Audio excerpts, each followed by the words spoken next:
Welcome back. Before we begin our spooky adventure tonight, remember to like the video, subscribe to the channel, and share this video with other horror enthusiasts to give us more motivation. I'd love to know where you're watching from and what time it is, so leave a comment below and cheer me on YouTube.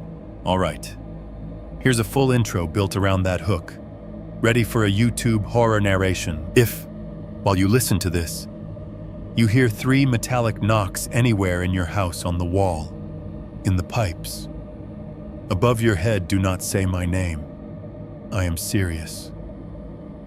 The last time I ignored that sound, I was standing under 800 rotting steps in a place called Kaymoor Bottom, looking up at a human skull wedged in a twisted steel beam.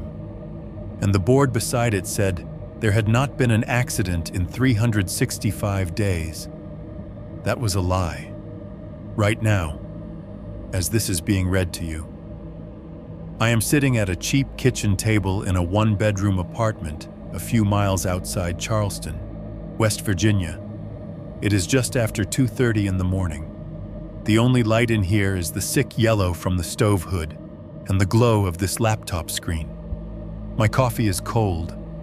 My hands smell faintly like metal and something I cannot wash off. Behind the narrator's voice, you might hear little things where you are: your fridge humming, the air conditioner rattling, a car rolling by outside, maybe the neighbor's TV through the wall.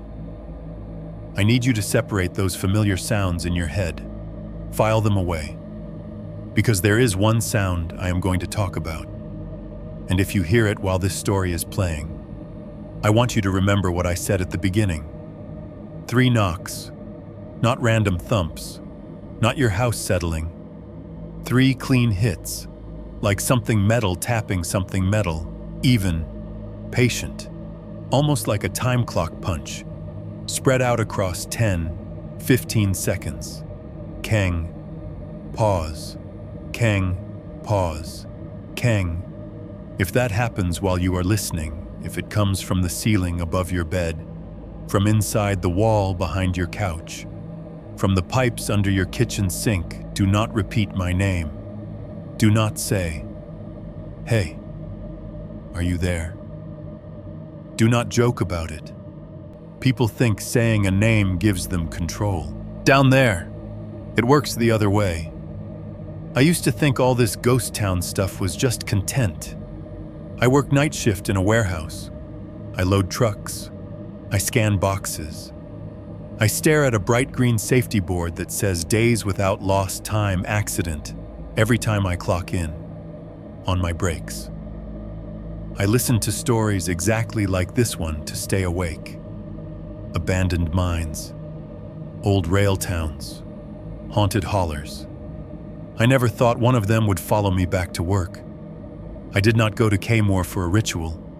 I went because my buddy wanted footage for his YouTube channel, and because I wanted to know how my grandfather really died. That is it.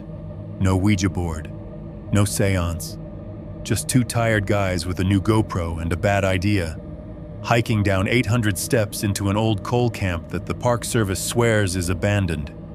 But there are some places in these mountains that are not done counting heads. So if you are hearing this in your car on a late drive, or in your bedroom with the lights off, or on your couch after a long shift, just listen carefully to the space around you as I talk. I am going to tell you exactly what happened at Kaymoor Bottom. I am going to tell you about the skull in the steel, the safety boards that change when you are not looking, and the way the mind keeps track of people who never clocked out. And if, at any point, you hear 3 metallic knocks where you are, remember that is not my problem anymore. That means somebody else has started your shift. 1.1. The warehouse that never sleeps if you've never worked night shift in a warehouse. There's something you should know up front. It doesn't feel like a place where people are supposed to sleep. It feels like a place where time gets chewed up and spat back out in little 8-hour chunks, under lights that never dim, and machines that never stop beeping long enough for you to hear yourself think. At least, that's how it felt outside Charleston, West Virginia, off a nameless exit where the highway hums all night and the parking lot lamps glow a sick orange-white. Our warehouse sat in a shallow bowl of land next to a strip of scrub woods and a drainage ditch. Big block letters on the front promising fulfillment center, like any of us in there were getting fulfilled by anything except caffeine and direct deposit. I clocked in at 10:52 p.m. most nights, 10 minutes early, because I like to stand in the break room and slam the last of my gas station coffee before the shift lead started yelling about volume and targets.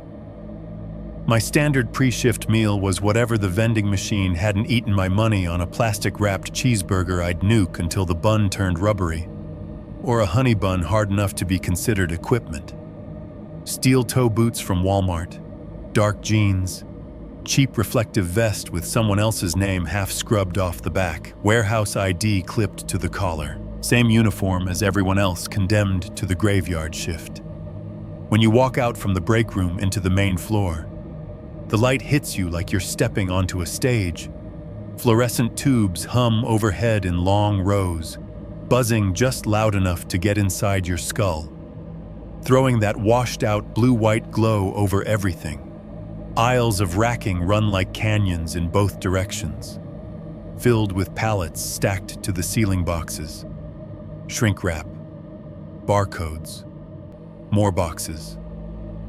Forklifts scream when they back up, high-pitched alarms that cut through the rumble of diesel and the slap of pallet jacks.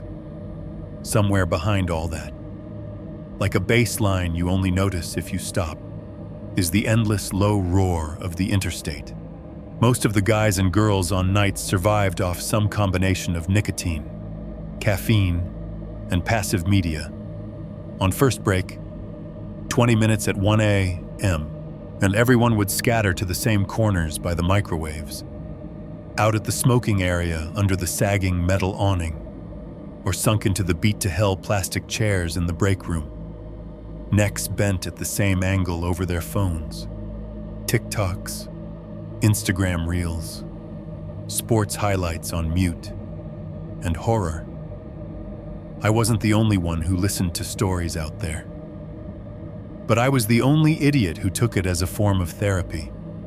While other people watched prank compilations or listened to trap, I'd sit at the far table by the soda machines, earbuds in, hoodie up, letting some calm, well-enunciated voice tell me about bad things that had happened to other people in places I'd never see.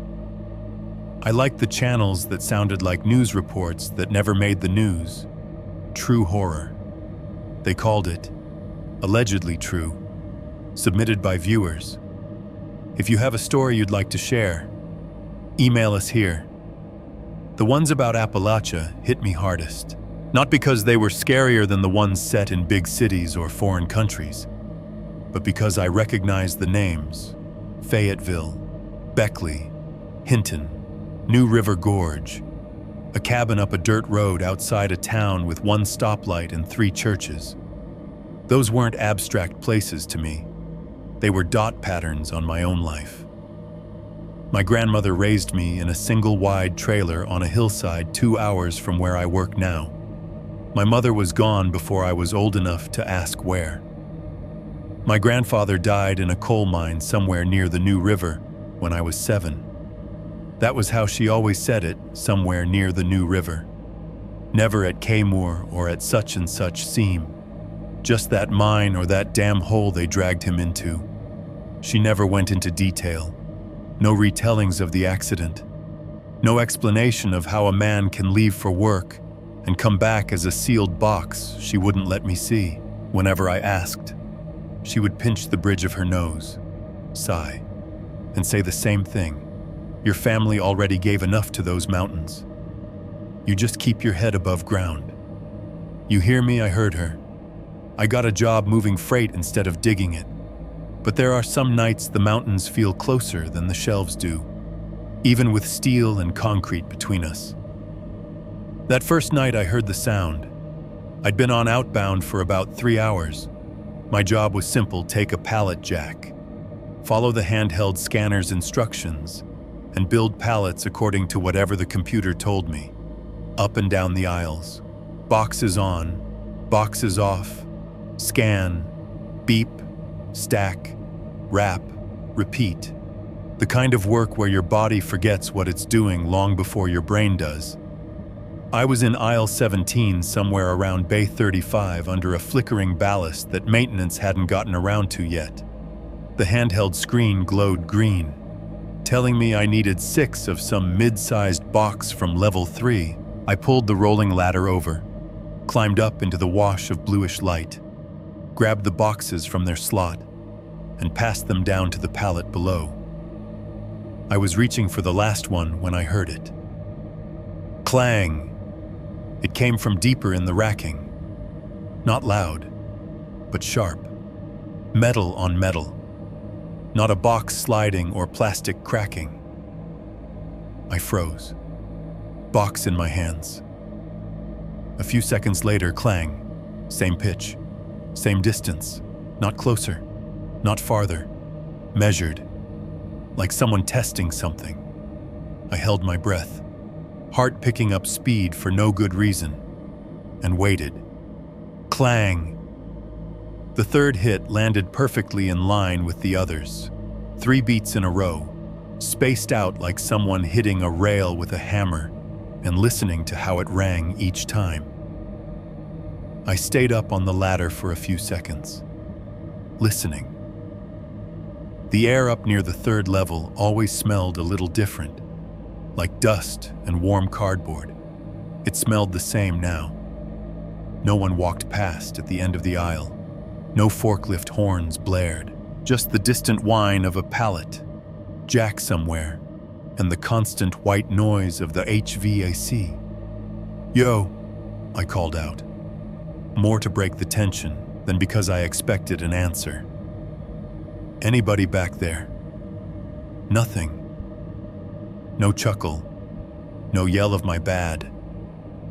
No shifting of boxes. I climbed down and pushed the ladder a few feet along so I could peer into the shadowed space between the racks, where the beams and crossbars and verticals made a grid of dark steel.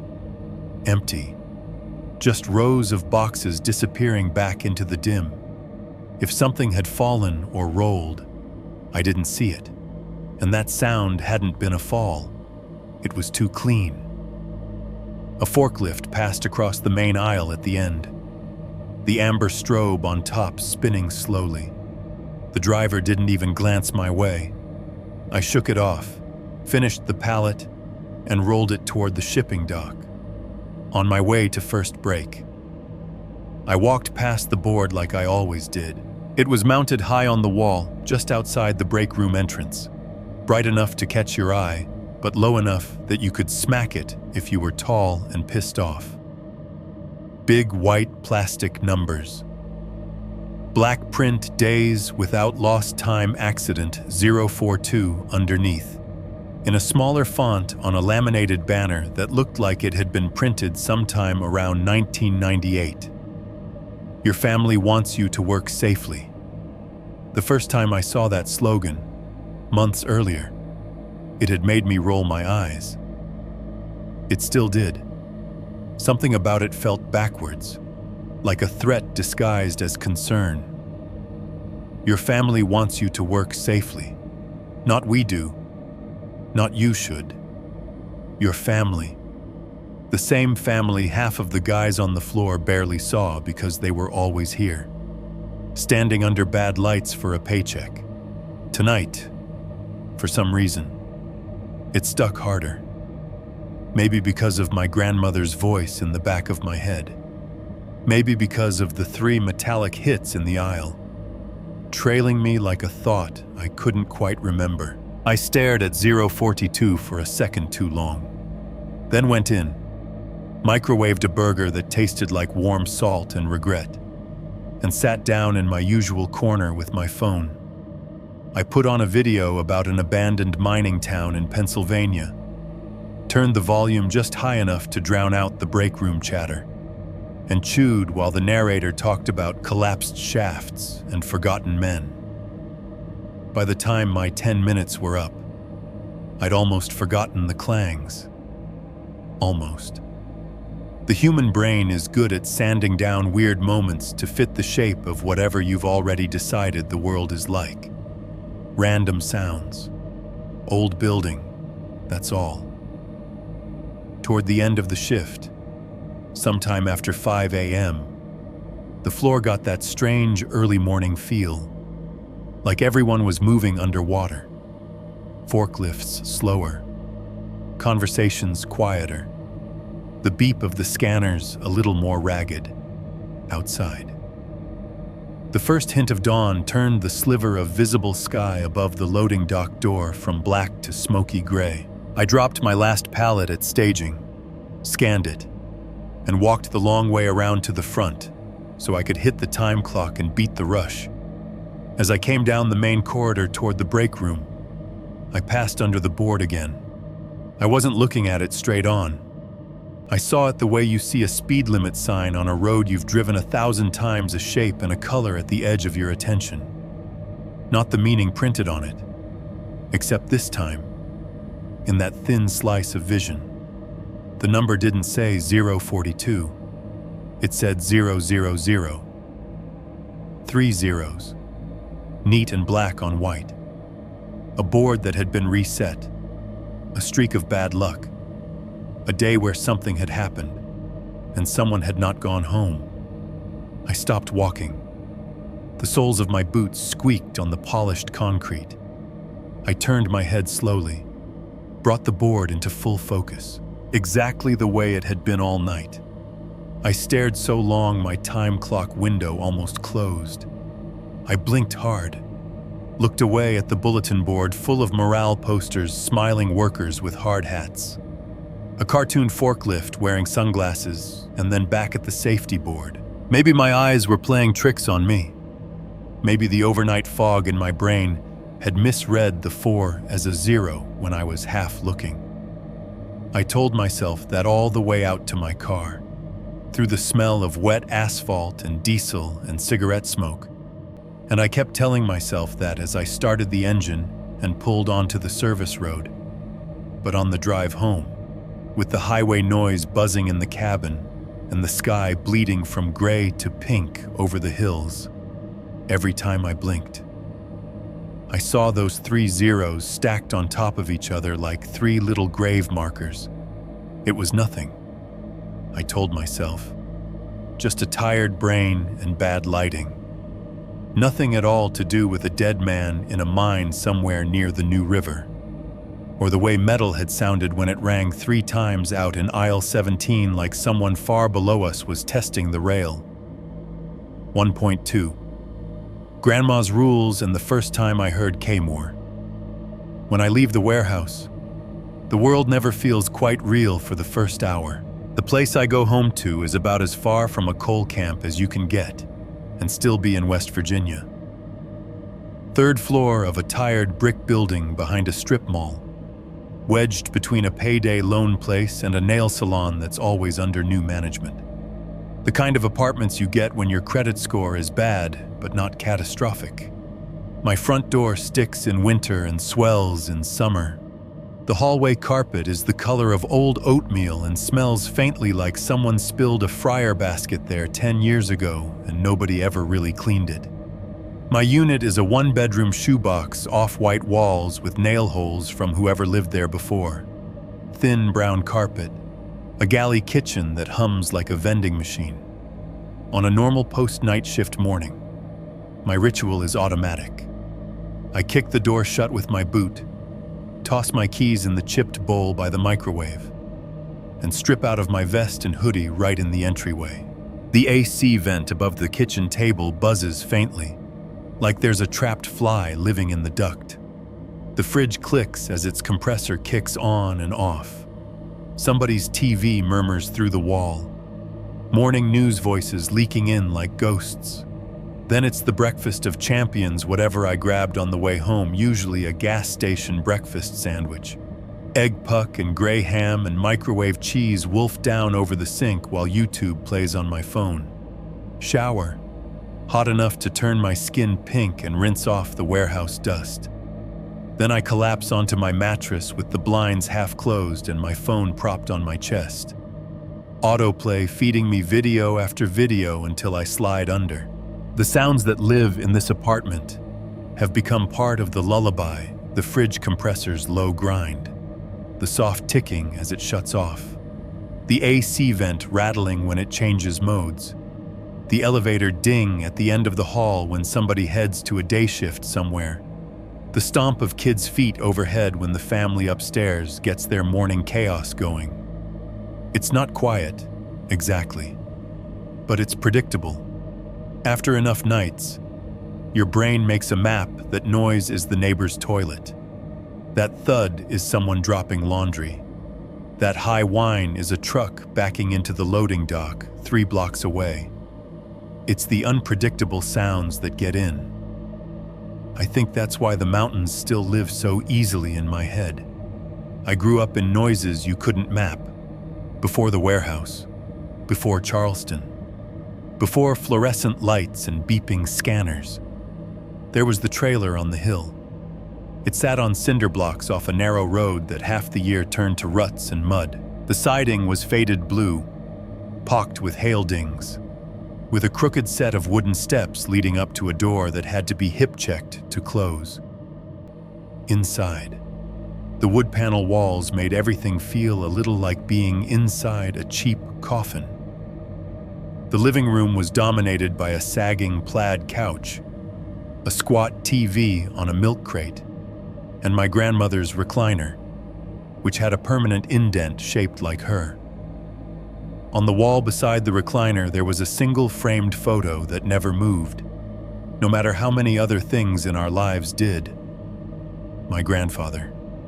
He was a big-shouldered man, even in a flat snapshot, hands like shovels resting on his knees, steel lunch pail at his boots. He was wearing a hard hat with a lamp clipped to the front, but the light wasn't on. His face was smeared black with coal dust, except for pale raccoon rings under his eyes, where his safety glasses must have been. The whites of his eyes looked too bright against all that darkness, almost reflective. It made them hard to read. He could have been smiling, or grimacing, or just holding still because someone told him to. The photo was already old when I was born. I never met him in person. By the time I was old enough to understand what dead meant, he was just a man in a frame and a name in the ground. Grandma had rules about that. She never let me put my fingers on the glass. You don't smudge your hands all over your granddaddy's face, she'd say, swatting my fingers away with the same index finger she used to point at the Bible when she read. She'd dust around the frame gently every Saturday, wipe the glass with a soft rag, and then sit back down and stare at him for a minute with an expression that was half love and half anger. She had rules about other things too, most of them delivered in that same clipped, no-nonsense voice. Don't you go near any old mine openings, she told me the first time I was allowed to ride my bike past the mailbox zone. I don't care if your little friends say there's a cool cave up in them woods. You see a hole in a hill with boards over it. You turn your ass around. If you're out near dark and you hear something calling your name from the tree line, you come home. This one was usually said while she washed dishes, staring out the small window over the sink at the wall of pines that climbed up behind the trailer. I don't care if it sounds like me. You hear me, it's not me. And you don't pick up anything stamped with letters that ain't money. That one came when I was 6 and fascinated with junk. I brought home a rusted metal disc I found in the ditch near where the road narrowed, proud as if I'd found pirate gold. It fit perfectly in my small palm, with a hole punched through the top and a faint ring of numbers around the edge. My grandmother snatched it so fast, it startled me. "Where'd you get that?" she snapped. "The ditch," I said. It was just she didn't let me finish. She took it to the trash can, dropped it in, and stomped the pedal with her foot like she was killing something. The lid banged shut. Her face had gone pale under her freckles. "You don't bring that company script into my house." Her voice shook. "You hear me? Those belong to the men who never clocked out. You want them following you home?" I didn't understand what company script was back then. I just knew she was scared and a wuss I didn't see often. I nodded, wide-eyed, and from then on I left rusted things where they lay. There were other grown-up conversations I wasn't supposed to hear. The first time I heard the word Kaymoor, I was 5, maybe 6, old enough to know better than to be underfoot, young enough to still try. It was late in the afternoon, that weird hour where the light slants in low and turns everything in the trailer the color of weak tea. I was on the floor in the living room with a pile of matchbox cars, making them crash into each other. In the kitchen, my grandmother and my Uncle Ray were supposed to be going through paperwork. I heard the clink of coffee cups, the creak of chairs, the low murmur of adult voices. Then I heard her voice change. "If they'd never dragged your father down to Kaymoor Bottom, he'd be alive," she said, louder than before. Her words came through the thin wall like someone had turned up the volume. "He took the night shift nobody wanted because they said they were short on men. They weren't short on men. They were short on conscience." Uncle Ray said something I couldn't catch. His voice was lower, like he was trying to calm her down. "No," she insisted. I could picture her jabbing a finger in his direction. "Don't you sit there and tell me it was just an accident. They knew that steel was bad. They knew that damn beam was bent. They sent him down anyway because it was cheaper than shut." She broke off, not because she ran out of words, but because she had become aware of something. I realized it was me when the hush fell and the chair scraped.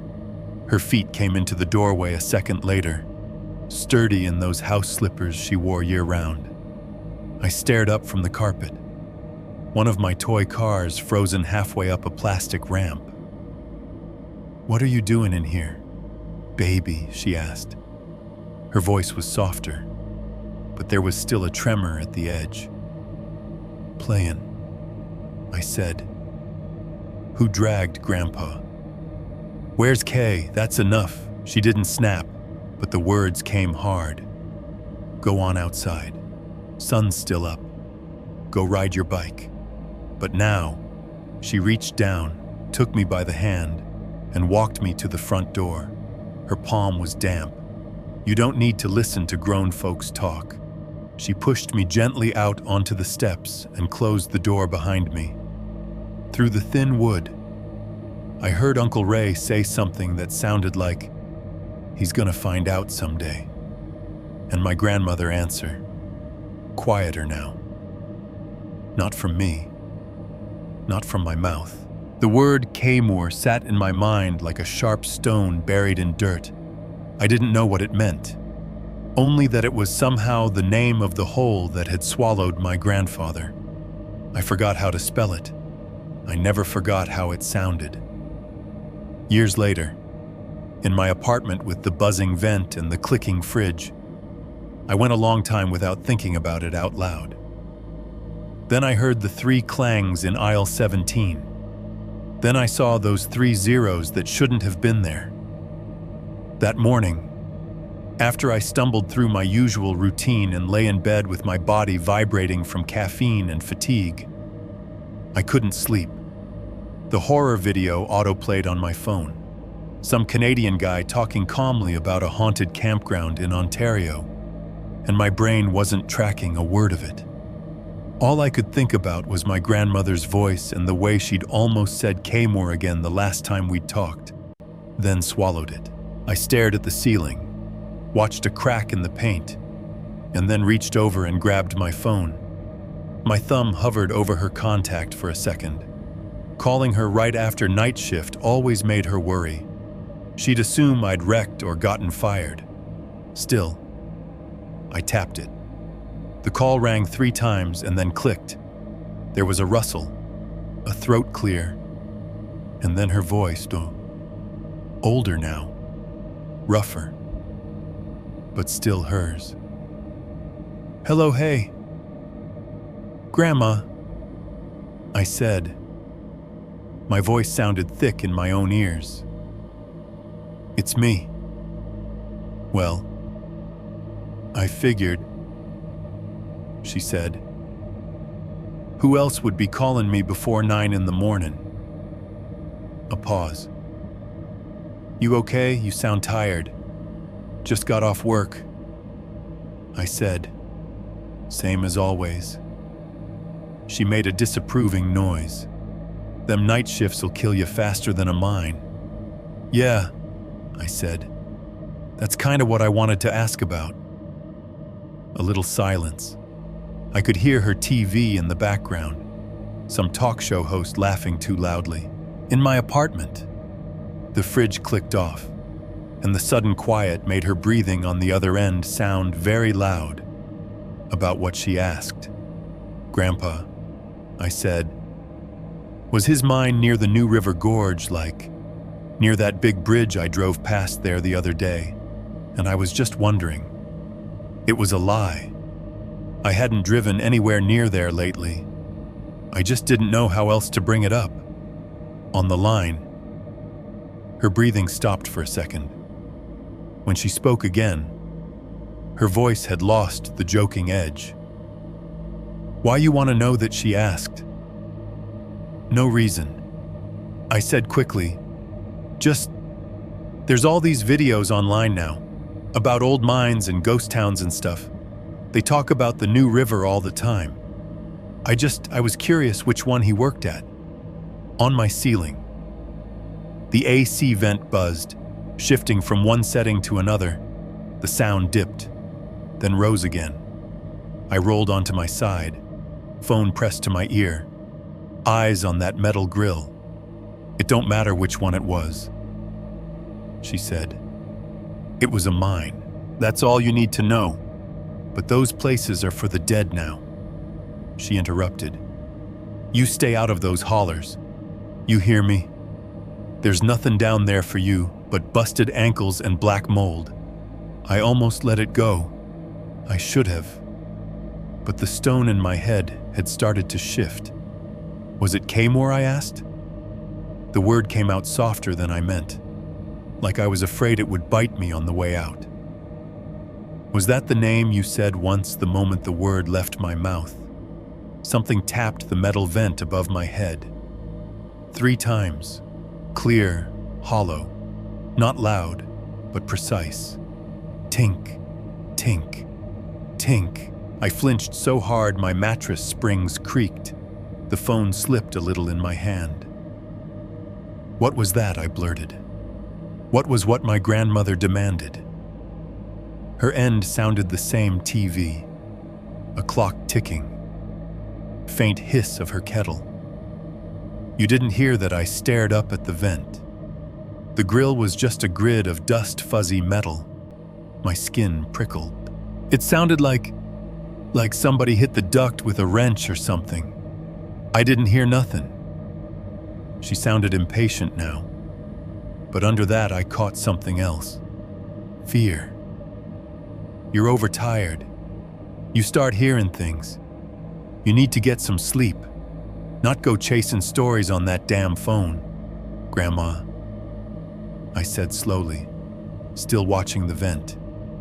"You said those places, but before, when I was little, you said if they hadn't dragged him down to Kay."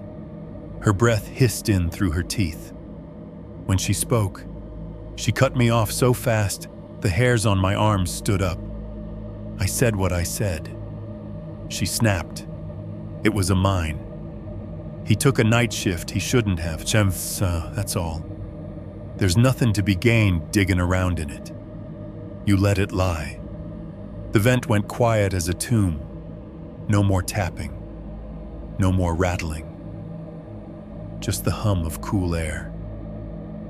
"Okay," I said, because there was nothing else to say that wouldn't hurt her. Sorry. I didn't mean." "You don't have to be sorry," she said, softer now. "You just have to be smart. You keep your head above ground. Promise me." "I promise." I lied. We said goodbye. She told me to eat something that wasn't from a gas station, like always. I hung up and lay there, staring at the vent until my eyes watered. The tapping didn't start again, but the silence around it felt loaded, like someone on the other side of the metal was standing very still, listening, waiting for the name to be spoken again. Kaymoor. I did not say it out loud after that. Not for a while. But it didn't matter. The sound had already answered. 1.3. Derek's idea and the YouTube rabbit hole. The first time Derek brought up the idea, we were both half dead and sticky with warehouse sweat, sitting under the humming fluorescent lights in the break room, hunched over the same little cracked phone screen like teenagers instead of two grown men in our 30s. Derek worked outbound with me on nights. He was one of those big guys who somehow managed to be both lumbering and quick, wide shoulders, soft gut, beard that never quite decided if it wanted to be clean-shaven or full, always in the same stretched-out Steelers hoodie no matter the season. He was goofy in a way that made some supervisors hate him, and some let him get away with murder. Every sentence out of his mouth started with "bro" or ended with "for the content." Man. If I was there to grind out a paycheck, Derek was there to build something else on top of it.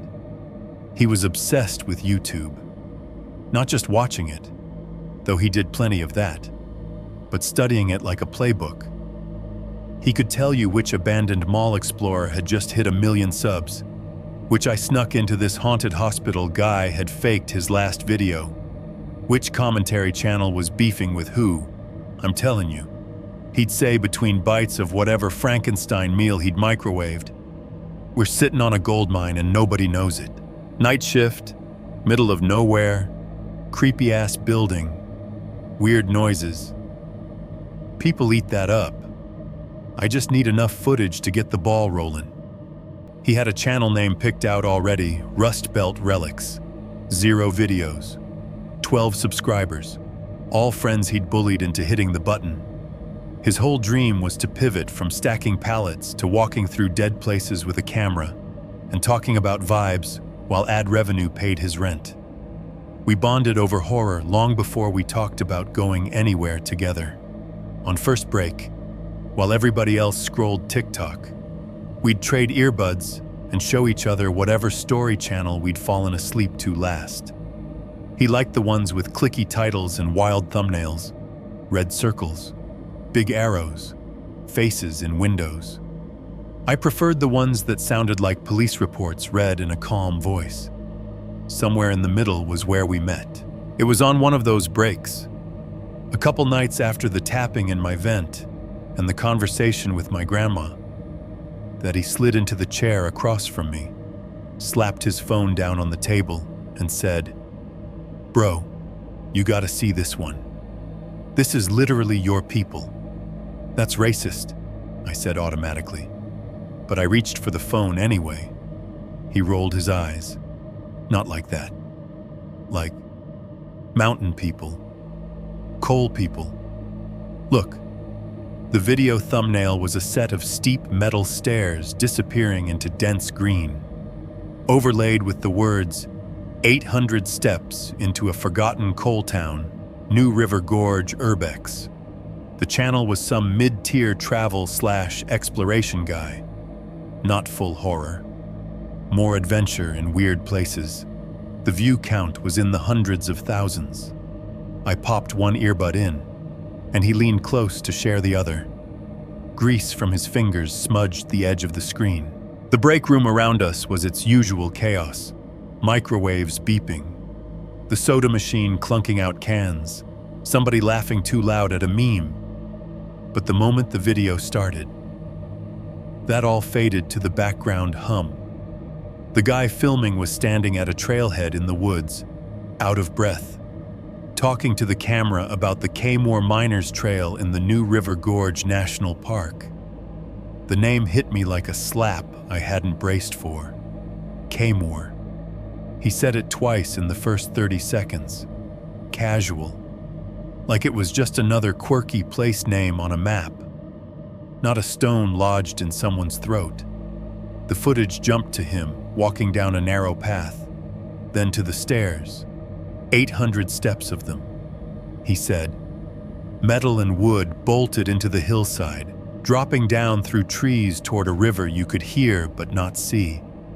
The camera panned over rusted railings, flaking handrails, each step slick with moss.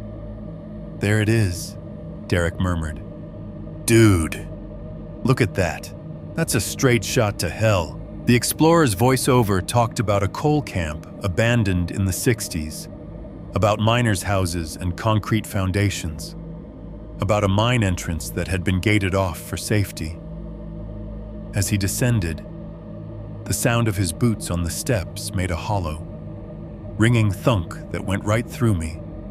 I could almost feel the give of the metal under my own feet. Then, at about 3 minutes in, the camera swung past something that made my stomach drop. It was the sign, mounted to a post beside the top of the stairs, weathered and streaked with rust. White background, gone almost yellow-gray. The text was faded, but as the camera moved, the sunlight hit it just right, and the letters stood out for a moment. "Your family wants you to work safely." Underneath, in a separate panel, was a smaller board with "days since last accident" across the top. Where the numbers should have been were 3 rectangular ghost shapes, the paint worn away in a way that made it impossible to tell if they'd ever had digits printed, or if time and rain had eaten them.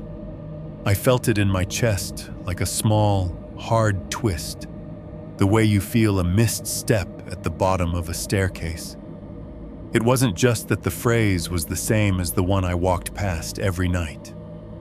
It was the font, the layout, the weirdly smug tone, like the mountains themselves were shrugging and saying, "We'll do what we can, but you better not screw this up for your mama.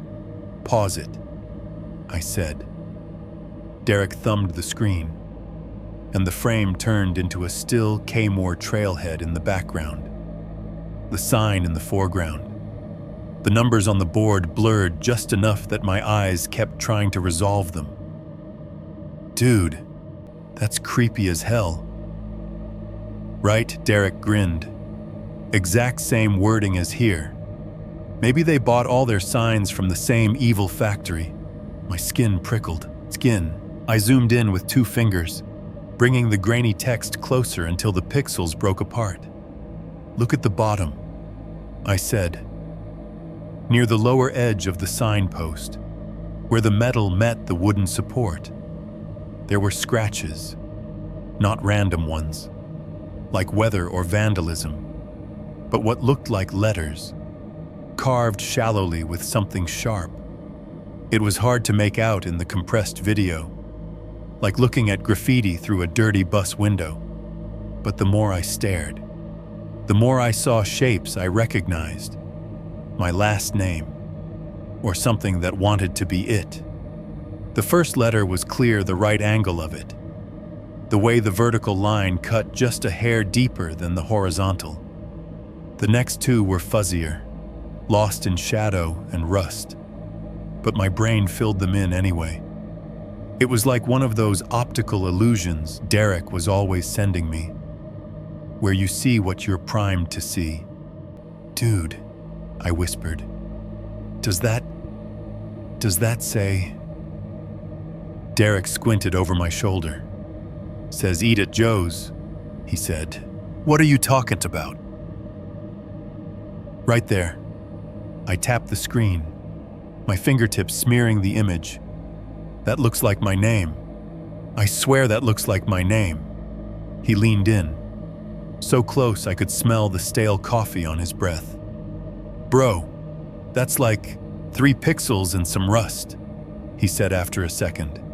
It could say but. It could say help. It could say Derek is hot. Your brain just wants it to say you pareidolia, my dude. He added, stretching the word to be annoying. You've been watching too many of those "we found a face in a tree stump" videos. I rewound the clip and watched the same 2-second swing 3 more times. Each time, the gouges in the metal looked a little more like letters. There was even something above them that could have been a number, maybe a 1, or maybe just a drip. My heart was beating too fast for a break room. I pulled the earbud out, suddenly aware of how loud the microwaves were again. How shrill the laughter from the other table sounded. My palms were damp. So this is New River Gorge, I asked, forcing nonchalance. Yeah, Derek said. That big bridge with all the license plates in October. Remember, this is one of the trails off down in there. K something. Kaymoor. They got a whole abandoned coal town down there, just sitting in the woods. It's like made for us. Bro. For us. He grinned that conspiratorial grin he always pulled right before a stupid idea. Rust, belt, relics, he said, tapping his chest with the hand that wasn't holding his phone. Think about it. First real video on the channel. And it's not just some dead strip mall or whatever. It's a legit ghost coal camp. 800 steps into the past. I'm telling you. Abandoned coal town in Appalachia. The algorithm will eat that up. I laughed, but there wasn't much humor in it. You just want an excuse to die of a heart attack halfway down some stairs. He waved that off. I got a brand new GoPro, he said. Like, actually brand new. My cousin sold it to me for cheap because he's broke. 4K, stabilization, all that. I got an SD card, extra batteries. We go down there on our next weekend off, film the whole thing. Stairs, buildings, that creepy-ass sign. I'll do the intro. You can tell your little mountain stories. We put some eerie music under it. Boom.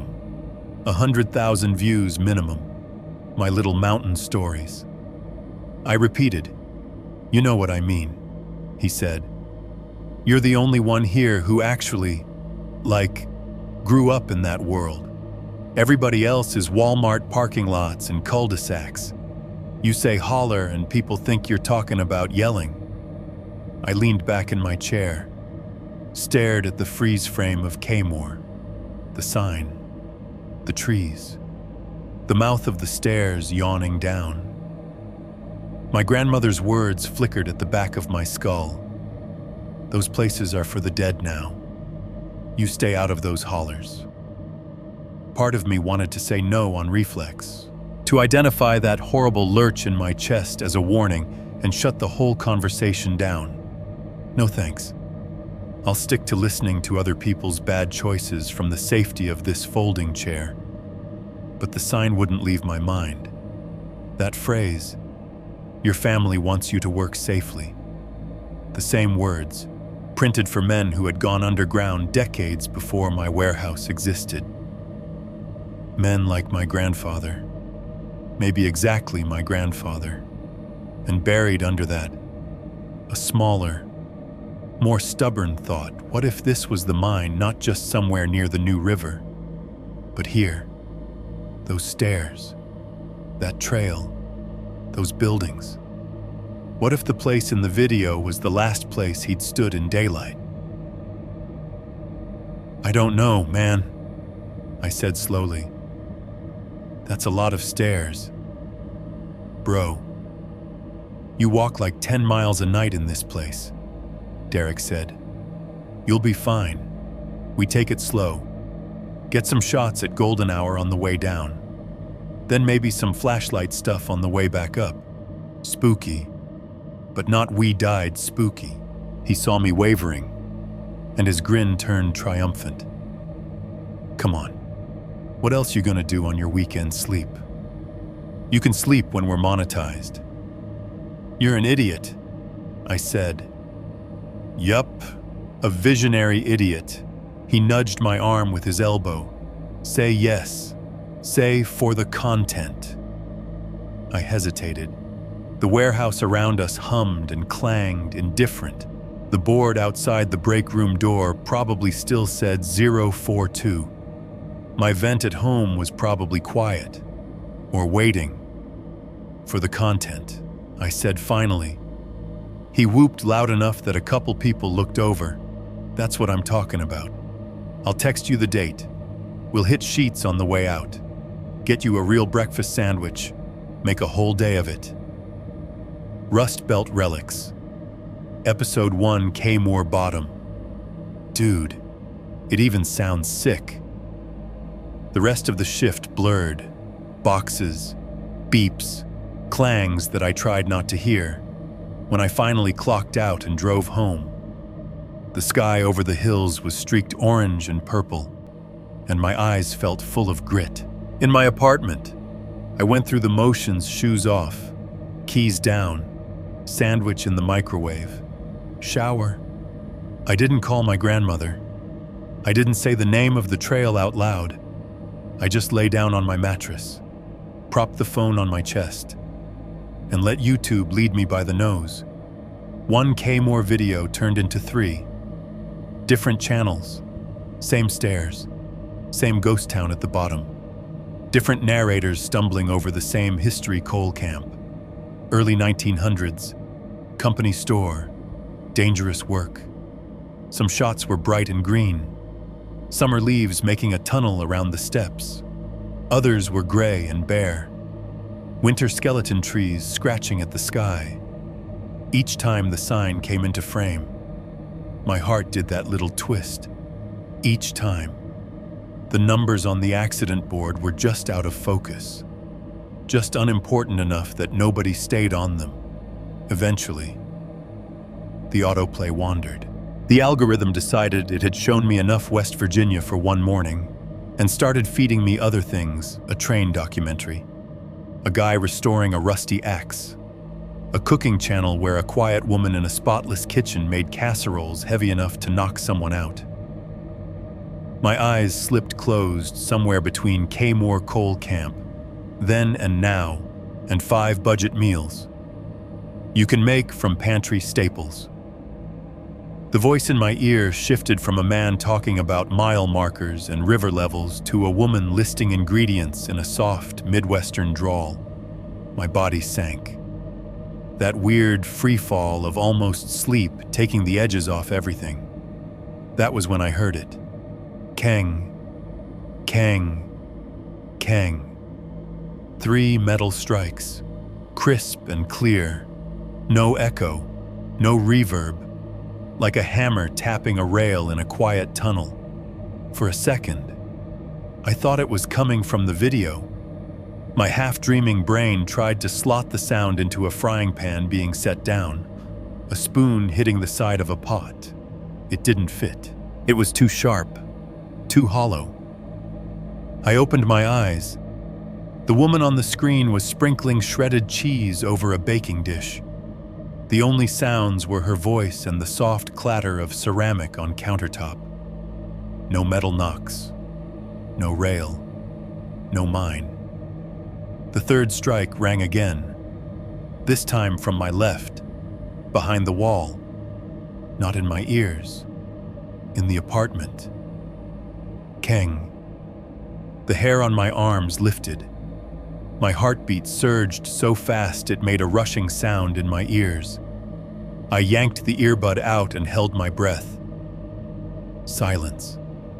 No more clanging. Just the distant flush of the upstairs toilet. The whine of the fridge. Footsteps in the hallway. I sat up slowly, chest tight, staring at the blank patch of wall between my closet and the door. It stared right back. White paint, faint scuffs, Nothing else. I checked the video again, rewound it a minute, listened with the volume all the way up. Cheese, oven door, spatula, no extra audio, no hidden knocks. The sound had not come from my phone.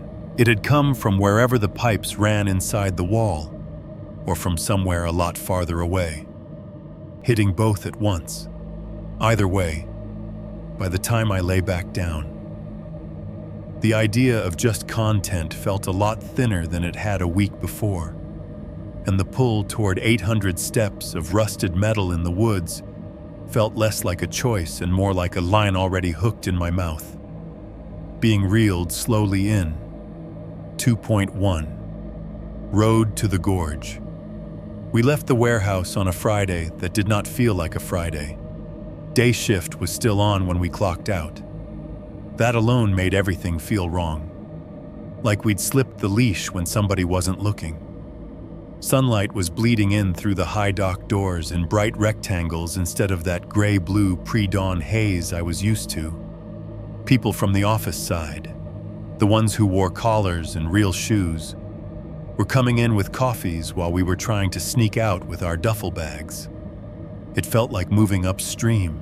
"Bro, we're actually doing this," Derek said, stuffing his hoodie into an overstuffed backpack. The straps looked like they were about to surrender. I swear, if I die on some janky staircase, tell him to put Rust Belt relics on my tombstone so I can get posthumous subs, if you die. "I'm stealing your GoPro," I said, but my heart wasn't in the joke. We'd both cut deals with the shift lead to leave early. Derek had promised to cover some Saturday overtime next week. I'd traded 2 lunch breaks and a favor I hadn't defined yet. Now here we were, stepping out into the orange-white glare of mid-afternoon with the weird feeling of being on the wrong side of the glass. The air hit me first, October crisp, with enough bite to remind you summer was over, but not enough to justify a real coat.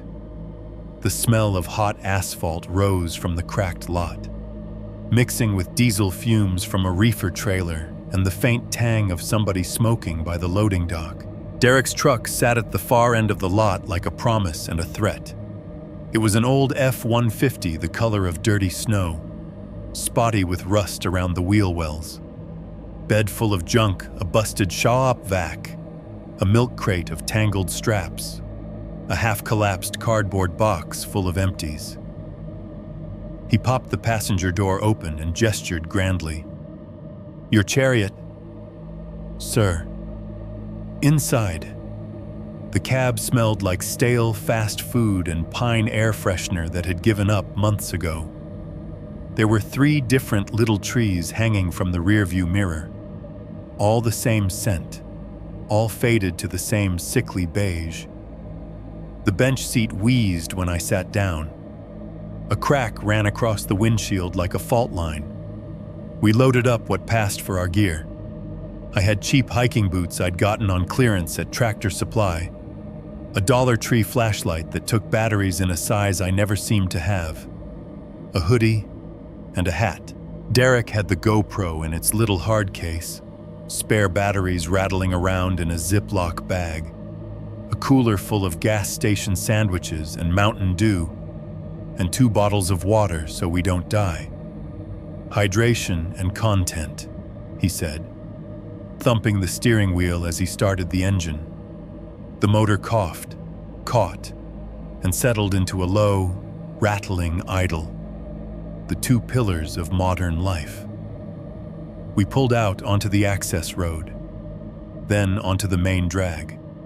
Charleston fell away behind us in layers warehouse districts and strip malls, then tighter clusters of houses, then the occasional fast food sign sticking up out of a line of trees like a relic from a lost civilization. Pretty soon we were on one of those 2-lane roads that feel like they could go on forever, the kind that seem to fold into the hills instead of crossing them. If you've never driven through this part of Appalachia, you might think it's all just forest and falling down houses. It's not. It's Dollar Generals.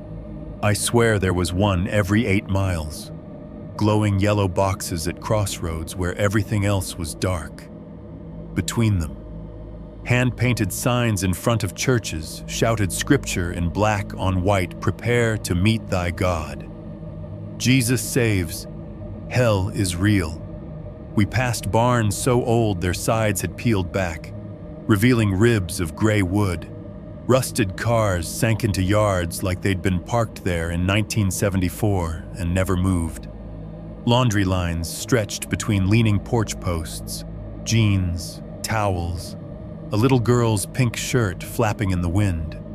Smoke from somebody's burn pile hung low in a hollow, mixed with fog that hadn't decided whether to lift or settle in for the night. The radio couldn't make up its mind either. Country stations came in clear for a while, then dissolved into static as we curled around a ridge. Derek punched the seek button until we found classic rock, then lost that too. The sound smearing into white noise. Eventually, he gave up and hooked his phone to the Bluetooth. A playlist kicked in. Horror story intros, moody instrumentals, a random rap track, a soundtrack built for insomnia. The truck's engine hummed under it all. The kind of steady, slightly rough tone you stop noticing until it changes. The tires thrummed on cracked asphalt, hitting the same potholes generations of other trucks had hit. Every now and then something in the bed would rattle. A loose chain, a piece of plastic, something metal rolling a little and then settling. I watched the scenery slide by and tried not to think about how many men had driven roads like this before dawn. Lunch pails on the passenger seat, knowing they were headed underground. Houses like the ones we passed, paint peeling. Kids' bikes tipped over in the yard. Satellite dishes bolted to leaning porch rails. All had stories of someone who hadn't come back from a shift. Part of me felt sick, like I was sightseeing my own family's trauma. Here I was, another guy from the hills, windows down, coffee in the cup holder, going to gawk at an old coal camp with a camera like it was a theme park. If my grandfather could see me, what would he think? Would he be angry or would he just be tired? "You're quiet as hell," Derek said after a while. Eyes on the road. "You good?" "Just tired," I said, which was partially true. Night shifts hollow you out in a way sleep never quite fills. "You look like you're going to a funeral," he said. "We're not rappelling into an active volcano. It's a hike. There's going to be families down there with strollers." "Watch." I shrugged. "Yeah, I know." "You nervous about the steps?" he smirked. "I told you. You can stop halfway and I'll drag your lifeless body the rest of the way. Great for engagement. If we die, at least we'll go viral," I said, quoting his own running joke back at him. "Exactly." He slapped the steering wheel. "Finally, you're getting the vision." We laughed, but the sound felt thin between us and died quickly in the cab air. We drove on. The hills got steeper, the curves tighter. The sky seemed lower here. Clouds sitting just above the ridgelines like someone had laid a gray blanket over the whole state. Mist gathered in the hollers, lingering in pockets of shadow like it didn't want to leave. It was the kind of landscape that feels both endless and claustrophobic at the same time. About 45 minutes out from the gorge, my bladder and Derek's nicotine cravings forced a stop. We pulled into a little combo gas station / mini-mart that looked like it had grown barnacles over the decades' mismatched additions. Faded signs for brands that barely existed anymore. An ice freezer out front with the paint peeling off the letters. There was a truck parked around the side with a bed full of firewood, and an old sedan with one taillight taped up in red plastic. The air smelled like gasoline, fried food, and damp leaves. A plastic open sign in the window flickered. One segment of the P dead. Inside, the place was narrow and cluttered. Racks of chips and beef jerky created aisles barely wide enough for one person. Coolers hummed along the back wall full of sodas and beer. There was a bulletin board by the door with curled flyers. Lost dog. Revival meeting. Someone selling a four-wheeler that runs good. Behind the counter stood an older man in a button-down shirt that had once been white. His beard was mostly gray. His hair pulled back into a thin ponytail. He had the leathery, weather-carved look of someone who had been outside more than in for most of his life. A small TV on a shelf behind him played a hunting show on mute. Derek made a beeline for the drink coolers. I headed for the bathroom, which turned out to be a single, cramped room with a sticky floor and a mirror that had turned the color of old teeth. When I came back out, Derek was at the counter with 2 cans of Mountain Dew, a bag of off-brand chips, and a folded paper in his hand. "Check it out," he said, wiggling the paper.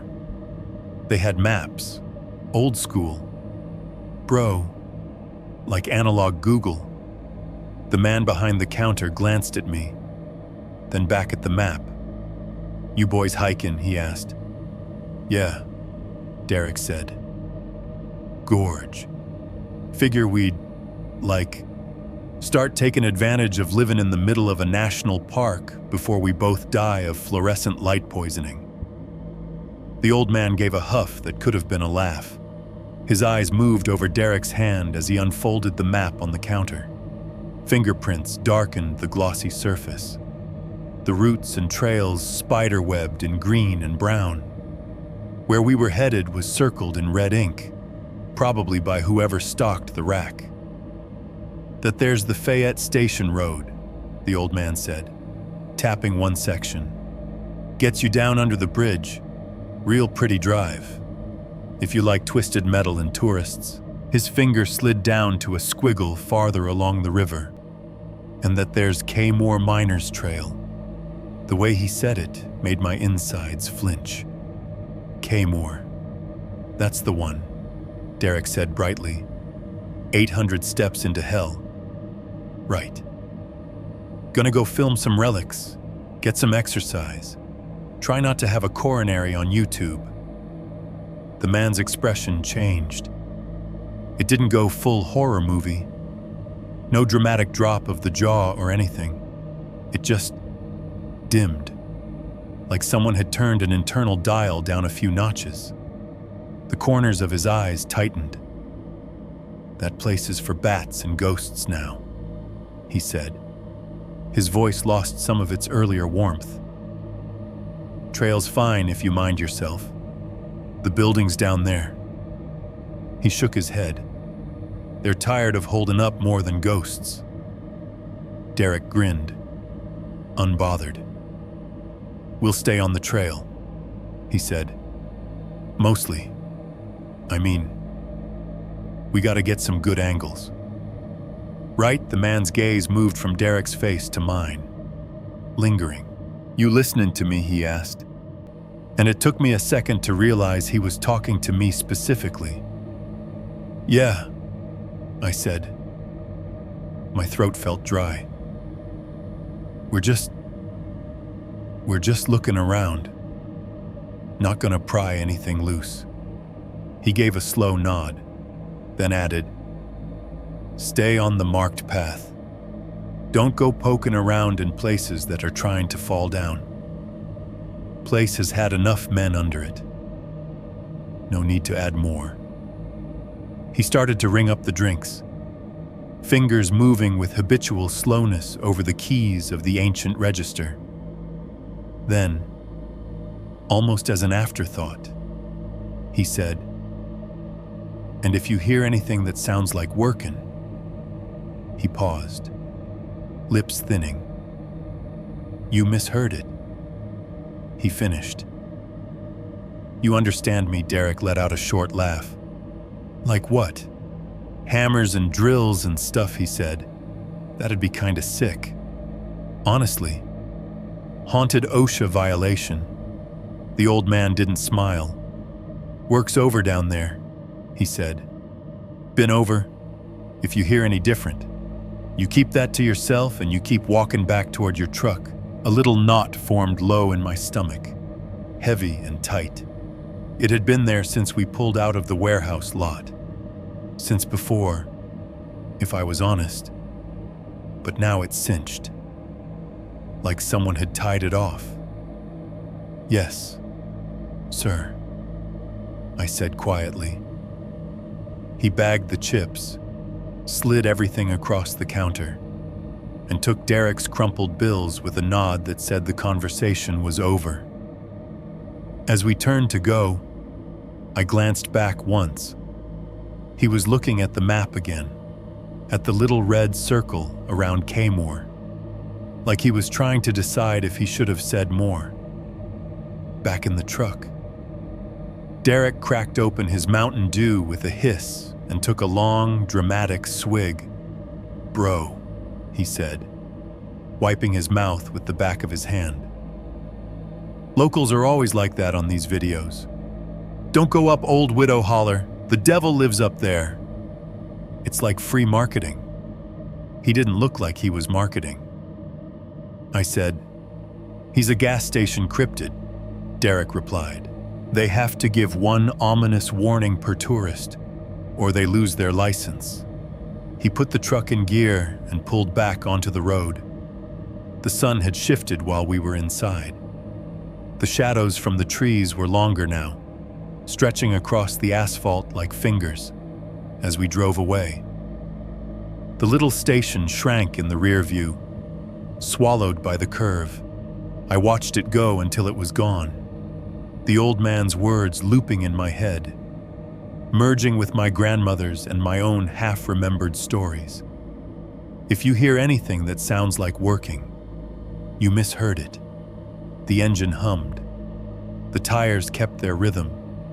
Somewhere under all of that, hidden in the noise of the world, I thought I heard the faintest suggestion of a different rhythm entirely. Clink, clink, clink. I told myself it was just the junk rattling in the truck bed. 2.2, Grandma's voicemail and the missing record. The closer we got to the gorge, the more the road started to feel like it was curling in on itself. Switchbacks stacked over switchbacks, trees crowding in tight, glimpses of the river flashing silver way down below whenever there was a gap in the guardrail. You could feel the whole truck lean on the turns, old shocks complaining under our weight. My phone had been sitting forgotten in my hoodie pocket for most of the drive, heavy against my thigh. I only remembered it when we came around a bend, and the view opened up for a second, a sudden, impossible shot of the New River Gorge Bridge, all steel and air, floating over a seam of water carved into rock. Derek whistled low. "Tell me that's not cinematic as hell," he said. "We gotta get a shot from down under that thing sometime." Rust Belt Relics, Season 2 Infrastructure Edition. My phone buzzed right then, a tight little vibration against my leg. I pulled it out, squinted at the screen. One missed call, one new voicemail. The caller ID said Grandma. I stared at it a second too long. "You can answer her if you want," Derek said, eyes still on the road. "I promise not to roast you if she calls you her whittle sunshine or whatever." "Nah," I said. "Reception's garbage out here," which was true enough. The service bar at the top of the screen was a sad, flickering thing. "I'll check it later," he shrugged, humming along to a track that had come up on shuffle, a horror channel intro, of all things. Calm male voice saying, "If you have a story you'd like to share," over a slow piano line. I popped in one earbud, thumbed over to voicemail. and hit play. The truck noise and music dropped to a muffled backdrop in my left ear, in my right. My grandmother's voice came through compressed and small, dressed up in that little bit of tinny echo that voicemails always put on top of someone like cheap makeup. "Hey, baby," she said. "It's just me." There was a pause. The sound of her taking a breath. She sounded off. Not sick, exactly. Not out of breath, just thinner around the edges, like the sound engineer had turned her down a notch. "I know you're probably sleeping," she said. "You ought to be sleeping. Anyways." But I couldn't. I just wanted to call. Another breath. I could picture her at the little kitchen table in the trailer, phone clenched in one hand, the other flat on the checkered tablecloth. "I had a dream last night," she said, "about your granddaddy. First time in a long time. I don't usually dream about him. Not anymore. Not like this." The word dream didn't sit right in my ears. It sounded more like she was saying remembered and corrected herself mid-syllable. "In the dream," she went on. "He was coming up the drive like he used to after a night shift. Same boots, same lunch pail. You know, coal all over his face again. That dust. It stuck to him like the mountain didn't want to let go. And he smiled at me, like he always did. Just a little. But he wasn't. He wasn't breathing." Her voice cracked on that last word. "Not much. Just enough. And I guess it rattled me some," she said quickly, trying to cover it. "Got me thinking about you.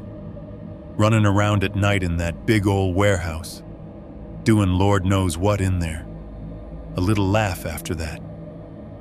Brittle and wrong. Listen," she said. The tone shifted. The way it did when she was about to issue a rule that sounded like a plea. "If you're going down near them old mines, and I know you are, 'cause I know you, even if you don't tell me where your fool feet are going, you remember something for me." I felt the hair on the back of my neck start to lift before she even said it, like my body knew the line before my brain did. "Your family wants you to work safely." She let the words hang there, hollow and heavy. "I mean it," she added, softer. "Your family wants you to work safely. We already gave enough to those hills. You don't owe that place nothing." A beat of silence followed. I could hear her breathing, the faint ticking of a clock, somewhere behind us. Derek snapped open a chip bag, the sound loud and plasticky in my other ear. "Anyway," she said, "call me when you're up. Love you. Bye now." The voicemail clicked off. I sat there with the deadline buzzing in my ear for a second, staring at the road ahead like I was watching it on a screen instead of through glass. The bridge had dropped out of view again. Now it was just trees and asphalt and the suggestion of a steep drop on one side. "Yo," Derek said, glancing over. "You look like you just heard your own obituary." She curse us or what? I pulled the earbud out, thumbed my phone dark, shoved it back in my pocket. "She's fine," I said. My voice came out too flat. "Just reminding me to wear sunscreen." He snorted. "Your grandma ever seen your skin? You're like SPF 75 built in." Man. I looked down at my arm, at the pale inside of my wrist where the veins showed blue. I thought about my grandmother saying those words, "Your family wants you to work safely," in the same tone she used for Bible verses. She had never phrased it like that before. Not once. In all the years of keep your head above ground, and we already gave enough. That exact sentence had only ever lived on 2 metal signs, both tied to places that ate men alive. I watched her voice bounce between them in my head, like something connecting circuits. The visitor center was Derek's idea. Officially, content. He called it, "We need B-roll," he said. Like old pictures, some plaques, a shot of you looking at a display about coal or whatever. It'll make us look legit. What I didn't tell him was that I needed it too. Not for B-roll, for a different kind of record. We followed the brown signs that sprouted every mile or so, pointing toward Scenic Overlook and Visitor Center in clean government font. The parking lot we pulled into was neat gravel instead of broken asphalt, lined with wooden posts and a low split-rail fence. Modern building, lots of glass and clean lines, perched on the edge of a view that looked like it belonged on a postcard river. Bridge, endless forest.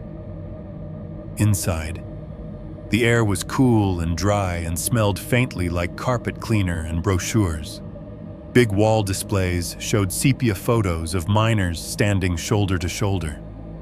Faces smeared black, eyes staring back at the camera like they knew someone would be looking at them 100 years later. There were glass cases with rusted tools laid out like museum pieces, picks, helmets, lunch pails scarred by use. "Oh, hell yeah," Derek whispered, already half lifting the GoPro out of its case.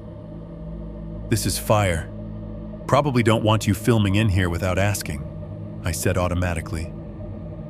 Reading the small, no-flash photography sign by the entrance, he grinned. "Good thing this ain't a flash. Then I'll be stealthy." A ranger in a green shirt sat behind a desk near the back, scrolling on his phone. He looked up as we came in, gave us the practiced half-smile of someone paid to be approachable, and went back to whatever game he was playing. On the far wall, near a row of public computer terminals, a sign said Digital Archives, Coal History. The terminals were old, beige things with chunky keyboards and big flat screens.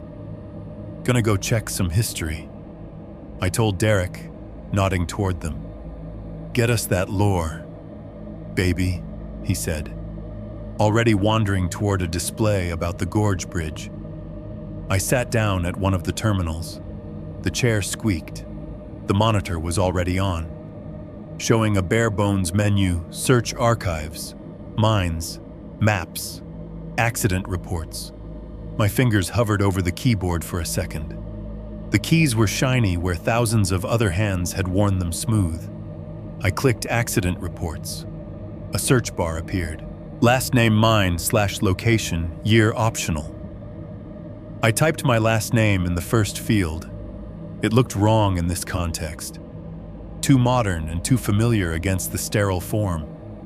In the second field, I tapped in Kaymoor, feeling ridiculous and scared at the same time, like saying Bloody Mary in a mirror. It took a second for the results to load.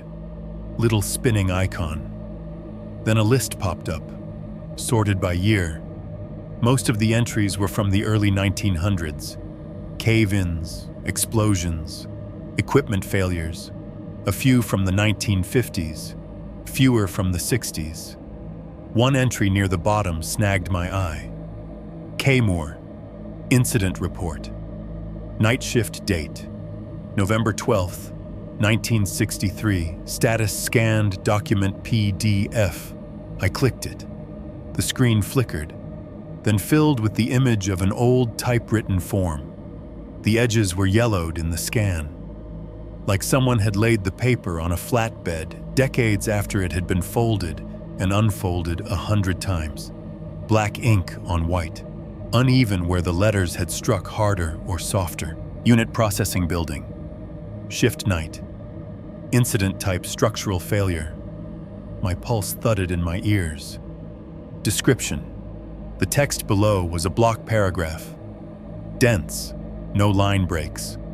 During routine operation of processing line B, support beam above conveyor, illegible, gave way suddenly, causing partial collapse of superstructure. 2 workers injured. 1 worker presumed deceased at time of report. Rescue attempts ongoing at time of writing. Preliminary assessment indicates metal fatigue in girder, illegible. Further details to follow pending investigation. Below that, a line worker name. The space after was a blur, not blacked out, not neatly redacted. Blurred. The ink there looked like someone had dragged a finger through it while it was still wet, smudging whatever name had been typed into a gray streak that broke the line. I leaned closer, squinting. Sometimes, when you stare at something long enough, your brain fills in what isn't there. I thought I saw the ghost of letters under the smear. Maybe the curved back of an R, maybe the slant of an N, or maybe nothing at all. Behind me, the room was quiet. The muffled murmur of Derek talking to himself near the display. The soft squeak of the ranger's chair as he shifted. The ventilation system humming overhead. Then I heard typing. Not loud, not aggressive.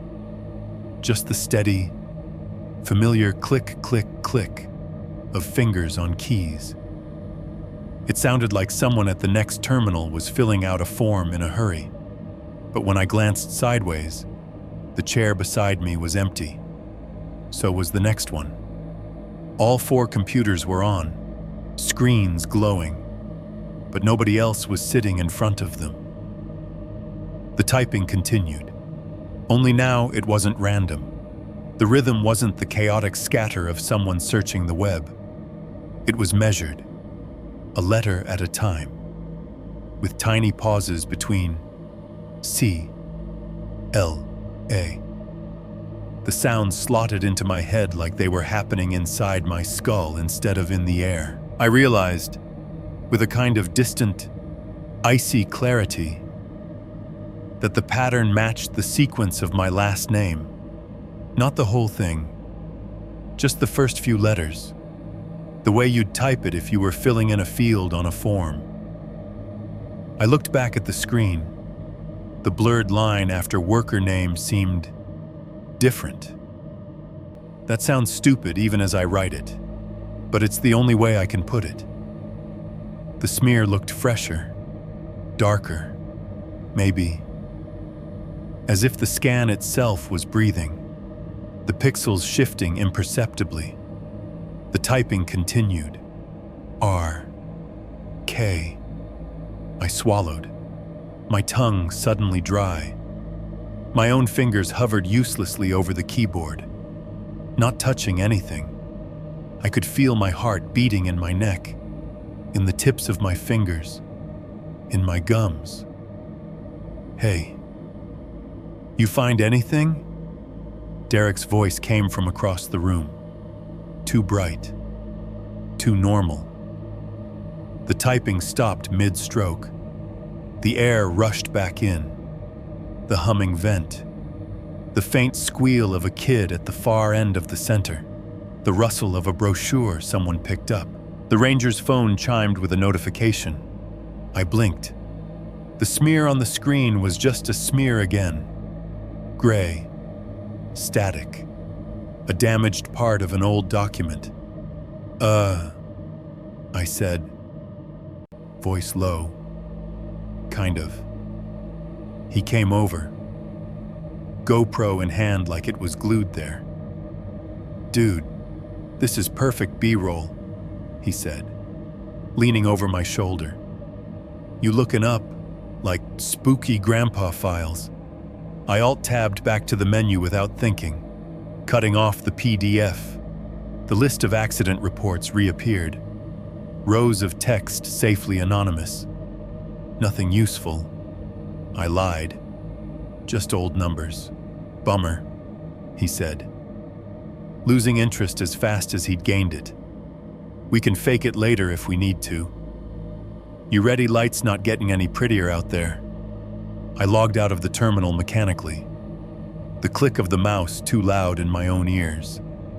As we walked back toward the glass doors and the bright slice of the gorge beyond, I glanced over at the ranger's desk. He was still sitting there, phone in hand, thumb scrolling lazily. His computer monitor was dark, no keyboard in sight. The typing had come from nowhere, or from a place that was still waiting for someone to finish filling in a blank. The accident report had recorded everything it needed to date: location, type of failure, outcome. One worker presumed deceased. It had all the facts. It just didn't have a name.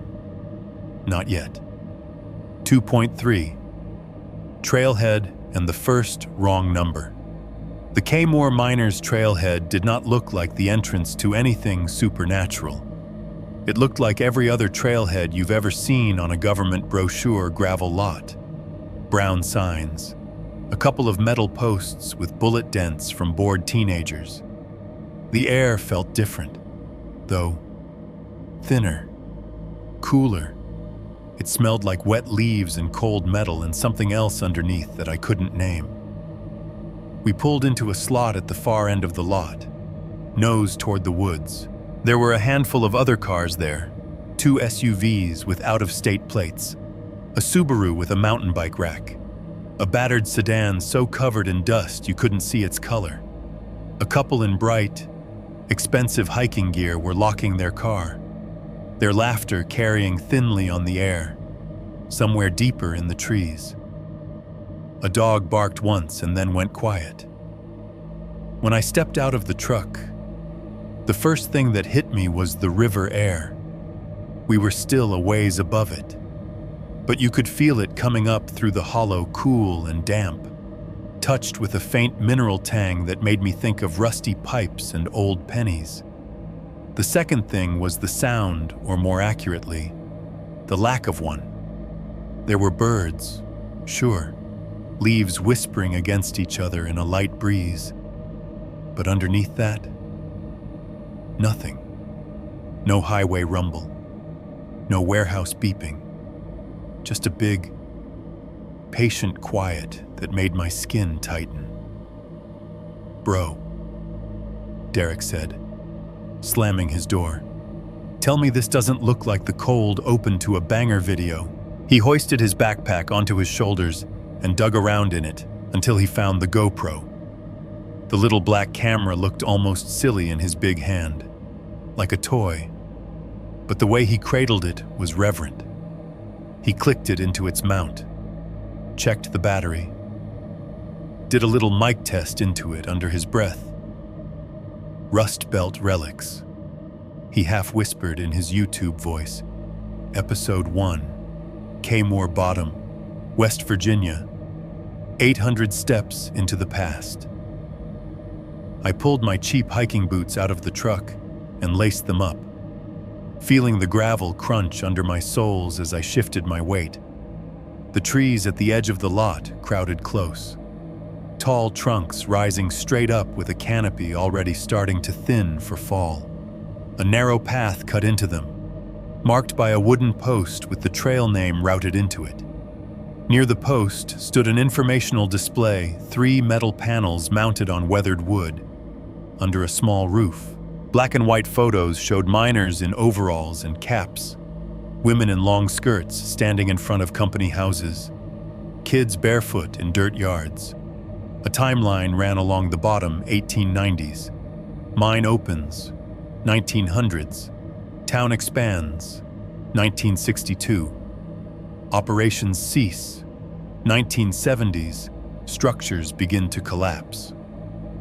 The words Kaymoor Top and Kaymoor Bottom were printed over simple line maps showing where the buildings had been. One of the photos was a group shot, dozens of men lined up in front of a building, their expressions stiff and serious. For a second, I thought I saw my grandfather's eyes in the crowd, that same unreadable brightness under coal dust. When I blinked and leaned closer, it was just a blur of faces. None of them were him. All of them were him. "Check it out," Derek said, nudging me. Lore dump. He swung the camera over the panels, narrating under his breath. This is where they tell you how many people died without actually saying how many people died, he muttered. Creepy, but, polite. To the right of the display stood a metal gate across what had once been a service road. It was one of those simple pipe bar gates, chipped green paint over rust, chained to a post. A small sign hung on it. Authorized vehicles only. Behind the gate, the old road curved down out of sight into the trees, and beside the gate, bolted to its own post, was the sign I'd seen on the videos, up close. It was uglier than it looked online. The metal was pitted and bubbled with rust around the edges. The white background stained a nicotine yellow, but the text was still clear enough. The black letters stubborn in their survival, your family wants you to work safely. Underneath, on a separate white panel, was a line of faded text, days since last lost time accident. Beneath that, in the center of the board, were 3 rectangular spaces the size of playing cards, arranged side by side where numbers should have gone. In the video, they'd been blurred by compression. In reality, they were just blank. No digits, no stenciled outlines, just flaking white paint and faint rectangular shadows where something used to be. Dude. Derek grinned, stepping right up to it with the camera. There she is, the original content farm. He framed the shot carefully. Gate. Sign, trees beyond. This sign is straight out of our warehouse, he said into the lens, hamming it up. They copy-pasted the whole safety culture down here before we were even born. Your family wants you to work safely. That's not ominous at all. And check this out, days since last accident. He zoomed in on the empty rectangles. I guess it's been infinity days, he said, cackling at his own joke. Or zero, or both, quantum safety. He moved on down the trail, still talking to the camera, describing the steps we were about to tackle. His voice faded as he disappeared around the first bend, words breaking into excited noise. I stayed.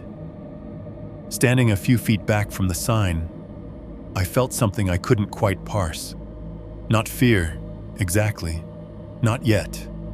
More like the prickle you get when you realize you've walked into a room someone just left, and their body heat is still in the air. I took a step closer. The metal surface was modeled up close. Tiny bubbles where rust had lifted the paint. Thin hairline cracks radiating out from screw holes. The 3-digit windows stared back at me, featureless. I stepped back again, maybe 4 or 5 yards, until I was standing near the edge of the gravel. From that distance, the whole sign fit comfortably in my field of view, but it was no longer the thing I was directly looking at. I let my eyes drift, pretending to study the trailhead post, the trees, the sky. In the corner of my vision, something shifted. 001. The numbers were there, clear, black, legible in that sideways way. The first digit a neat oval, the second the same. The third a thin line with a serif at the top. My heart kicked. I blinked and turned my head to look at them straight on. Blank white rectangles, no numbers, just paint and old metal. The skin on my shoulders crawled. I swallowed, took a slow breath, and did it again. Back a step, eyes away, not looking directly, but letting the image of the sign live on the edge. The numbers flickered like an old flip clock having second thoughts. 001. Then, as I watched without watching, they changed. 014. It wasn't a fade.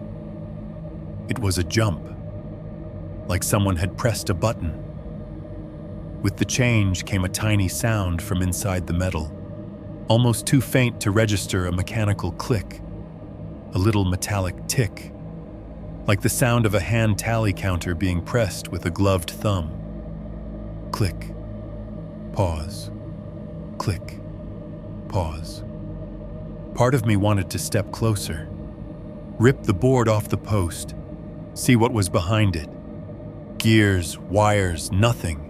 Another part wanted to walk back to the truck, get in, and drive until my grandmother's trailer was the only thing outside my window.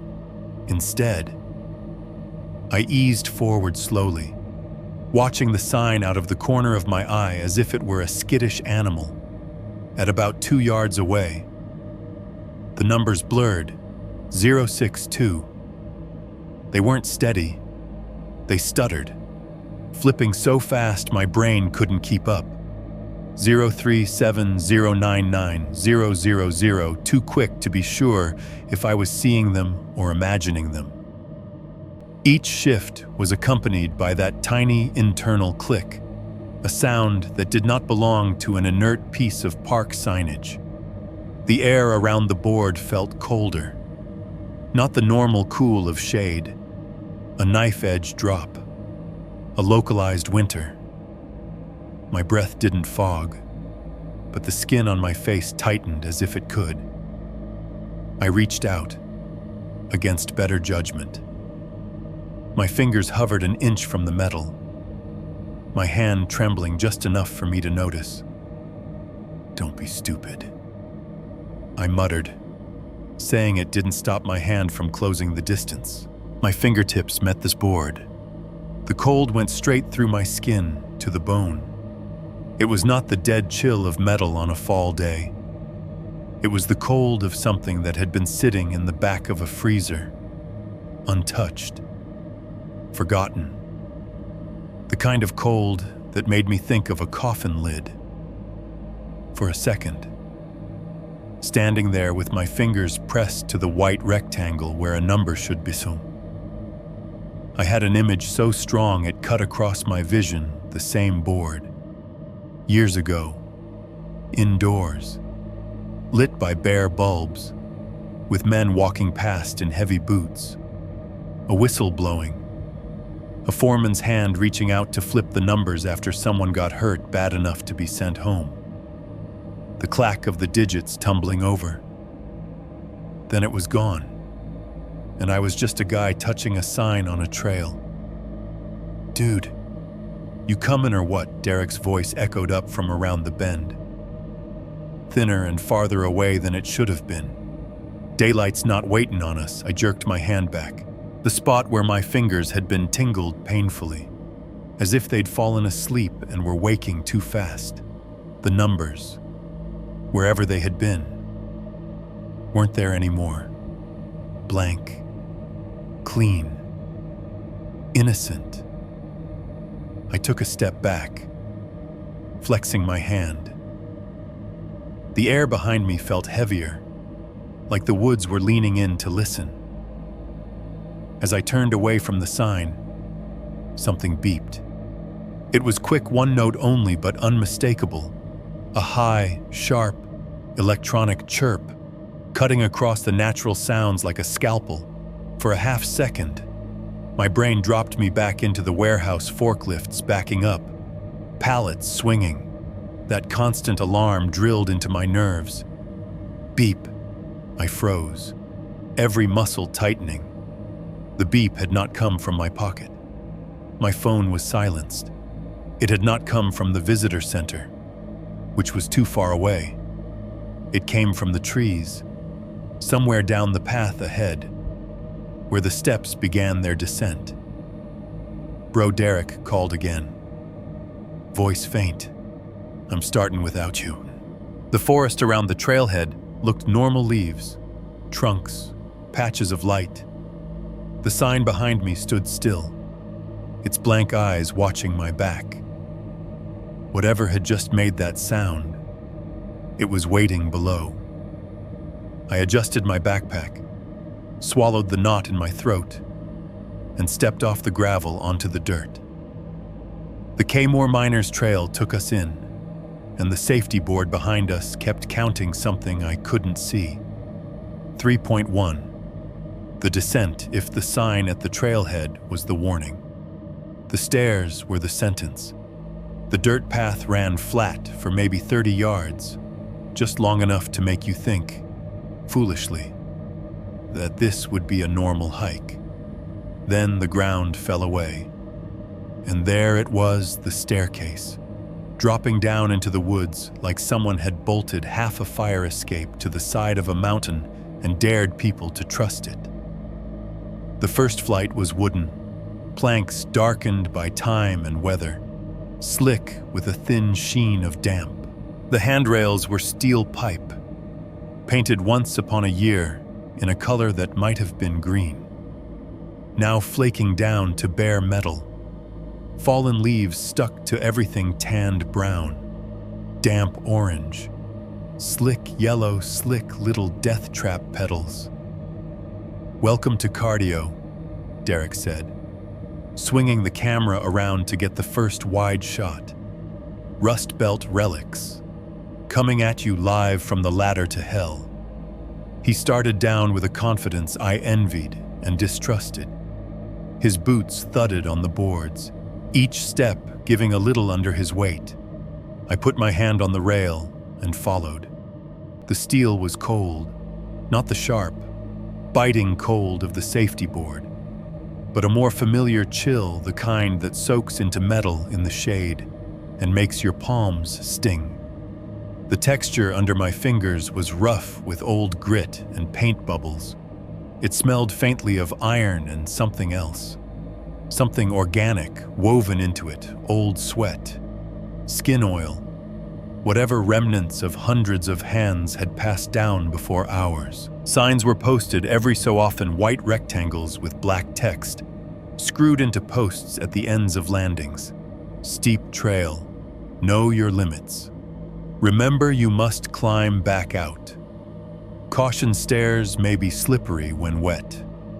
Each one felt less like a friendly reminder and more like a snide comment from the mountain itself. After the first 40 or 50 steps, the lot and the visitor center were gone behind us. Trees closed in on both sides, trunks rising like a wall, blocking any view back up. When I turned to look, all I could see was a zigzag of railings and treads climbing out of sight into green. My thighs started burning sooner than I wanted to admit. Going down is supposed to be easier. But there's something about endless stairs that finds muscles you forgot you had. Each step down pulled a little on my knees, a slow grind. OSHA would never approve this ladder to hell. I said, more to hear my own voice than because I thought it was funny. "Bro, OSHA doesn't hike." Derek puffed. He was already breathing harder, cheeks flushing, but his grin hadn't faltered. "This is like natural selection for influencers." The sound at first was normal. The creak of wood under weight, the faint jangle of Derek's backpack straps, the soft hiss of our breaths. Birds called somewhere above us, quick little chirps. A hawk screamed so far off it could have been in another county. Leaves rustled as the wind moved through them, branches brushing against each other. As we dropped lower, though, the birdsong thinned. It happened gradually, like someone sliding a volume knob down over the course of a song.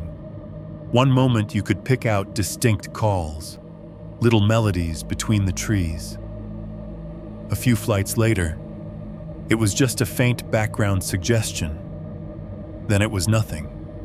The canopy above still moved, but whatever lived up there had decided we were not worth serenading. In its place, another sound grew. At first it was just a feeling, a pressure in the chest. Then it separated into something almost like white noise, a low, constant roar, distant but heavy. The river, the new, grinding its way through rock far below, never stopping long enough to be quiet. "Damn," Derek said between breaths.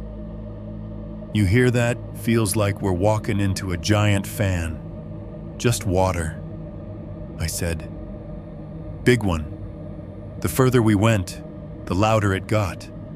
But it didn't drown everything. It just laid a sheet of sound under everything else. A baseline rumble you could feel in the rail when the wind shifted.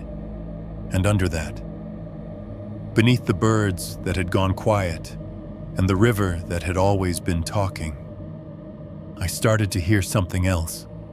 It was subtle at first. So subtle I thought it was just the echo of our own feet. A faint tick. No, not a tick. A clink. A little metallic kiss, repeated at irregular intervals. Clink. We hit a landing. Changed direction. The metal of the rail buzzed under my hand as Derek bumped into it with his hip. Clink. It didn't match our steps. That was what made it stand out once I noticed it. Our boots made hollow thuds on the wood, syncopated by our different paces. The unknown sound lived on a different beat altogether. It would come in between our steps, or long after, a tiny, precise note. Clink, clink, clink, like a shovel hitting rock somewhere far away, or a pick, or a hammer on steel. "You hear that?" I asked, stopping on a landing to listen. Derek stopped too, one hand on his knee, chest heaving. Hear what my lungs begging for mercy. He was loud, too loud for small sounds to survive. I waited until he took another step and the boards complained under his weight. Clink. It came again. Faint but distinct.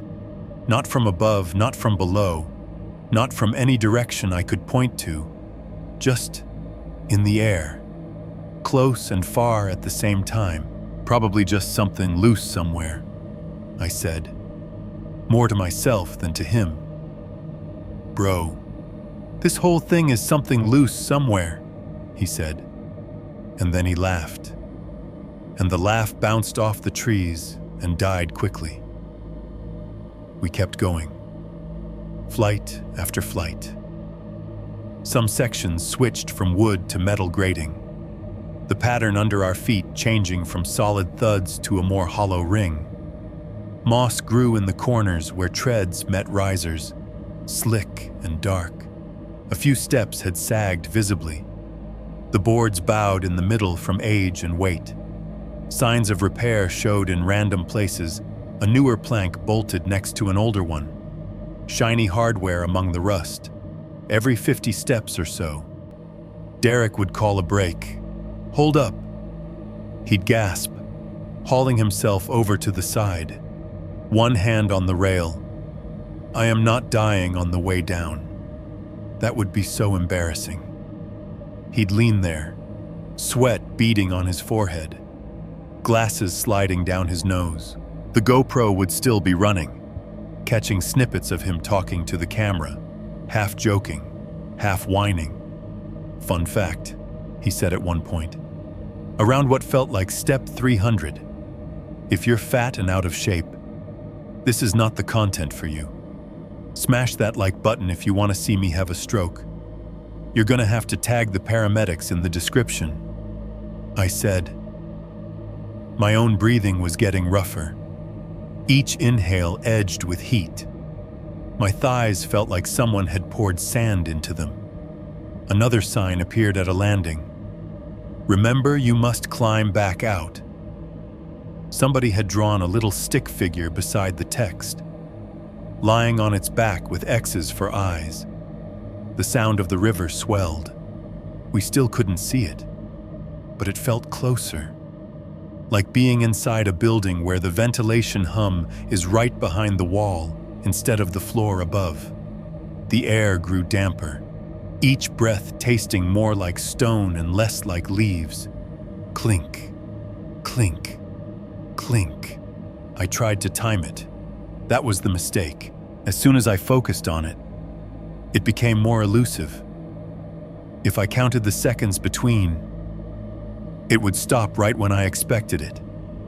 If I forgot about it, it would pop back up, threading itself between my thoughts.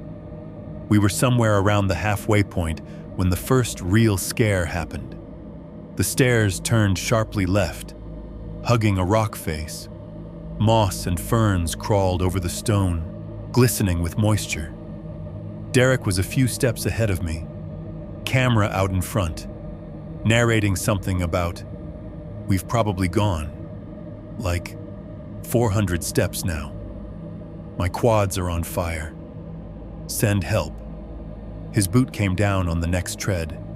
There was a sound I'd never heard in person before, but recognized immediately from a lifetime of horror in my head, the splintering crack of wood giving up. It wasn't dramatic. It didn't blow apart like in movies. It was more like a sudden sigh, a sharp complaint, followed by a dip. The board sagged under him a good inch. Derek yelped, an honest, high-pitched sound that ripped out of him before he could turn it into a joke. His arms flailed for a second as his balance shifted. The GoPro swung wildly, catching a smear of trees, sky, rail. Adrenaline lit up every nerve in my body. My hand clamped down on the rail so hard my knuckles hurt. I took a half step back, heart slamming. For one irrational second, I saw the whole staircase collapsing like a giant metal and wood slinky. Each flight ripping loose from its bolts and dominoing down the slope. In that mental snapshot, I saw us tangled in the wreckage, bodies punched through treads, legs bent in the wrong directions, bones like white sticks in the underbrush. I saw a steel beam above us giving way, just like the accident log had described, and the whole structure folding. In that same second, I think I felt the stairs actually move. Then it passed. The board held. Derek caught himself, planting his other foot hard on the next step down. "Whoa, whoa, whoa," he gasped, one hand slapping the rail. "You get that?" he panted to the camera. Almost died for the bit. Guys, like, legit, that step just tried to commit murder. I stayed where I was for a moment, every muscle tight. My mouth tasted metallic, like I'd been sucking on a battery. "You good?" I managed. "I'm good," he said, already laughing the edge off his fear. "Just, maybe don't step there. Mark that for the outtakes. Fat guy almost eats it on a national park trail. We could probably sue. Yeah, I'm sure the mountain will cut you a check," I said. We skirted the compromised step like it was a sleeping dog. He moved on, his breathing ragged but his pace unchanged. I followed more carefully now, every few treads testing with my weight before committing. The clink, clink, clink got louder the lower we went. It still wasn't loud. It was never loud. But as the river's roar grew, this other rhythm threaded through it, a faint, metallic heartbeat out of sync with ours. I tried to tell myself it was just some leftover piece of the staircase, a loose bolt, a bit of scrap hanging somewhere below, swinging and tapping in the wind. That was the comforting option. The reality was that it didn't sound like anything hanging. It sounded like impact, like contact. Force meeting resistance, again and again, patiently. Clink, clink, clink, somewhere between one landing and the next. Derek's voice faded into the background.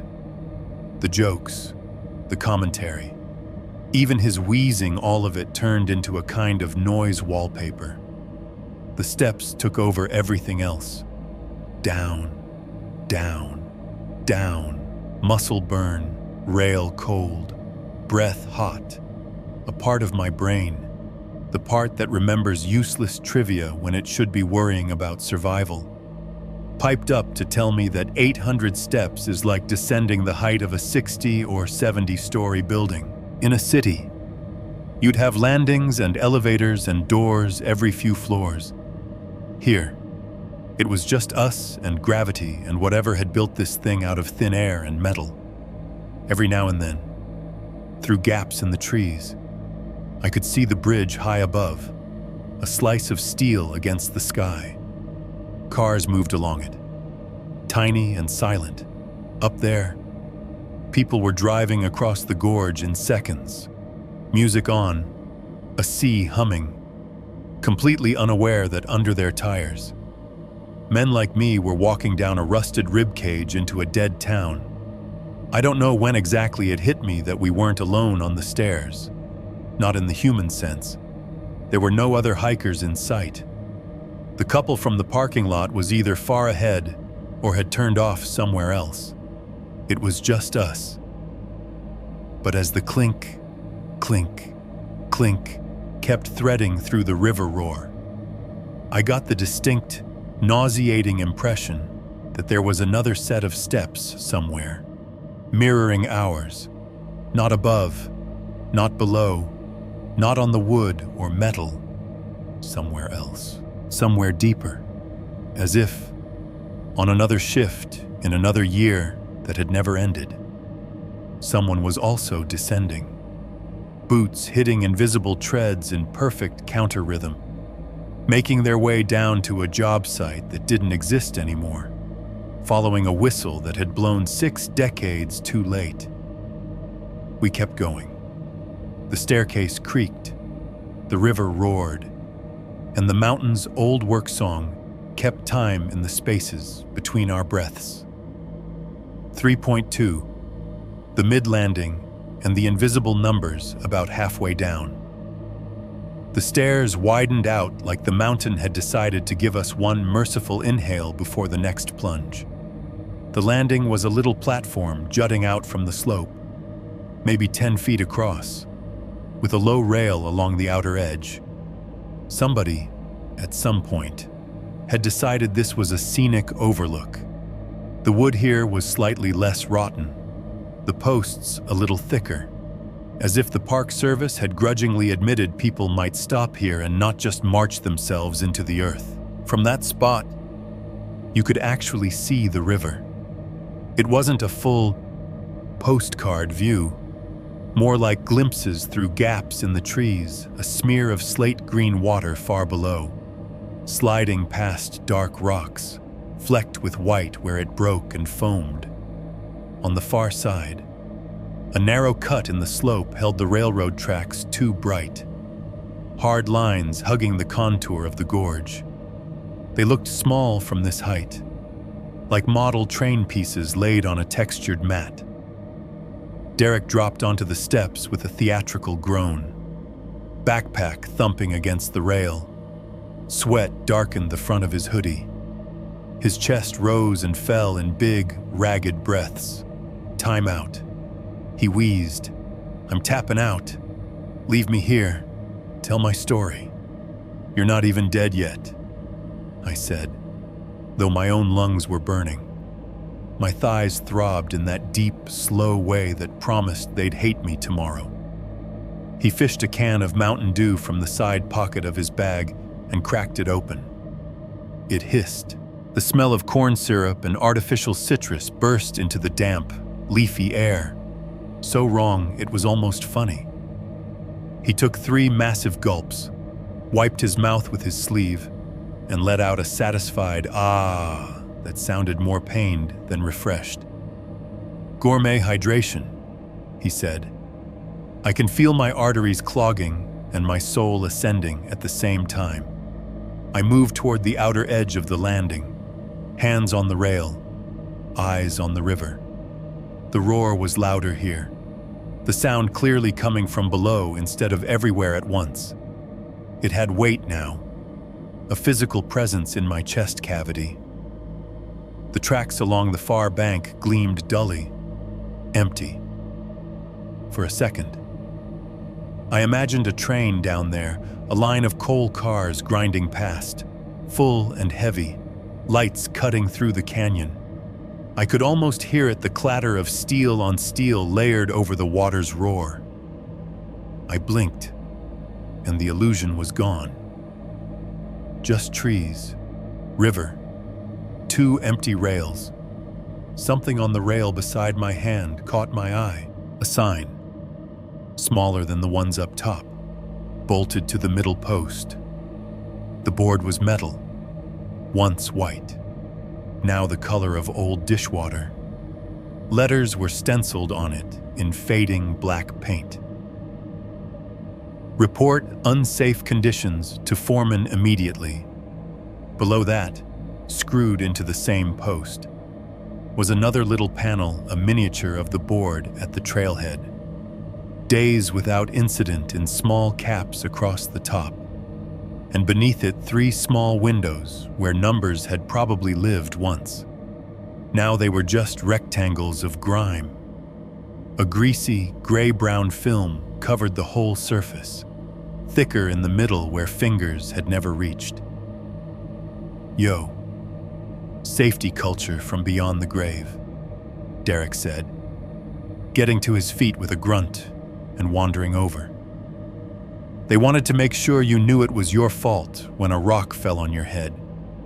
He wiped the back of his sleeve across the lower board. The grime smeared instead of coming off, leaving streaks but no clarity. Gross. He muttered, "Lead poisoning speed run. Don't lick it and you'll be fine," I said. He laughed and rubbed harder, clearing a small corner near the left side of the digits. Underneath, something dark showed through. Ink paint numbers. "There we go," he said. "Enhance, see, SI this shit." He leaned close, squinting. "Looks like 128, or maybe 728. I don't know. It's like those magic eye posters. My brain's making it up.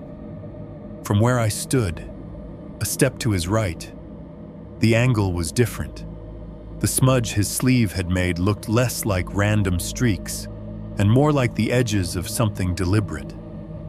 I focused on the cleared patch, letting my eyes adjust to the faint contrast between dirty white and faded black. 3, 6, 5. They floated up out of the grime slowly, like a Polaroid developing. 3, 6, 5. Clean in a way the rest of the board wasn't, as if someone had wiped just those digits and then left everything else to rot. A year. One full, unbroken year without incident. It made sense. It was the kind of milestone a foreman would be proud of. I opened my mouth to say as much, then blinked. In that fractional slice of darkness, something changed. When my eyes opened again, the numbers were different, not faint, not implied. Clear, sharp, black. 0, 0, 0. All 3, straight in a line, as if a fresh stencil had been laid down and painted that morning. No grime obscuring them, no age, just zeros. Nothing days without incident. My breath hitched hard in my throat. The noise I made surprised me, a little involuntary sound. Half gasp, half swallowed swear. Derek heard it. What he said, glancing up. "Spider, please don't tell me there's a spider on me. I'll straight up roll down these stairs." For a split second, the world went wrong. The river was still there, a moving strip of water far below. But its sound, its constant, grinding roar cut out. It didn't fade. It didn't dim. It was just there 1 second, and gone the next. Like someone had hit mute on the whole gorge. The absence was a blow. My ears strained against it, panicking. Every other sound vanished with it. No wind in the leaves, no creak of stairs, no rustle from Derek's hoodie. Silence fell, a physical thing, thick and suffocating. In that vacuum, something else slipped through. First came a whistle, high-pitched, shrill, the kind of piercing tone that can cut through machinery noise and grab 100 men's attention at once. It sliced straight down my spine. I'd never heard that specific whistle in my life, but I knew what it was, a foreman's signal, sharp and urgent. The blast was short, a single note, right on top of it. Without space to breathe, came a scream.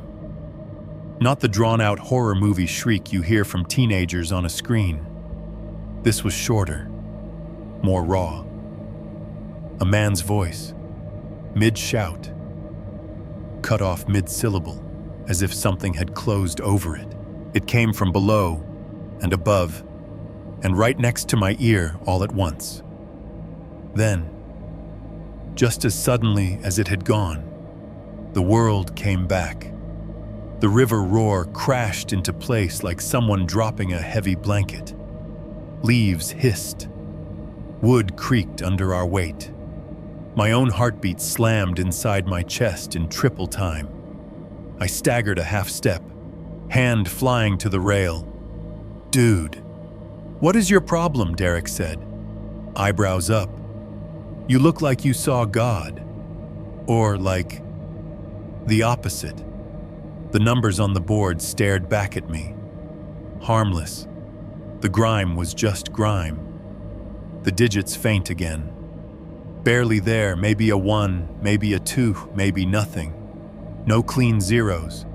No sharp lines.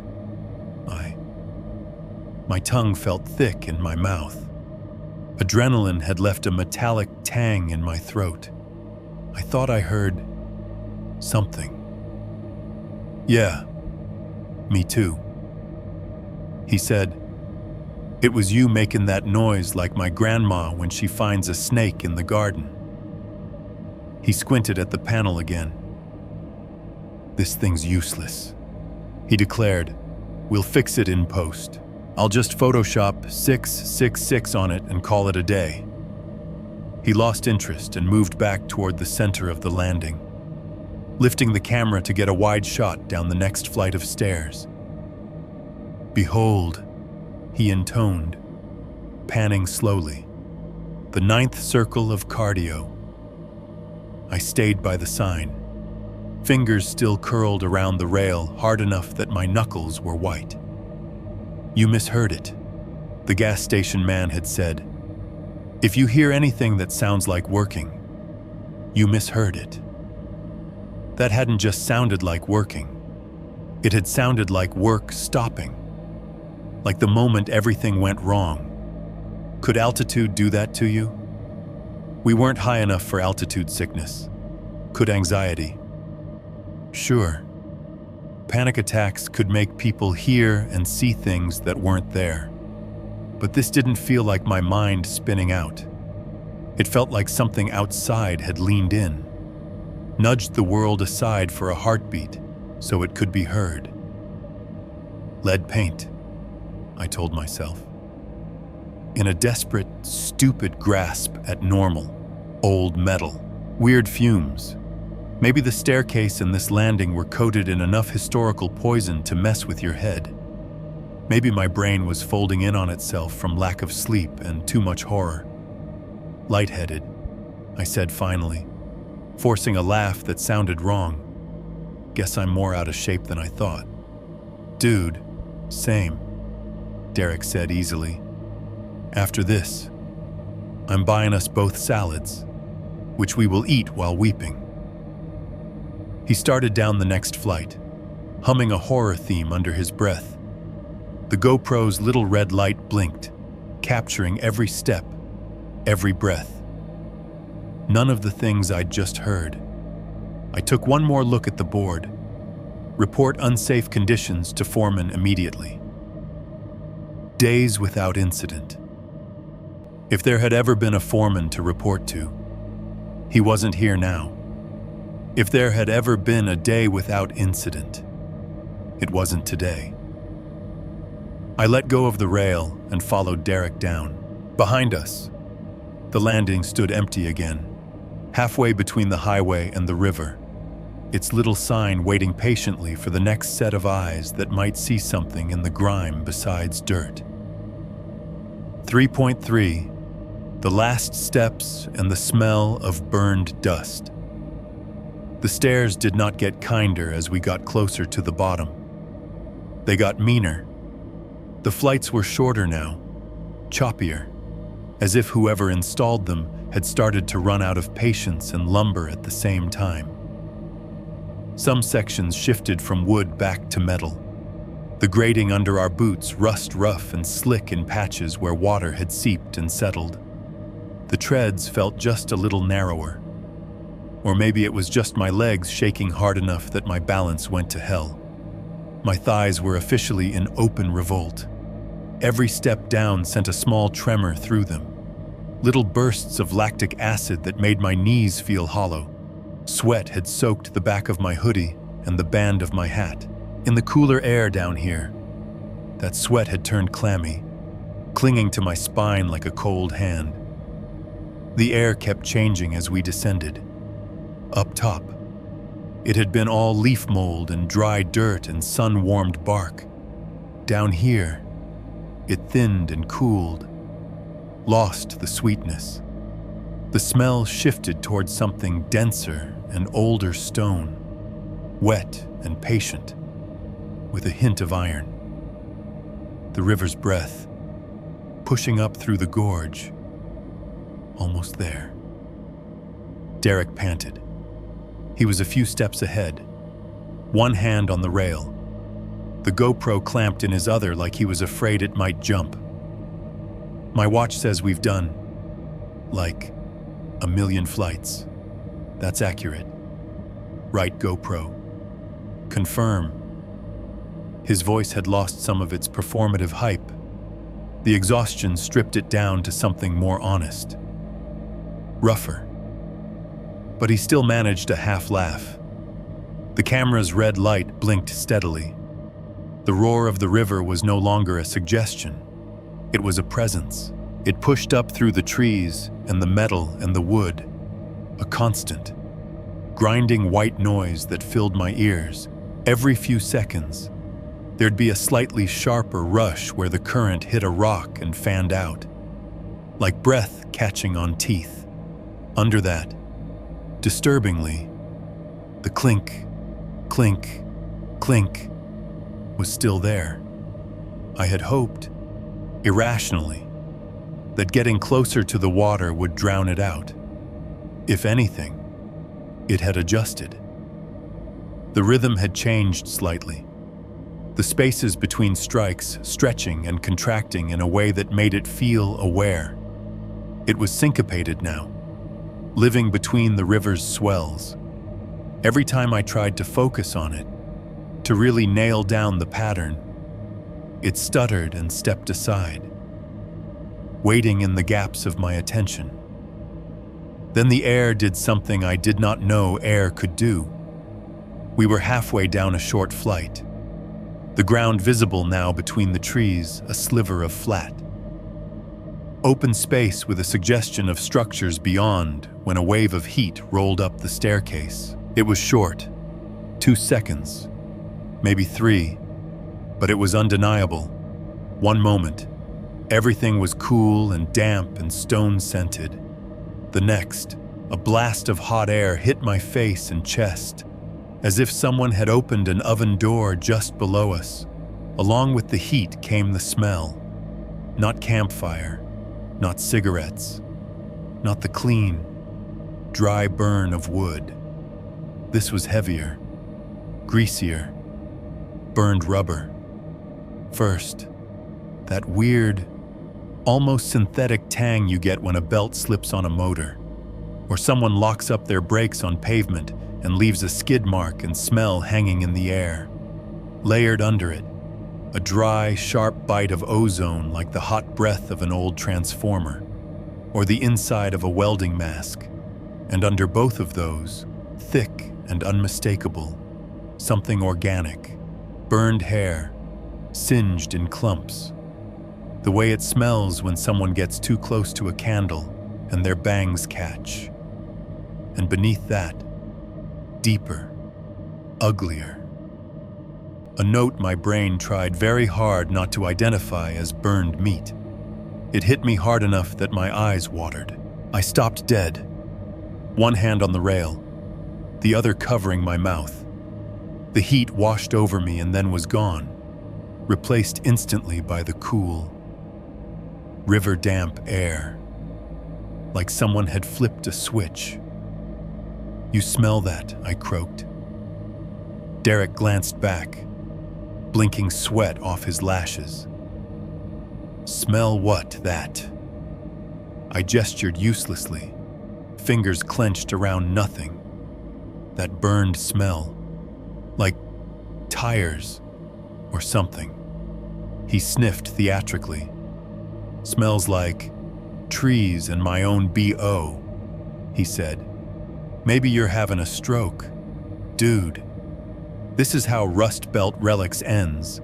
Guy smells phantom barbecue and dies on stairs." He chuckled at his own joke, turned back, and kept going. The GoPro pointed down, capturing each step, unbothered. The smell was gone, completely. No lingering whiff, no fading trail.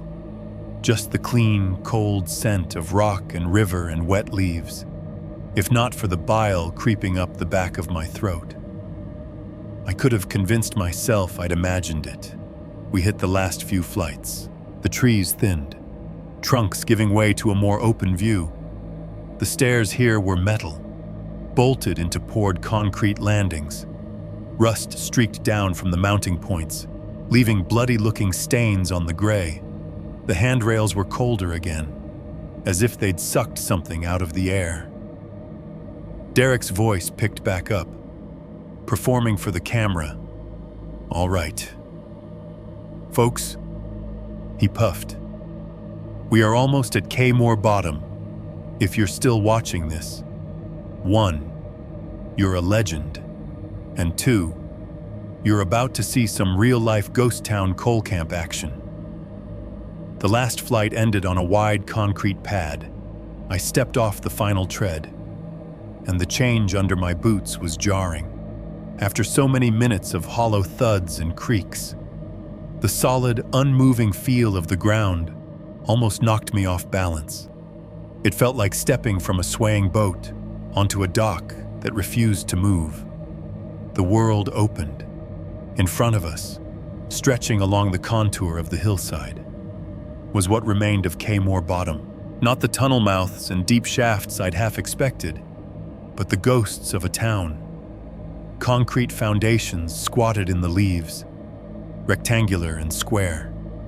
Some filled with saplings and ferns, others with collapse. Broken walls jutted up at jagged angles, brickwork listing, vines threading through the gaps. Here and there, a set of steps led to nowhere, a staircase up to a doorframe that had long ago rotted away, now opening into empty air. Rusted rails ran through it all. Some lay flat, half buried in gravel and dirt, leading from what must have been the processing area toward the river. Others curved and vanished under moss, like veins that had grown over. A few steel posts stuck up like snapped bones, whatever had once connected them gone. To our right, the river slid past, wider now that we were on its level, up close. Its surface was not smooth slate, but constantly shifting muscle, brown-green and opaque. Bits of branch and old logs bobbed in the current, turning lazily as they were pulled along. The far bank looked close enough to throw a rock at, But the water between felt heavier than that, like it would grab and keep anything that fell in. The sound at the bottom was more complex. The river was loud, yes, churning and sucking and slapping against rocks. But there were other notes woven into it, every so often. Over the general roar came the clank of metal from upriver modern freight train, hidden by curves and trees, dragging its cargo along the line we'd seen from above. The sound arrived chopped and delayed, bouncing off the canyon walls in weird echoes. And under all of that, still, the rhythm. Clink, clink, clink. It lived there, in the spaces. It didn't belong to the train. It didn't match its tempo. It didn't belong to the river. It rode under its peaks. It was its own thing, on its own beat, like a metronome set for some long-gone shift.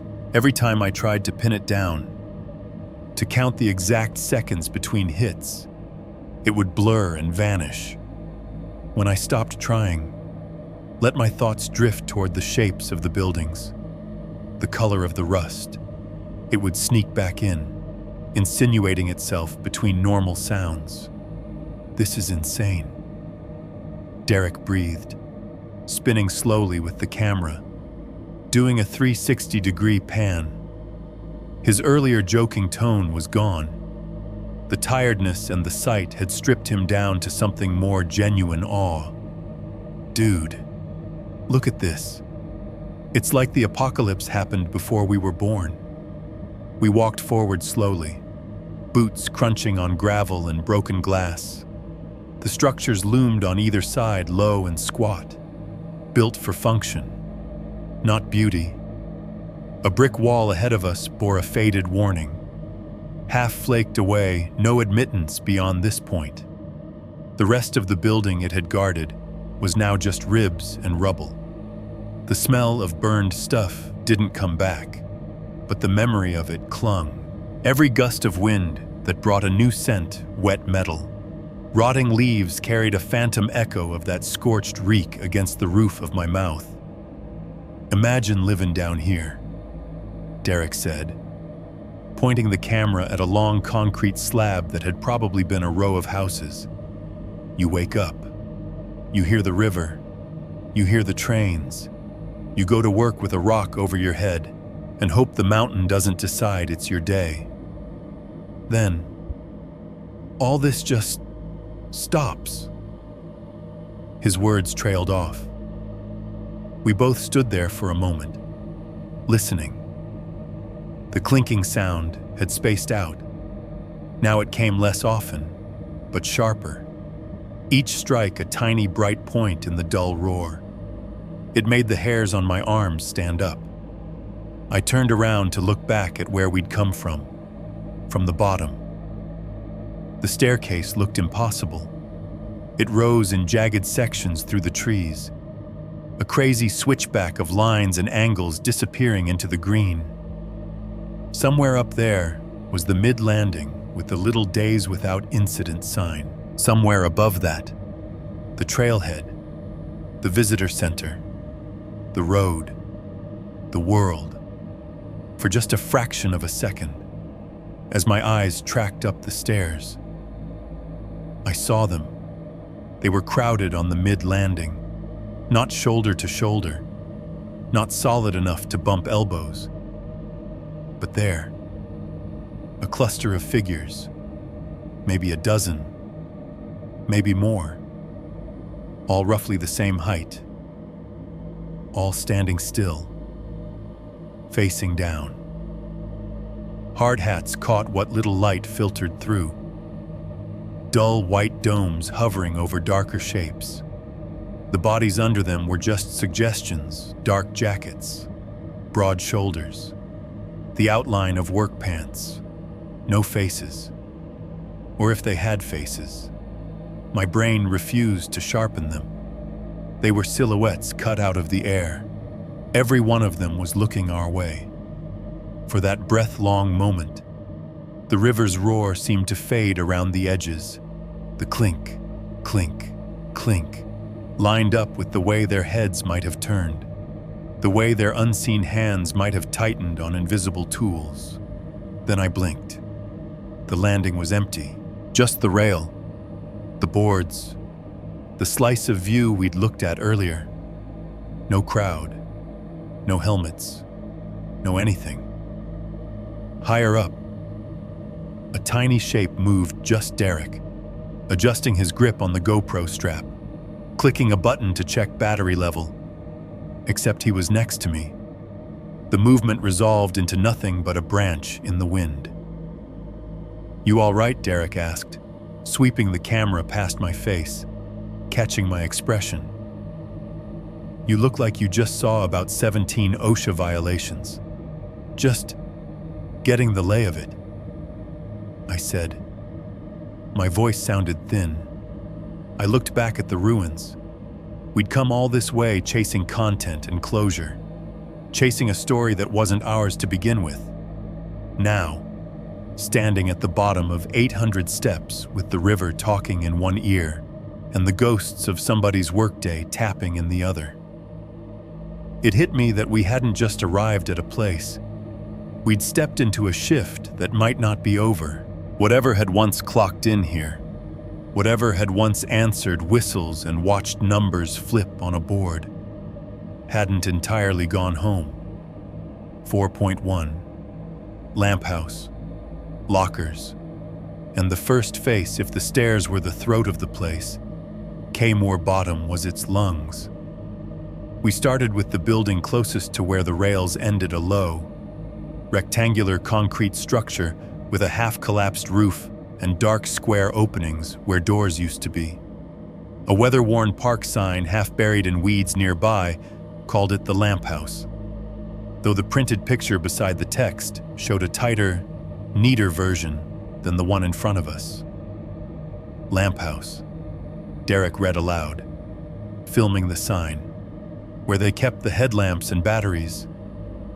That's metal, literally." The front doorway had no door, just a thick concrete frame with corners knocked off, like someone had taken a giant sledgehammer to them. The threshold was worn smooth by 100,000 boots, scuffed gray where the concrete under the dirt still showed. I stepped over it and felt the temperature drop another notch. Inside, the light changed. Outside, everything was mottled greens and browns and river silver. In here, the air took on a greenish tint, filtered through the leaves and the broken roof. The smell shifted from open water to enclosed, damp concrete sweat, wet dust, the ghost of something chemical long gone. Rows of corroded metal shelves lined the walls. They were mounted chest high, running the length of the room. On each, like teeth in a rusted jaw, sat short metal dividers, forming individual cubbies where lamps and batteries had once rested. Little painted numbers were barely visible above some of the compartments, flaking off in curls. The shelves were mostly bare now, just crumbs of rust and gravel. Here and there, a few artifacts clung on. A cracked piece of thick glass that might have been a lens. A bolt of wire curled into itself like a dead spider. A single mud-caked glove, petrified where it fell. Above the shelves, long lines of hooks hung on a metal strip. Most were empty. A few still held numbered tags, small oval pieces of tin or aluminum stamped with digits. They dangled slightly in the draft from the door, tapping faintly against the metal behind them. The sound was small, but it slid right into the clink, clink, clink, rhythm in my head, like the place was adding its own percussion. Derek whistled low. The sound bounced off the concrete and came back thin. "Dude," he said softly, swinging the GoPro from left to right. "This is wild. Imagine this room full of dudes coming in here every day, grabbing their lamps, clocking in. It's like a dead locker room. His voice dropped unconsciously. Even he could feel the weight in here. "Look at this," I said, pointing toward the back corner. Along the far wall, half hidden by a crumble of debris, was a row of lockers. Real lockers. Not the big industrial kind you see in newer plants, but narrow, human-sized ones. Built for a jacket and a lunchbox and not much else. The metal was bubbled with rust, paint flaking in curls like old sunburn. A few doors hung crooked on one hinge. Others were jammed shut. Seams swollen with corrosion. Derek's eyes lit up. "Oh, this is content," he said, stepping over a fallen chunk of concrete. "Old lockers, classic. What did they leave behind, angle? People love that." He positioned the camera and did a little intro bit in a low voice, narrating what we were seeing. I half listened, more focused on the physical reality in front of me. The first locker door I tried didn't budge.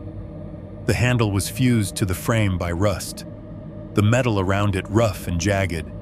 On the second, the latch gave with a little click. When I pulled, the whole door complained in a long, high squeal, metal rubbing metal, the sound shivering through the room. The echo rolled out toward the doorway like a wave. It hit the concrete walls and bounced back, as expected. But past that first reflection, something split. One thread of the squeal came back normally duller, a little stretched, fading out in a pretty predictable way. The kind of echo you get in a big empty garage. The other thread sounded like it didn't bounce at all. It sounded like it kept going. It trailed away in a direction I couldn't point to, thinner and thinner, as if the sound had found a crack in the room and slid right down into it. The squeal distanced itself, the pitch warping just a little, disappearing not with a fade but with a sort of small, swallowed gulp, like a door closing a long way off. I let the locker door hang open and listened hard. All I got now was the drip of water from somewhere near the back, slow and patient. Plip, plip. The river outside, muffled but constant. Derek's shoes scuffing behind me. "Dude, this is crazy," he said, coming up beside me to get the shot. "What we got? Tell me we got." Like a severed leg and a love letter. "Just disappointment," I said. Inside the locker, the air was stale, protected even from the thin draft. The metal interior was more orange than gray, covered in flakes and rough patches. In the bottom, half sunken in rust dust, sat a single leather boot, or what had once been leather. Now it looked more like a fossil of a boot. The upper had collapsed inward. The toe crumpled. The laces were gone, leaving only greenish eyelets. The sole had separated in the front, gaping like a dry mouth. On the back wall of the compartment, fused to the shelf by corrosion, was a scrap of blue cloth.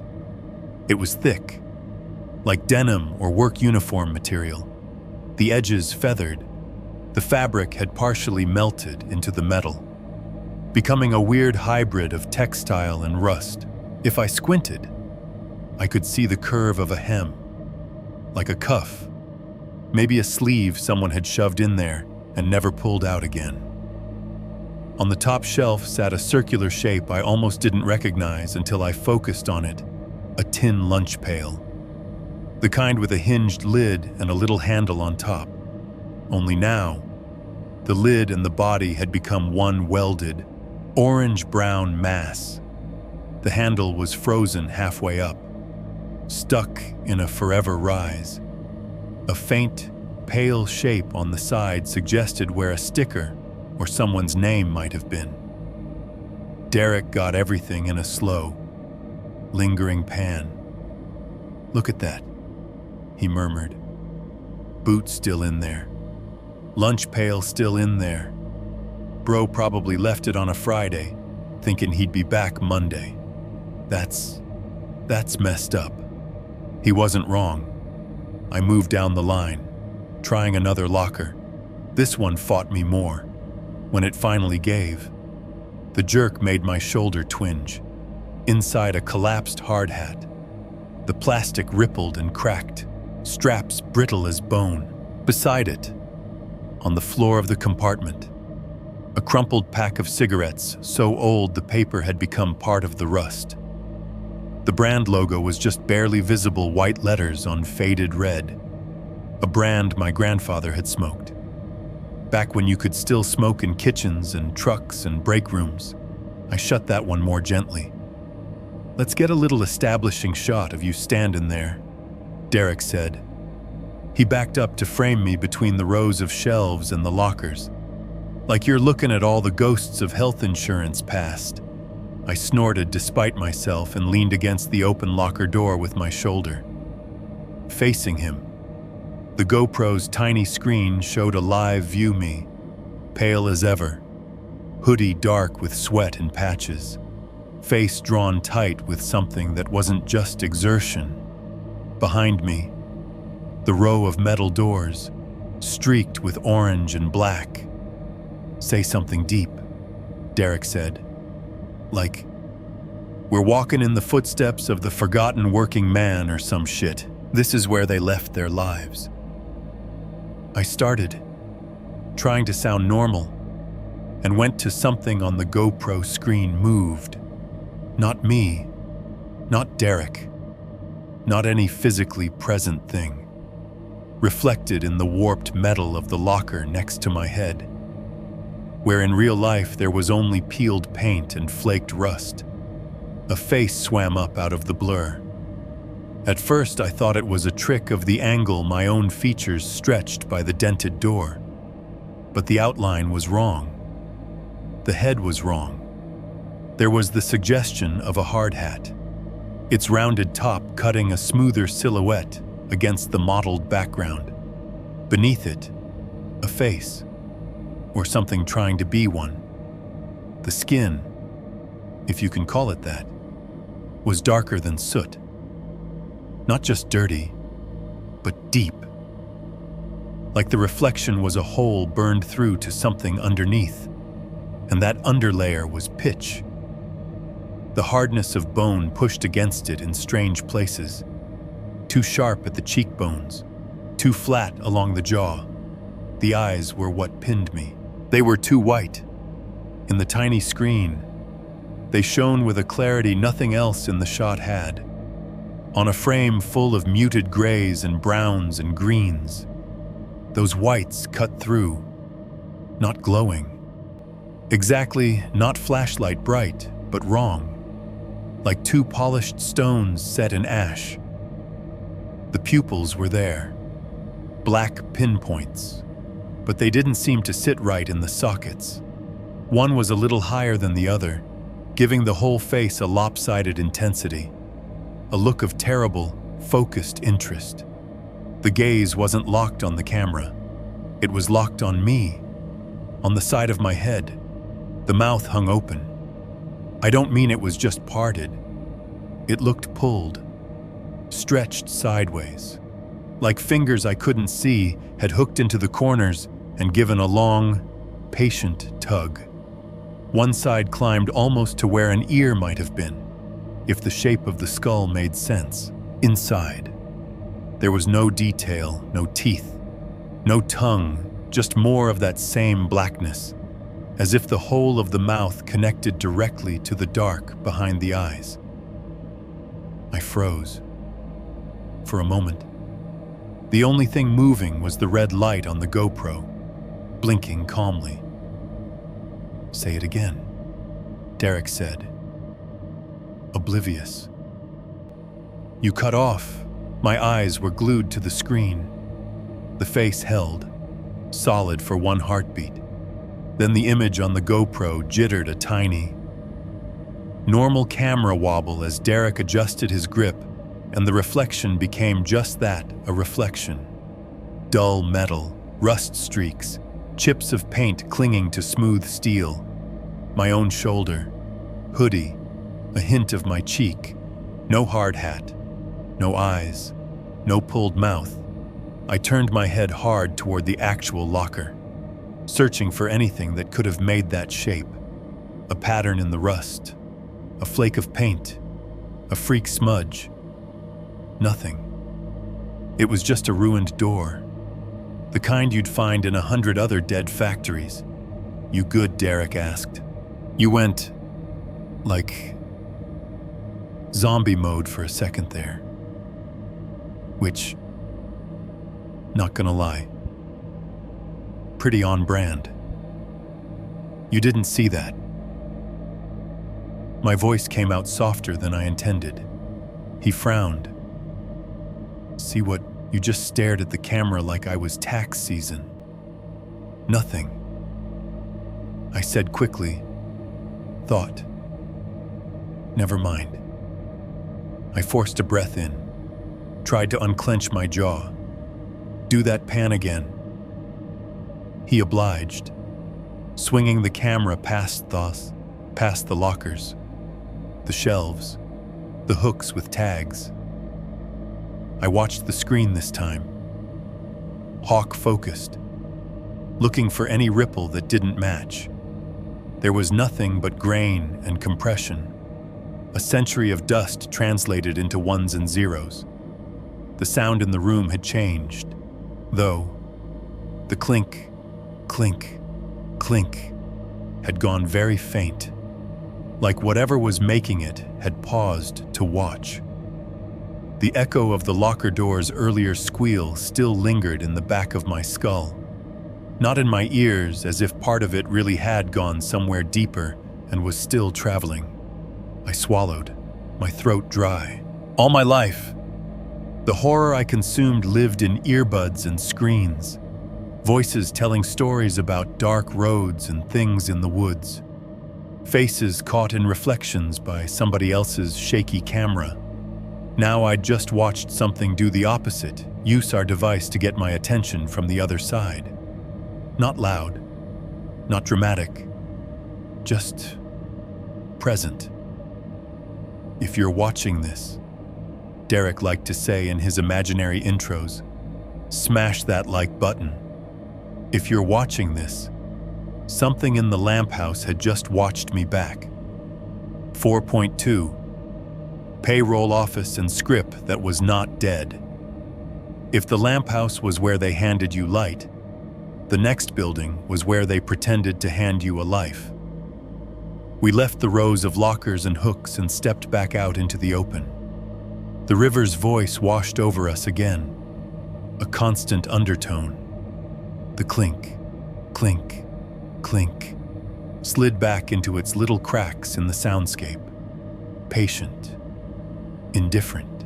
Up ahead, across a short stretch of gravel and moss-choked rail, sat a structure that had clearly been more important than most. Not big, exactly, but more deliberate. The concrete foundation was more intact. Brickwork still rose up in spots to shoulder height, forming partial walls. A set of cracked steps led up to what had once been a doorway, though now it was just an opening with nothing to fill it. A sign leaning nearby, warped by weather, identified it. Office/payroll and company store. Late-stage capitalism. My beloved, Derek muttered, reading it into the GoPro. This is where they made sure you never actually owned anything you earned. We picked our way up the steps. The wood that had once covered the floor was mostly gone, rotted away or stripped, leaving a packed dirt base mixed with chunks of concrete and splinters. Bits of old tile clung here and there in broken lines, hinting at paths people had walked over and over. The remains of a counter stretched along one wall, just a long, low platform now, its surface rough and splintered. At the back, above where a cashier or clerk would have stood, a half-collapsed partition wall leaned at an angle. On one of its surviving boards, faded but legible, someone had stenciled in block letters "Dus credit." The words hit harder than they should have. No credit, no tabs, no trust. You paid up front with money that wasn't really money, or you didn't get what you needed. The light in here was weirdly flat. Enough roof had fallen in to let in sky, but enough remained to tamp everything down. Dust motes hung in the beams that did make it through, drifting lazy as if time itself had thickened. "Look at that," Derek said, moving behind the ruined counter. "Can totally see some guy standing here, making sure nobody gets an extra sack of flour." He set the GoPro on the ledge for a second, propping it with a rock to get a static shot of the room. Corporate paradise. Something under my boot clicked. I looked down. At first, I thought it was just another piece of rusted junk. The floor was full of that nails, bolts, flakes of metal that had given up and turned back into dirt. But this was round, a flat circle about the size of a quarter, sunk halfway into the packed earth. I nudged it with my toe. It didn't move. As I crouched, my stomach did a slow, uneasy roll. The shape, the size, the way it caught the light. I'd seen these before. Not here. In a cigar box on my grandmother's dresser, back before she decided she didn't want reminders lying around. Metal discs, worn smooth on the edges, some stamped with values, some with company names, tokens, scrip. Her voice floated up with the memory, as clear as if she were standing behind me instead of 2 counties away. "You don't pick those up, baby. They belong to the ones who never got to spend them. You don't want to owe them anything." At 6 or 7, it had sounded like superstition. At 13, it had sounded like bitter metaphor, her way of saying the company still owned your ass, even after you clocked out. At 27, kneeling in the ruins of a payroll office at the bottom of a gorge, it sounded like a rule I should have followed harder than some commandments. "Yo, you find something?" Derek called from the other side of the counter. "Maybe," I said. I brushed at the dirt around the disc with my fingertips. The soil here was dry on top, but cooler and clumpier just under the surface, like it hadn't seen real sun in decades, as I cleared a little circle around it.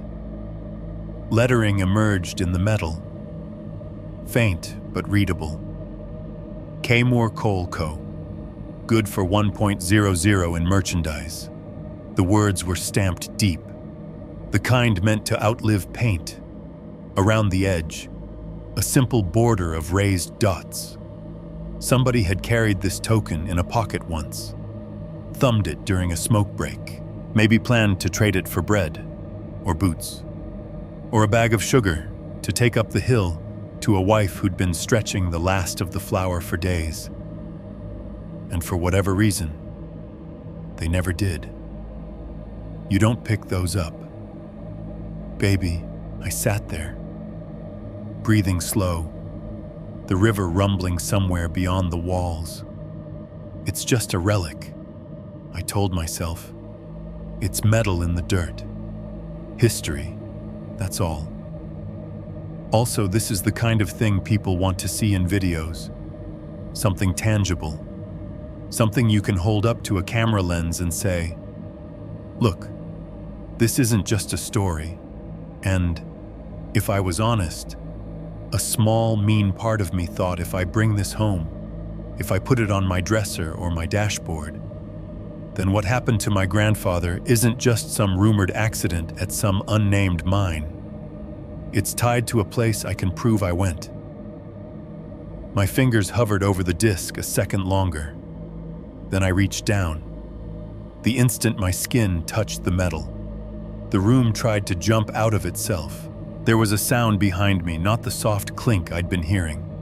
Not the far-off river roar, but a hard, violent clatter, like a metal box shoved off a shelf and hitting the floor. I flinched, yanking my hand back on pure reflex. The contact with the token had lasted maybe half a second, but in that half second, it felt like something pulled in the opposite direction. Not enough to keep me from breaking the touch, but enough to register a tiny, disagreeing tug, like someone on the other side of a door refusing to let it close. "Shit!" Derek shouted.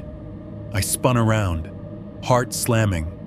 A length of old conduit pipe lay in the middle of the room, still rolling a little in a lazy arc. It had been propped somewhere I hadn't seen it before, and now it had apparently decided to throw itself into the seam on the far wall. Scuff marks and a fresh scrape showed where it had slid down from, somewhere higher. Somewhere physics should have left it alone. "You okay?" I asked, more sharply than I intended. "Yeah." Derek put a hand on his chest, laughing breathlessly. "Jesus, this thing just came out of nowhere. I thought somebody threw it. You see anybody out there?" He jerked his thumb toward the door. I crossed the room in 3 long strides and looked out. Empty gravel, empty rails, trees, no hikers, no rangers, nobody joking around with loose pipes. The clatter echoed away, stepping down the walls, and then the usual sounds reclaimed the space river. Distant train, drip. I turned back toward where the token lay. It was exactly where I'd left it, half freed from the dirt, one edge clean and bright by comparison, the rest still dull. But now, across the stamped 1.00, there was a faint smear of black. It had not been there a moment ago. Not thick, not dramatic. Just a thumbprint-shaped shadow of something dark that hadn't had time to rust yet. Coal dust was my first thought. Or grease. Or old ash from some pocket it had sat in too long. "That's weird," I murmured. What Derek was already nudging the conduit pipe with his boot. Filming it. Narrating about ancient infrastructure attacking Fat Man. Nothing. I lied. Again. Just dirt. I looked at the token a few seconds longer. You don't pick those up. They belong to the ones who never got to spend them. If I walked away, left it there, the story would go on without me. The place would close back up around the absence of my hand. The numbers on whatever board was counting would keep doing whatever they were doing. If I took it, something would change. Maybe only in my head. Maybe not. I reached down again. Slower this time, giving the air every chance to scream at me. My fingers closed around the disc. It was colder than the ground around it.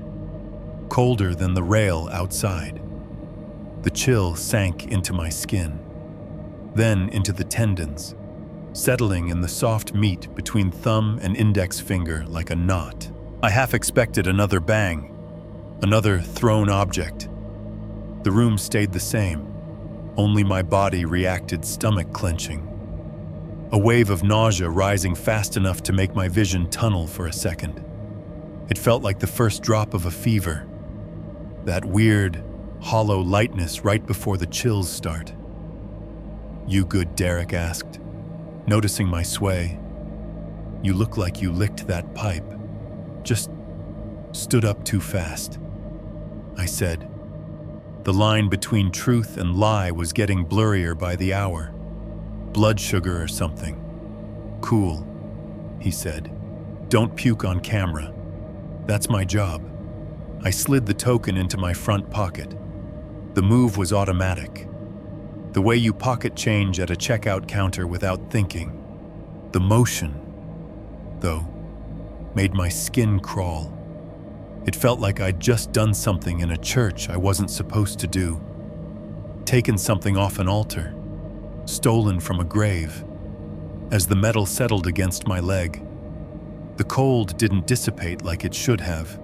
It didn't warm to my body. If anything, it drew heat out. My fingers, curled briefly in my pocket to adjust it, felt bone-deep chilled, like I just held a handful of ice. This will prove it, I told myself. Later, when this is just a story, when the details start to feel fuzzy and unreal, I'll have this in my hand and remember the grip of the place. I'll know I didn't make it up. And another thought, quieter. I tried not to look it directly. Now I carried a piece of Kaymoor's ledger with me, a unit of value that had never been redeemed, a debt that had never been settled.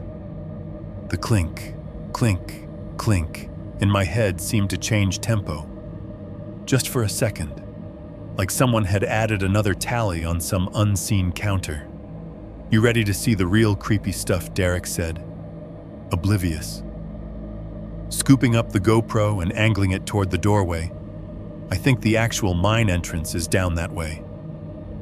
"Yeah," I said, hand still in my pocket. Fingers pressed against the cold disc. Led the way as we stepped back out into the gray light of the dead town. The wind shifted for just a heartbeat. The smell of burned dust and rubber and hair walked past us again, faint as a memory. Something in Kaymoor had noticed its pay was missing, and one small part of it, stamped and numbered, now rode in my pocket, perfectly willing to go along as long as it could keep one hand on my pulse. 4.3.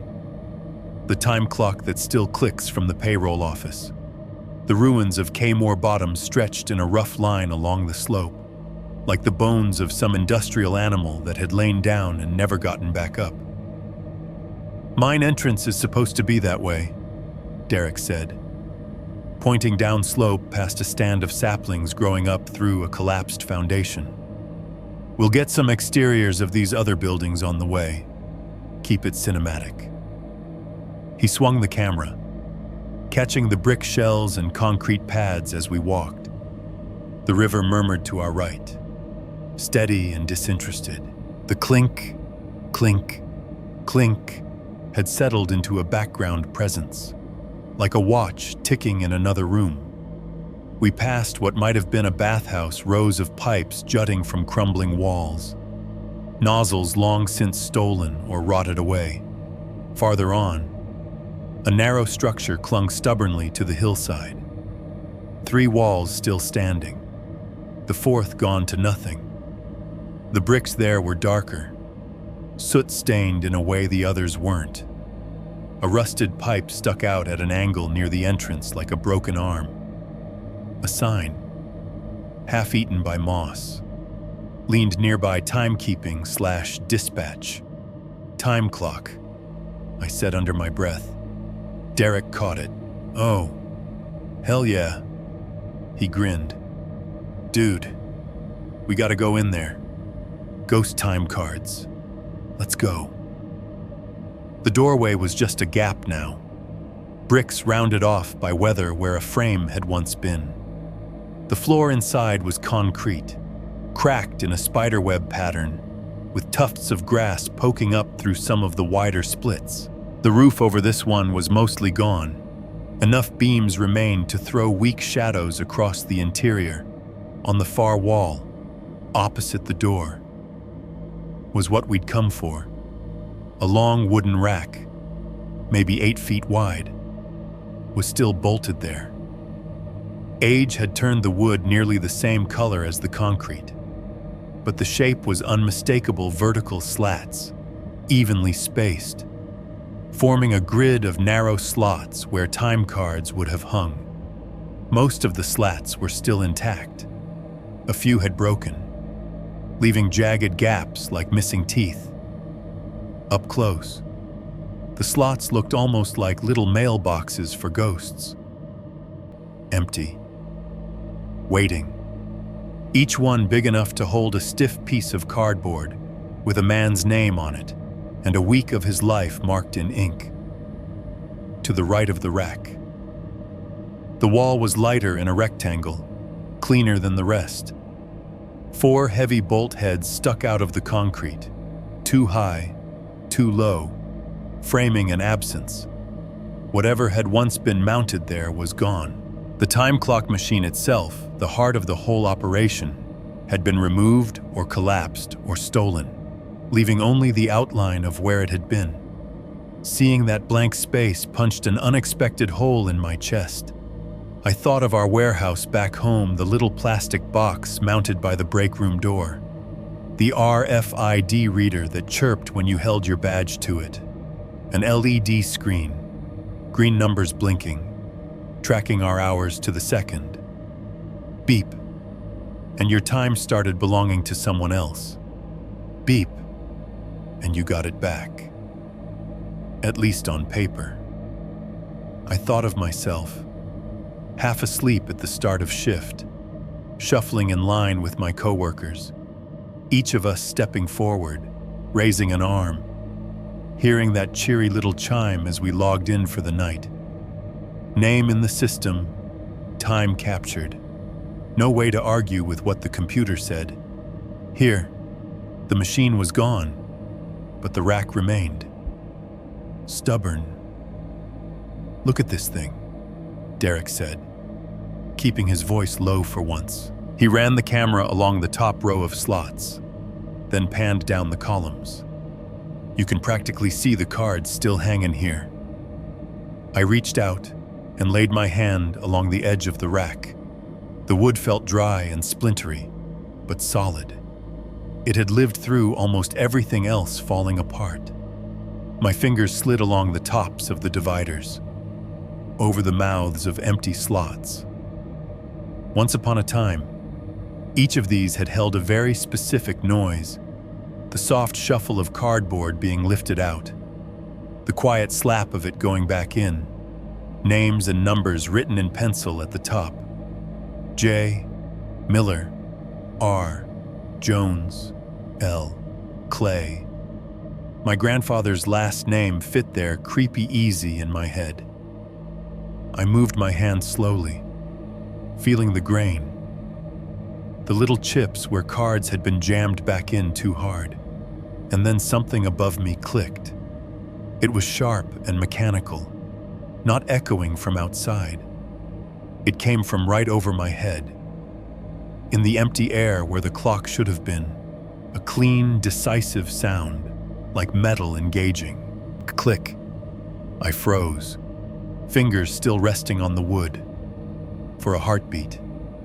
The river and the distant train and Derek's soft footstep behind me all went soft around the edges. A different rhythm stepped forward. Shuff, thunk, shuff, thunk, shuff, thunk. It had weight. It had routine. The shuff sounded like stiff paper sliding into a slot it had been sized for, the edges brushing metal. The thunk was the sound of that card hitting the stop inside the machine, some internal lever being tripped. Shuff, thunk. My grandfather would have done that. I realized. Every shift. Stand here, maybe in a line of 30 other men, coal black and sweat slick and exhausted, and push his card into the mouth of a machine bolted to this exact rectangle of cleaner wall. A little mechanical heart inside would have stamped the time in purple ink, 6:00 p.m., start of night shift. 12 hours later, if he was lucky, he'd come back, shuff, thunk, off. Name and hours recorded. Another line in some ledger, some log. Some days without incident board somewhere. The phantom rhythm continued, steady, like footsteps I couldn't see. Shuff, thunk, shuff, thunk. It wasn't loud. It didn't need to be. It sounded like it had been happening forever. Maybe even during the decades when the machine was gone. As if, once you start a shift, some part of you keeps clocking in whether there's hardware left or not. Dude, this angle is sick, Derek said from the doorway. He was focused on a cracked window on the side wall, framing the river through it, getting that view from the office shot. Gonna overlay some old mine whistle sound or something. You don't hear that? I asked, still staring at the empty wall. Hear what? He didn't turn around, eyes squinting at the screen. All I hear is cardio trauma and you talking to ghosts. The shuff, thunk, went through one more cycle. Then, like someone had decided the demonstration was over, it stopped, not with a fade, just gone, in its place. The normal world rushed back river, wind. Derek's shoes scraping on grit as he adjusted his stance. The silence where the mechanical sound had been felt suddenly heavy, like a room where someone had just hung up a phone. I swallowed. My hand had gone slick with sweat on the wood. When I pulled it back, a few splinters stuck in my palm. I picked one out with my thumb, watched a tiny bead of blood well up and smear. Probably just some loose metal outside, I said, more to myself than to him. You know, wind. Yeah. Man, Derek said easily. Everything's loose down here, including our arteries. He snorted at his own line, then finally turned the camera toward me. All right, stand by the rack. Give me your blue-collar ghost town TED Talk. Extra depressed. Please. Pass, I said. My voice sounded thin. You do it. He rolled his eyes dramatically and stepped over to the rack, putting himself where I'd been. Fine. Stealing my shots anyway. Let the talent handle it. He ran his fingers along the slots, mimicking what I'd just done. His touch made no sound but the soft rasp of skin, dry wood. No clicks, no shuff, no thunk, nothing that made him flinch. That's crazy, he said, looking into one of the empty slots like a card might still be in there if he peered hard enough. All these guys had their lives broken into little rectangles. You were either on the wall or you weren't. Behind his shoulder, something else on the wall caught my eye. Near the edge of the rack, where the brick met the concrete, the surface was darker. At first I thought it was just a stain. Then I saw the lines in it. Someone had written there, in charcoal or grease pencil. The strokes were thick, the handwriting big and quick, like it had been done on a break. One eye on the door, night shift. Don't forget to clock out. The words slanted slightly upward. Letters crowded together. Some of the strokes dragged where the writing tool had caught on the rough surface. It could have been a joke, a little gallows humor, in a place where forgetting to clock out meant losing money. Underneath that line, in a different hand thinner, more jagged, the wall bore another message. They won't let you. No punctuation, no flourish. Just those 4 words, scratched harder into the brick, as if whoever wrote them wanted them to outlast the paint, the wood, the machine, everything. My skin crawled. The cold disc of script in my pocket seemed to press harder against my leg, as if it had grown heavier. Hey, check this out, I said, pointing. Derek swung the camera to the writing. "Oh, that's perfect," he said, delighted. "That's the thumbnail right there. They won't let you."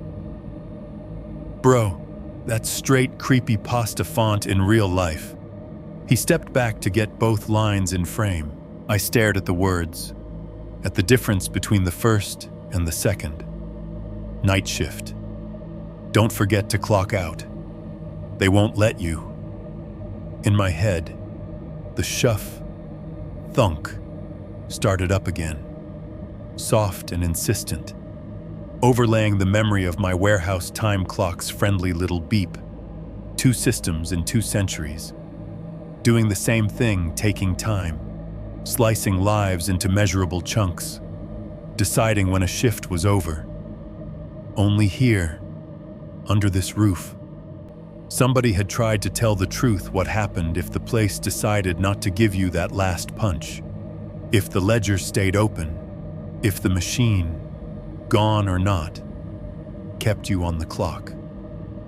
I looked at the empty rectangle on the wall where the physical clock had once been. Bolts rusted, but still holding. Nothing there.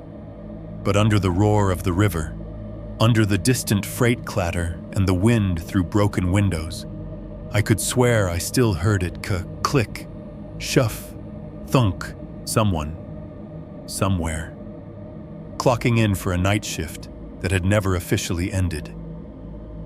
5.1. The mind's breath. We followed the rails. They ran like a rusted spine through the hollow, half buried in gravel and moss, vanishing between the foundations of old buildings and reappearing farther on. Some stretches were bent, warped by landslides or tree roots. Others lay straight and clean, as if they'd been laid last week instead of a lifetime ago. Trail map said the mine portal's down this way, Derek said, checking the crumpled brochure he'd stuffed in his back pocket. The paper was damp now, edges fraying. Look for the big, spooky hole. Very technical description. The path narrowed as we moved away from the main cluster of ruins.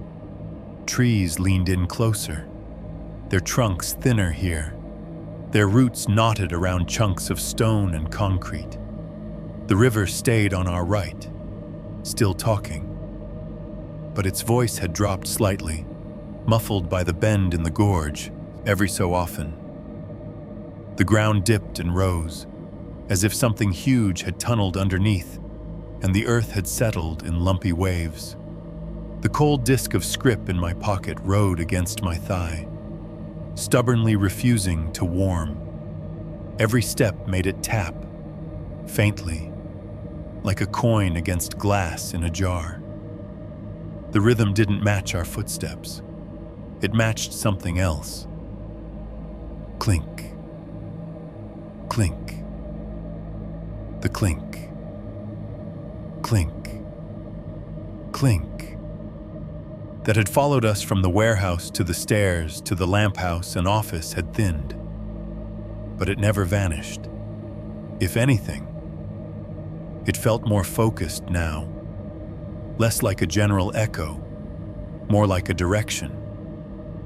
We rounded a low outcrop of rock, ducked under a fallen tree that had been cut just enough for hikers to pass. And then Derek stopped dead. "Oh," he said softly, all the joking stripped out of his voice. There it is. The mine portal was not as big as my childhood nightmares had made it. It wasn't some gaping cartoon mouth big enough to swallow a train whole. It was a more modest wound in the hillside, maybe 8 feet high and a little wider, cut into dark stone and framed by a crude arch of stacked blocks. The rock around the opening was stained darker, as if something inside had been breathing out smoke and damp for years. Across the mouth, welded firmly into place, was a grill of thick iron bars. They weren't the dainty, decorative kind you see on old windows. These were serious. Prison-grade bars, round, solid, set close enough that a grown man couldn't squeeze between them. Cross-bracing rods had been welded diagonally, turning the whole thing into a rigid cage. A heavy padlock rusted on a chain threaded through the center, more symbolic than functional. The real lock was the steel itself. To one side, bolted to a metal post, was a white sign with black lettering and a little bat silhouette. Danger. Do not enter. Unstable mine. Hazardous conditions. Bat habitat. Federal protection.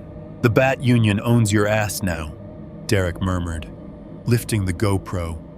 Dude, this is like the thumbnail. We found a sealed Appalachian coal mine. What's still inside? Boom. 10 million views. He stepped closer, filming, narrating the basics: date, location, a quick mini history. His voice faded for me. The bars had my full attention.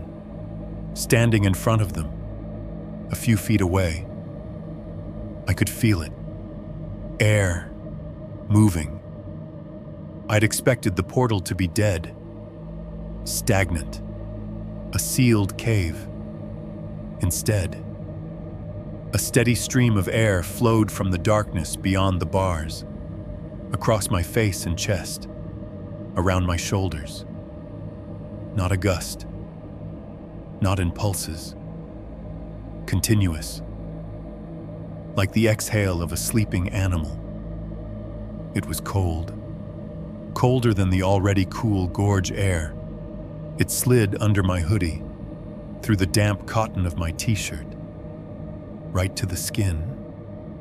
The tiny hairs on my arms rose.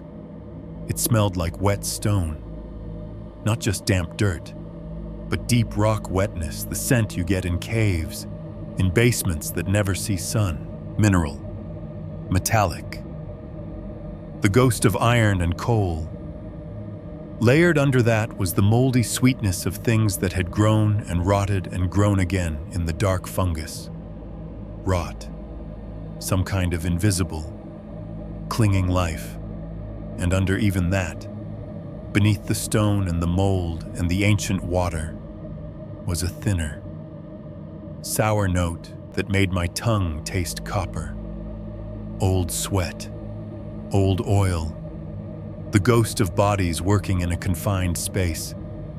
Years of breath and effort soaked into the damp and never fully leaving. I stepped closer without deciding to. The bars cut my view into vertical slices. Beyond them, the tunnel dropped away into black.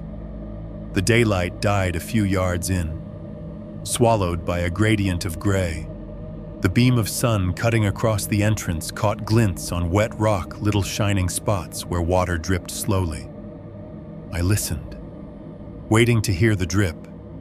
Instead, I heard the hill breathe. At first, the sound was too low to parse, just a pressure shift in my ears. A feeling of something big moving very slowly. Then it took form, a drawn-out inhale, dragging air from the outside in. It wasn't a whoosh. It wasn't strong enough to make my clothes move. It was more like standing near a huge lung somewhere deeper in the mountain. Hearing its effort as it filled, the air around my head felt like it thickened, the hair on my arms bending inward slightly. The inhale stretched longer than any human breath should. 5 seconds. 7. 10. It stopped. Held. For a moment, or maybe more than a moment, it felt like the whole mine was full of it. Heavy with that taken-in air. Compressed. Then it let go. The exhale was rougher, edged with grit. I swear I felt microscopic dust hit my cheeks, carried on that outward flow. The air tasted like rock and old smoke, like a building that has burned once and never quite stopped smelling like it. The exhale faded into the steady outward stream I'd noticed first, leveling out, as if the hillsides had resumed some slower, more constant breathing pattern. "Feel that draft," Derek said, stepping up beside me. His breath puffed faintly in front of his face, even though it wasn't cold enough for that. "That's how you know it's alive." He meant it as a joke. It came out wrong. I reached out before I could stop myself and wrapped my fingers around one of the vertical bars. The metal felt wrong, not just cold. That word was getting overused in my head. This was a specific kind of cold, like the safety board at the trailhead, like the token in my pocket, but more extreme. It was the cold of something that had never been warmed by sun, only by the heat of bodies passing by. And those bodies had been gone a long time. A freezer burn cold, the kind that burns back. My skin screamed at the contact. For a second, my fingers wouldn't move. It wasn't full-on sticking, like licking a pole in winter. But there was resistance, a dry, soft pull, as if the bar was reluctant to give me back. When I finally did let go, it felt like peeling tape off the back of my hand. A red line rose on the pads of my fingers where they'd gripped, tiny white crescents in the center, where nerves had gone numb briefly, then flared back awake. In that half-second of contact, I thought I felt something else, a vibration, faint as a dying cell phone in a pocket across the room. Not enough to rattle my bones, just enough to register in the base of my palm. A buzzing, like far-off machinery. Motion translated through metal from somewhere deeper inside. "You okay?" Derek asked, catching the way I shook my hand out. "Yeah," I lied automatically. "Bar's just cold." "You lick it," he smirked. "You gotta tell me if you licked it. That's the law." He stepped forward, holding the GoPro out in front of him. "All right," he said, back in talking to audience voice. "We're gonna see how far in we can look. Don't do this at home. Or do. I'm not your dad." There was a small LED on the front of the camera. It wasn't much, but in the relative dark of the portal, it suddenly became the brightest thing in the world. He threaded his arm between two bars and held the GoPro inside the mouth of the mine, angling it down on the screen. The view shifted from rock and bars and sunlight to something else entirely. The LED light hit the tunnel walls and died, absorbed by wet darkness. Slick stone glistened where water had coated it, reflecting back blown-out highlights. Wooden supports, old, sagging timbers appeared for a second, then disappeared as he tilted farther. The floor, where it was visible, was a slurry of rock and old mud. The camera's auto exposure worked overtime, brightening the image until the grain ramped up, everything swimming in digital noise. The further Derek pushed the lens, the more the footage fell apart, until it was more static than seen. "Not much to see," he said. "Just a whole lot of OSHA violations and probable ghosts." "Hold it there," I said sharply. The words came out before my brain could decide whether they were a good idea. On the tiny screen, between one frame and the next, something appeared. At first, I thought it was a glitch, a pattern in the static, a weird bloom from the LED, but it held for longer than a flicker. Not long, maybe half a second, but long enough for my brain to grab it and refuse to let go. Points of light, not one, like the GoPro's LED, dozens, all at about the same height, receding into the tunnel's throat, small, circular, white-yellow glows, each one pinned to the outline of a helmet. Helmet lamps. They were spaced the way people would be, not evenly like fixtures, but in a lumpy, organic way, closer where a cluster of men might have stood together, farther where the path widened. The first row hung maybe 20 feet in, little floating eyes. Beyond that, more and more, fading into the black in a diminishing line, like cars on a rural highway at night. I couldn't see bodies, just those lights, defining the curve of something unseen beneath heads turned slightly different directions, some angling toward the camera, others away, for a heartbeat. It was easy, too easy to imagine that under each one was a soot-black face with two white eyes like the one I'd seen reflected in the locker. "Derek," I said, my voice thin. "Stop. Look at the static swallowed it." The whole image went to snow for a second, the way old TVS used to when they lost their signal. The camera shuddered, just Derek's arm shaking, I think, and when the feed resolved again, the tunnel was empty. Just wet rock and blown-out highlights and a wall of black beyond where the light could reach. "Dude, it's glitching out." He laughed nervously, pulling the camera back. Probably too dark. Or, like, bat Wi-Fi interference. "Play it back," I said. My heart rate hadn't come down. "That second. You saw what?" He tapped through the last clip, squinting at the tiny screen. The clip rolled bars, stone arch, then the camera sliding between the bars into the tunnel, grain, rock, timbers, more grain, static blink, then darkness, no line of lamps, no receding lights. If it had been saved, it wasn't showing now. If it hadn't, it was already gone, buried somewhere between the camera's sensor and the card. "I'm telling you, my dude, this thing's haunted by low resolution," Derek said. "It's fine. We'll brighten it in editing. Maybe add a fake ghost miner or two.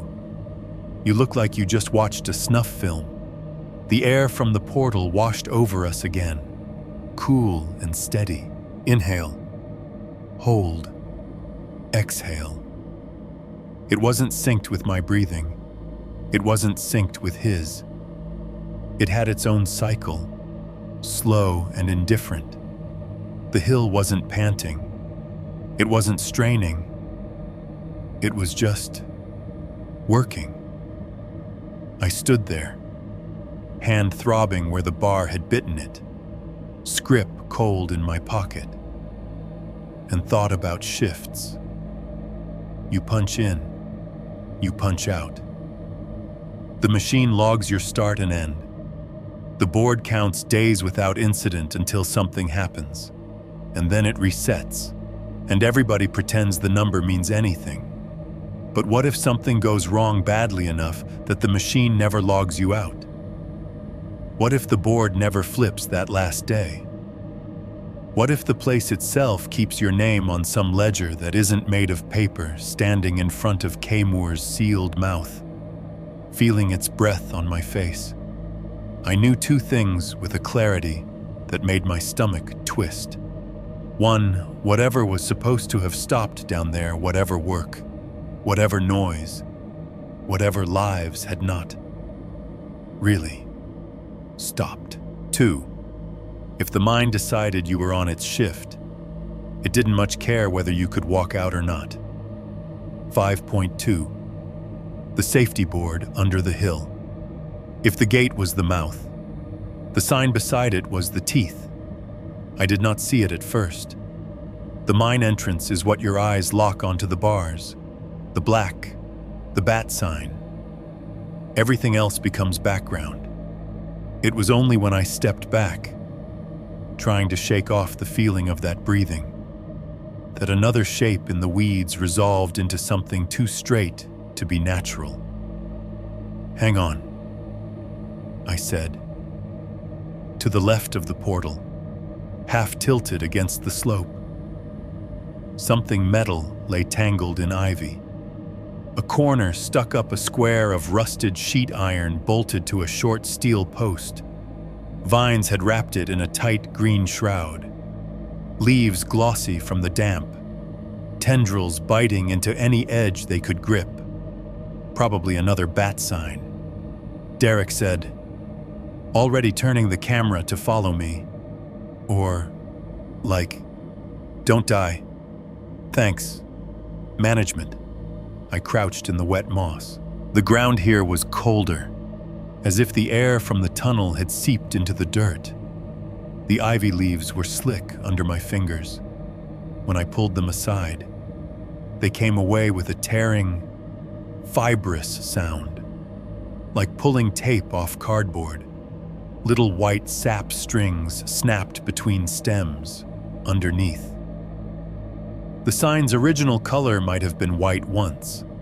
Now it was the mottled orange-brown of every other piece of metal down here, streaked with darker runnels where rain had dragged rust downward like dried blood.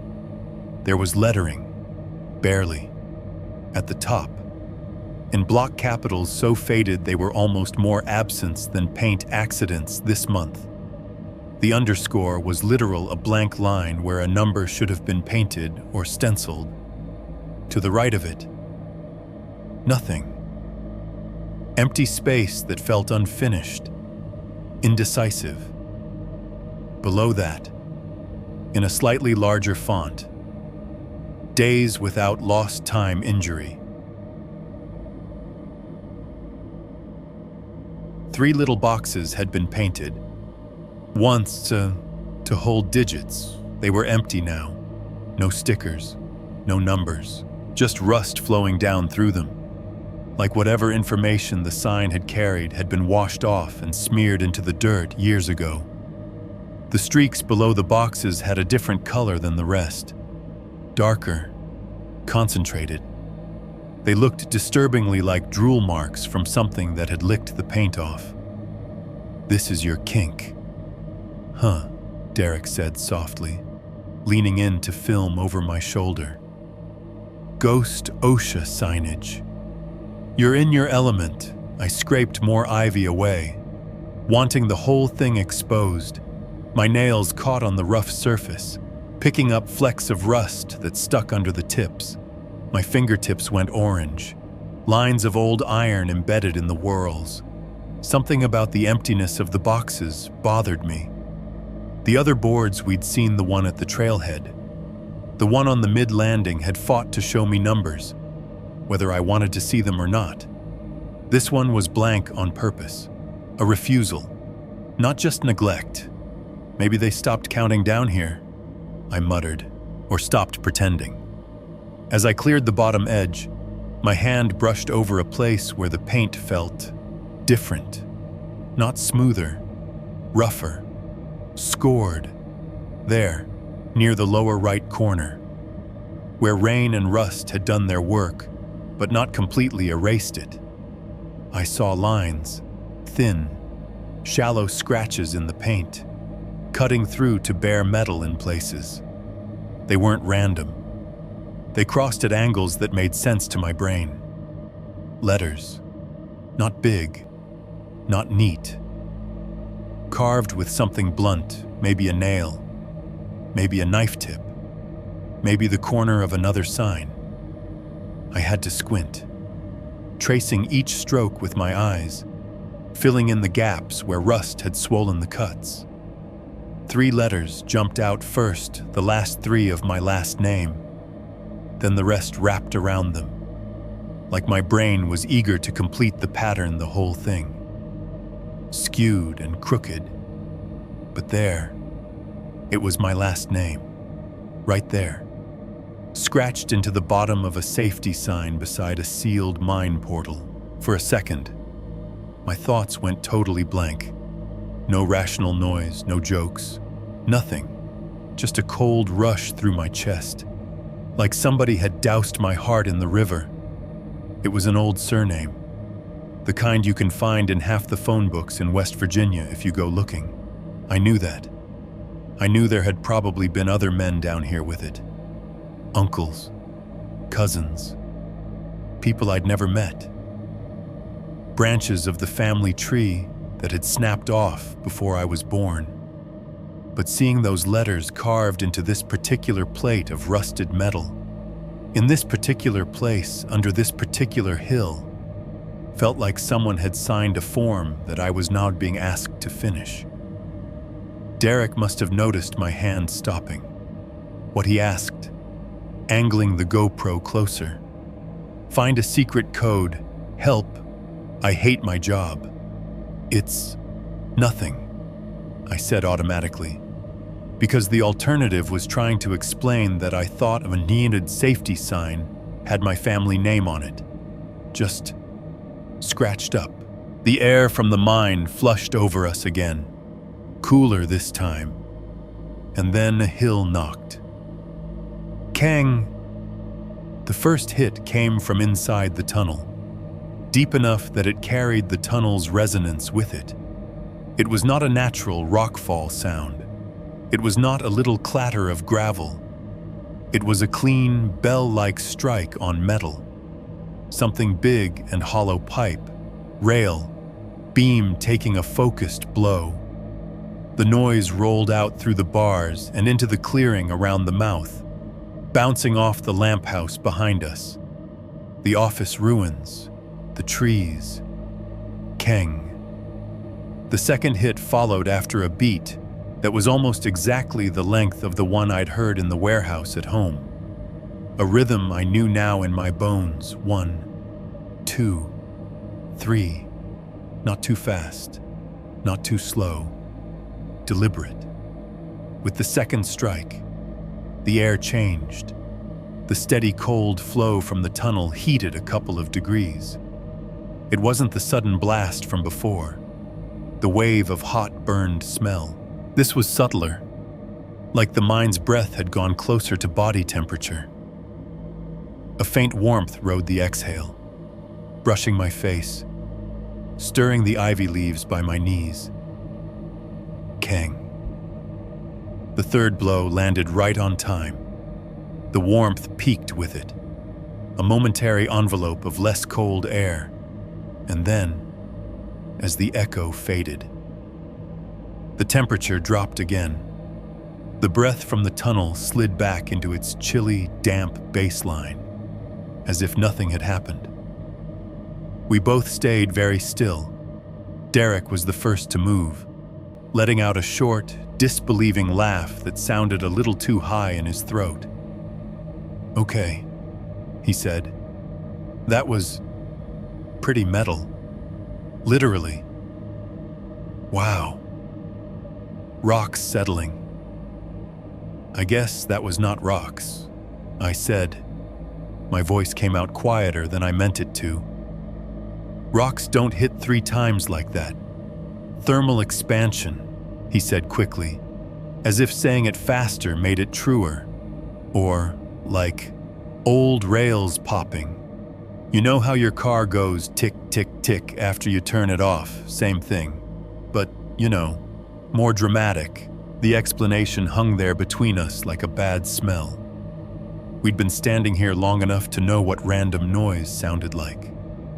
The occasional groan of trees, the tiny crumbles of stone from slopes, the far-off clank of modern trains. This had not been random. It had had intent tucked inside each hit, the way a hammer swing carries the presence of the arm behind it. The script in my pocket felt heavier, or maybe I was just suddenly more aware of it. A unit of unpaid value, humming against my thigh, without fully deciding to. I stood up and stepped closer to the bars again. The black behind them seemed thicker now, less like absence and more like substance. The smell met me halfway, wet rock, mold, that faint sour tang of old sweat. I rested my hand on one of the bars again, not gripping it this time, just touching it with my fingertips. It was still too cold. It still refused to take any heat from my skin. My tongue felt thick. The name that rose up in my chest felt heavier than any prayer. My grandfather's first name. I whispered it toward the bars. Just that. No question. No, are you there? No, can you hear me? Just the name. The way my grandmother used to say it when she was angry and when she was lonely. The way it had floated down hallways when I was a kid, attached to stories nobody finished. The sound of it didn't carry far. The portal seemed to soak it up, pulling it a little closer than it should have. For a long second, nothing happened. The river kept up its endless monologue. A bird made a single, sharp call somewhere higher in the trees, like it had decided to finally say something about us being here. Derek shifted behind me, gravel crunching under his boots. Then, from inside the tunnel, something moved. It was not a voice. It was not the cinematic. Whispered, yeah. Part of my brain might have been braced for. It was not even another clean keng. It was a scrape, a long, rough drag of something heavy over loose stone. Boots on coal was the first phrase that flashed in my head. Not a run. Not a panicked scramble. Just a slow, weighty step. And another. And another. Coming closer. The sound echoed strangely, the tunnel walls folding and unfolding it, making it impossible to tell how far away it was. It might have been 10 feet in. It might have been 50. All I knew was that it was no longer a general somewhere down there noise. It was aimed. It was oriented toward us. The air coming out of the portal shifted again, not in temperature this time, but in texture. There was more grit in it now. Little invisible particles that caught in my throat, made my lungs itch, like something had been disturbed, shaken loose. Okay, that's enough of that, Derek said, a little too loudly. He reached out and put his hand on my shoulder, ready to pull me back. You're gonna summon a lawsuit, or like a raccoon. I didn't move, my eyes strained against the dark. I wanted to see something, anything, a shadow at the edge of the light, a glint off a wet helmet lamp that shouldn't be there. The GoPro's LED wasn't on now, and the daylight didn't make it far, but I stared until my vision peppered with phantom shapes. Nothing stepped into view. No figure took form. The scrape stopped as abruptly as the knocks had. The flow of air evened out again, as if whoever or whatever had taken those steps had decided that was close enough. Derek squeezed my shoulder. Bro, he said, softer, for real. It's probably just rocks, or bats, or water moving, or like your grandpa checking in. Okay, you're freaking yourself out. He meant it to be kind. It didn't land that way. I stepped back finally, fingers peeling off the bar. My skin tingled where I'd touched it. Little pins and needles from the cold, or from something else. Yeah, I said. Rocks. We stood there a moment longer, both of us pretending to be tourists again. Just two idiots with a camera in front of a cool piece of industrial history. On the ground, by my boot, a small pebble rattled. It rolled in a neat, narrow arc, stopping precisely at the line where the shadow of the bars ended and the sunlight began. The three knocks from inside the hill echoed in my memory, perfectly spaced. Keng, keng, keng. Same pattern I'd heard in the warehouse, ringing down the aisles. Same pattern that had tagged along through my apartment vents. Same pattern that, apparently, the hill itself used when it wanted to answer. The safety sign beside the gate stared back at me with its empty boxes and its scratched-in name. Accidents this month blank. Days without lost time injury blank. Whatever tallies it once held, they'd been wiped. It felt, in that moment, less like a retired record and more like a form waiting to be filled out again. This time with the right names. 5. 3. The skull in the stair building. If the mine mouth was the worst thing here spiritually, the big concrete building by the tracks was the worst thing physically. We saw it from the edge of the clearing near the portal, a hulking shape squatting closer to the river, half swallowed by trees. The rails led straight toward it, then disappeared under its belly, like they had once run right through. That's gotta be the tipple or the processing building, Derek said, a little spark back in his voice. Where they dumped the coal, sorted it, all that fun suffocation stuff. Dude, this is like peak Rust Belt relics, up close. The thing looked less like a building and more like a piece of infrastructure someone had forgotten to remove. Thick concrete pillars lifted parts of it off the ground, creating shadowed bays where rail cars would have slid under. Above, slabs of floor jutted at weird angles. Sections had fallen. Others held on out of stubbornness or spite. The whole structure had a lean to it, like a man with a bad back. We ducked into one of the open bays. The air inside hit different. Rust, first, stronger here than anywhere else. A wet, metallic tang, like the inside of an old dumpster after rain. Under that, the stale, standing water smell of puddles that never fully dry, and threaded through both. Faint but unmistakable. Something sweet and rotten. The last note in a fruit bowl you forgot in the back of the pantry. The ghost of decomposition that had happened a long time ago and never really left. Sunlight slanted in through gaps in the walls and roof, striping the interior. In the beams, dust floated more than made sense. Maybe. The particles were thick, moving slowly, twisting and rising in currents that didn't match our movements. In some angles, it looked less like dust and more like ash hanging in water.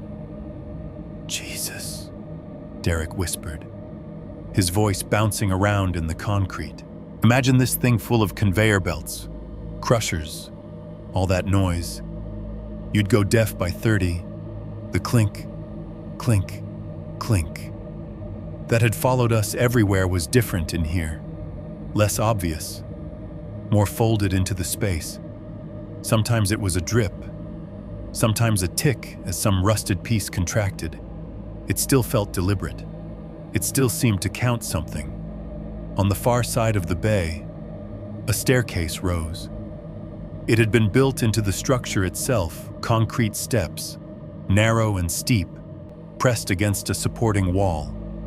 A rust-streaked steel rail ran up one side. Partway up, a twisted steel beam hung down near the staircase like a frozen wave. It had probably been part of some overhead machinery once. Now it sagged in an arc, one end still attached to the ceiling, the other bent toward the steps, leaving just enough clearance to duck under if you were stupid or determined. Look at that.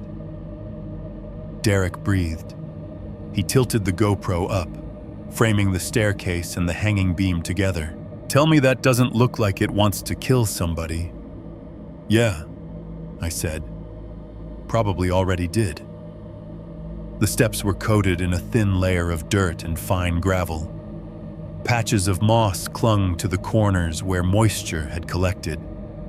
A few steps near the bottom were cracked, rebar showing through like bone. Higher up, in the gloom, it was hard to tell what condition any of it was in. The top of the staircase disappeared into a shadowed upper platform, maybe a catwalk, maybe just a ledge. I pulled the cheap flashlight out of my pocket.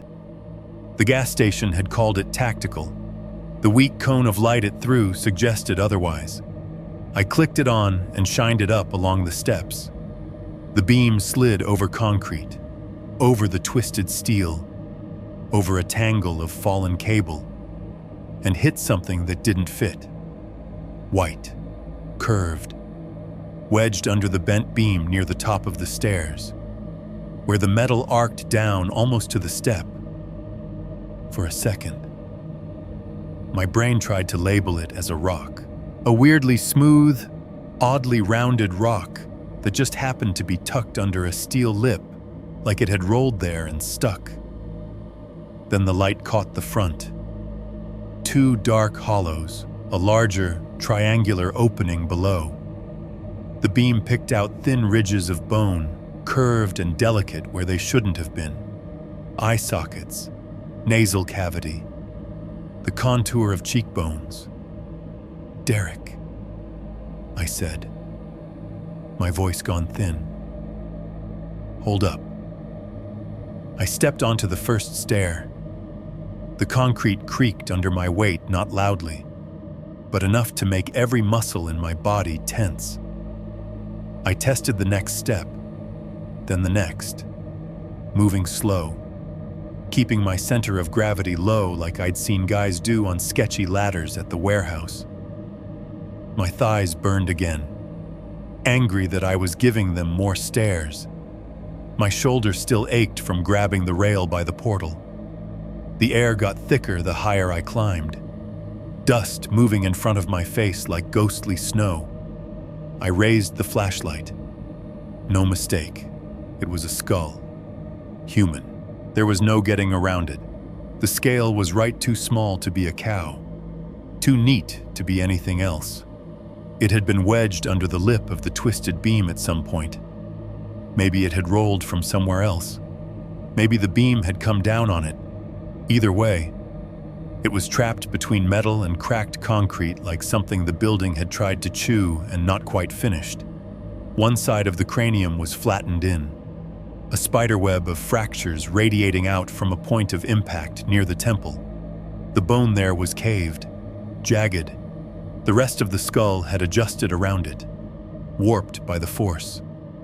The description my brain threw up, unwanted, was stepped on. Around it, the concrete was stained darker than the surrounding gray. Black-brown streaks spread out in a starburst pattern, soaked into the porous surface. Old blood. Old enough that the color had changed, but still anchored there in the micropores, never fully washed away. In the main crack where beam met skull, something fibrous was embedded, thin, matted strands, fossilized by time and pressure. Hair, or what was left of it. The color was impossible to tell everything. Here was the same coated, ground-in gray, but the texture was undeniably wrong for plant matter. The jaws were slightly open. Between the teeth, something gleamed. It was tiny. Caught near the molars, a little shard of metal, bright compared to the surrounding ruin. My flashlight picked it out a sliver, maybe chipped off some larger piece in whatever impact had crushed the skull, or something the person had had in their mouth when whatever happened. Happened. Holy shit, Derek said behind me, his voice climbing half an octave. His boots scuffed on the concrete as he started up the stairs. "Is that dude? Is that a head? Tell me that's not a head." "Stay there," I said, sharper than I meant to. "These steps are exactly why we get the shot now," he said, adrenaline returning with a vengeance. "Before they collapse. This is insane. Nobody ever gets to see stuff like this." He started up anyway, camera in front of him. The rail groaned when he grabbed it. His weight made the stair underneath thunk slightly. I felt a tremor through the structure, a little sympathetic shudder. I was maybe 6 steps up. He was 2 or 3 below me, moving faster than I had. The skull was only a few feet away now, the details almost too clear, the crater in the side, the hair stuck in the crack, the way the gleam between the teeth seemed to catch every bit of light. Derek. Seriously? The step under his leading foot snapped. It didn't crumble politely. It gave like a trap door. 1 second it was there. The next it was gone. The front lip dropping out and taking half the depth with it. The sound it made was a wet, violent crack of concrete and old metal, a noise that hit bone and memory at the same time.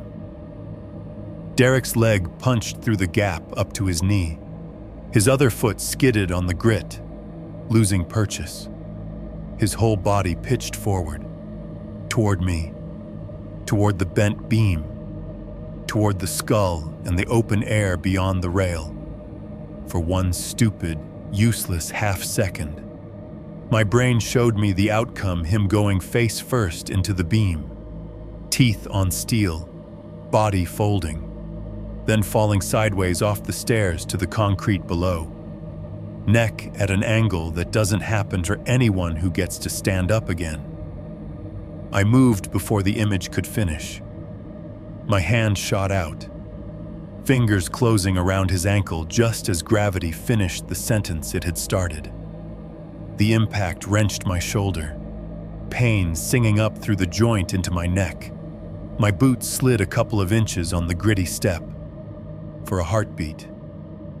Both of us were hovering at the edge of going down. "Got you," I grunted, though I wasn't sure which of us I was trying to convince. He flailed, one hand catching the rail, the GoPro swinging wildly from his other wrist. His body hit the twisted beam with his shoulder instead of his head and bounced. The beam flexed, groaned, but held. The broken chunk of step that had given way did not. It dropped, smashing into the landing below, then ricocheted upward again, spinning. For a split second, it hung in the space between Derek's dangling leg and the beam. Then it slammed into the wedged skull. The sound it made was not the hollow knock of an empty thing. It was a sharp, sick crack, like a gunshot fired inside a small room, like a branch with too much weight finally snapping. The skull shattered.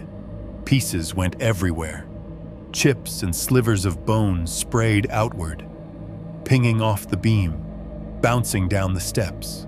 A larger chunk, a section of jaw with 3 teeth still rooted, skittered along the edge of the stair and dropped past my left arm. White blur against gray. Fine white dust fell like flour. Some of it hit my face, more hit my shoulders, my chest, the backs of my hands. It left streaks on my hoodie, faint chalky smears on my skin. Something small and hard struck my collarbone and rolled. I had to clamp my teeth together to keep from making whatever raw sound my body wanted to make. "Fuck," Derek screamed. "Fuck. Fuck my leg, dude. I've got you," I said again, louder this time.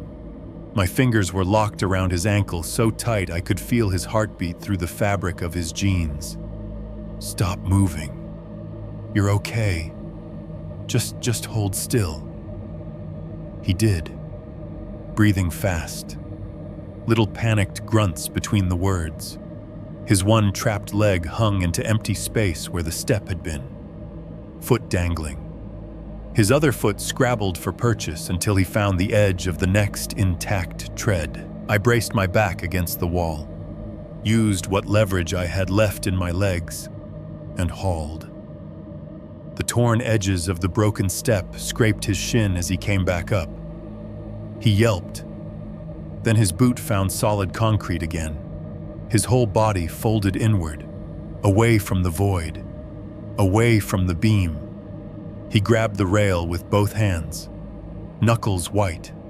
For a second, neither of us moved. dust settled. Little pieces of bone ticked as they rolled down the steps and came to rest in corners, in cracks, on patches of moss. The skull, what was left of it, was now more a suggestion than a shape. One half of the cranium had disintegrated entirely, leaving a jagged crescent of remaining bone still wedged under the beam. The crack that had once been a single impact point was now a spider web of absent pieces. Among the fragments that had landed near my feet, something glinted again. Not bone, brass. It was oval, the size of a nickel, lying on the stair by my boot. It must have been lodged somewhere in or around the skull and shaken loose when the concrete hit. The surface was tarnished, the metal gone dull, but not so much that the engraving was invisible. I reached down with shaking fingers and picked it up. It was a tag, thin, punched at one end with a small hole where a wire or chain might have gone through. The edges were rounded smooth from wear. On one side, stamped deep enough to outlast everything else, was a number. Below the number, in smaller letters, a name. The first few characters were worn, half erased. Years of friction and corrosion. But the last part was clear. My last name, unambiguous, in letters that matched the font I'd seen on old company plaques and pay stubs in picture books. Above it, the first initial, same as my grandfather's. My vision tunneled for a second. The building tilted a little under my feet. Or maybe that was just my balance finally catching up with everything we'd done to it. "Don't drop me," Derek said hoarsely. He still hadn't totally processed that he wasn't falling anymore. "I'm not," I said. My voice sounded like it belonged to somebody else. "You're fine." My palm closed around the tag. It was colder than the bone dust, colder than the bar at the mine entrance, colder than the script in my pocket. A very specific cold, like the moment steel touches flesh in a morgue. The temperature of something that has been out of circulation for a very, very long time. Pieces clicked into place in my head, not neatly, but with enough force to hurt. Grandma's half-finished stories, the night shift nobody wanted, accident logs with redacted names, a safety sign scratching my surname into rust, a time clock that still clicked for invisible cards, a mind that answered in threes when I called into it. And now, under my fingers, a brass tag that somebody had punched so they could keep track of a man as a unit, a number in a ledger, a piece of metal that might have hung around his neck, or on his belt, or on his lamp. Something they could use to identify his body if they had to scrap it off concrete. Derek hissed as he tested his weight. "I think I'm good," he said, voice wobbling. "Step tried to eat me, but I'm good." That was almost really bad. "Huh, yeah," I said. I swallowed. The dust in the air made it feel like I was trying to breathe chalk, almost. The skull above us, what remained of it, seemed to stare down with its one intact socket, even though there was nothing behind it anymore. The crack in the concrete around it, stained darker than the rest, looked like a scar the building had kept. We'd just reenacted something in here. Not perfectly, not fatally, but close enough that the structure had remembered the choreography. The original blow had crushed whoever had been under that beam, flattened the side of their head, left their blood and hair and maybe a little piece of brass lodged in the wrong place. We'd come in decades later, stepped on the same rotten geometry, and finished what was left of the skull. Our boots and hands and skin were now dusted with the pieces of that last impact. I helped Derek down the stairs slowly, both of us clinging to the rail, giving the broken step a wide berth. Each tread we descended left bone grit behind, ground finer under our soles. At the bottom, in the vague light, I opened my hand and looked at the tag one more time. First initial, my last name. I did not show it to Derek. I slipped it into my pocket with the script token.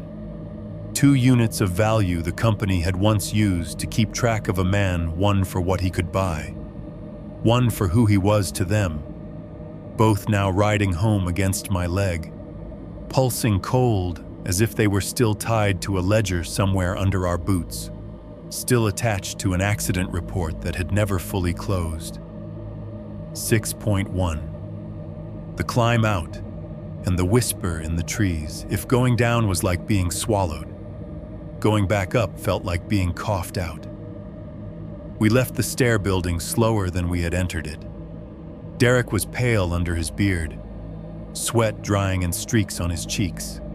He tested his leg a couple of times on the flat ground, limping in a way that said this is fine and this is definitely not fine at the same time. "You good?" I asked, for maybe the 3rd time. "Yeah," he panted. "Just got into a fight with gravity and lost by a technicality. I'll be okay. We just gotta get out of here before my knees unionize."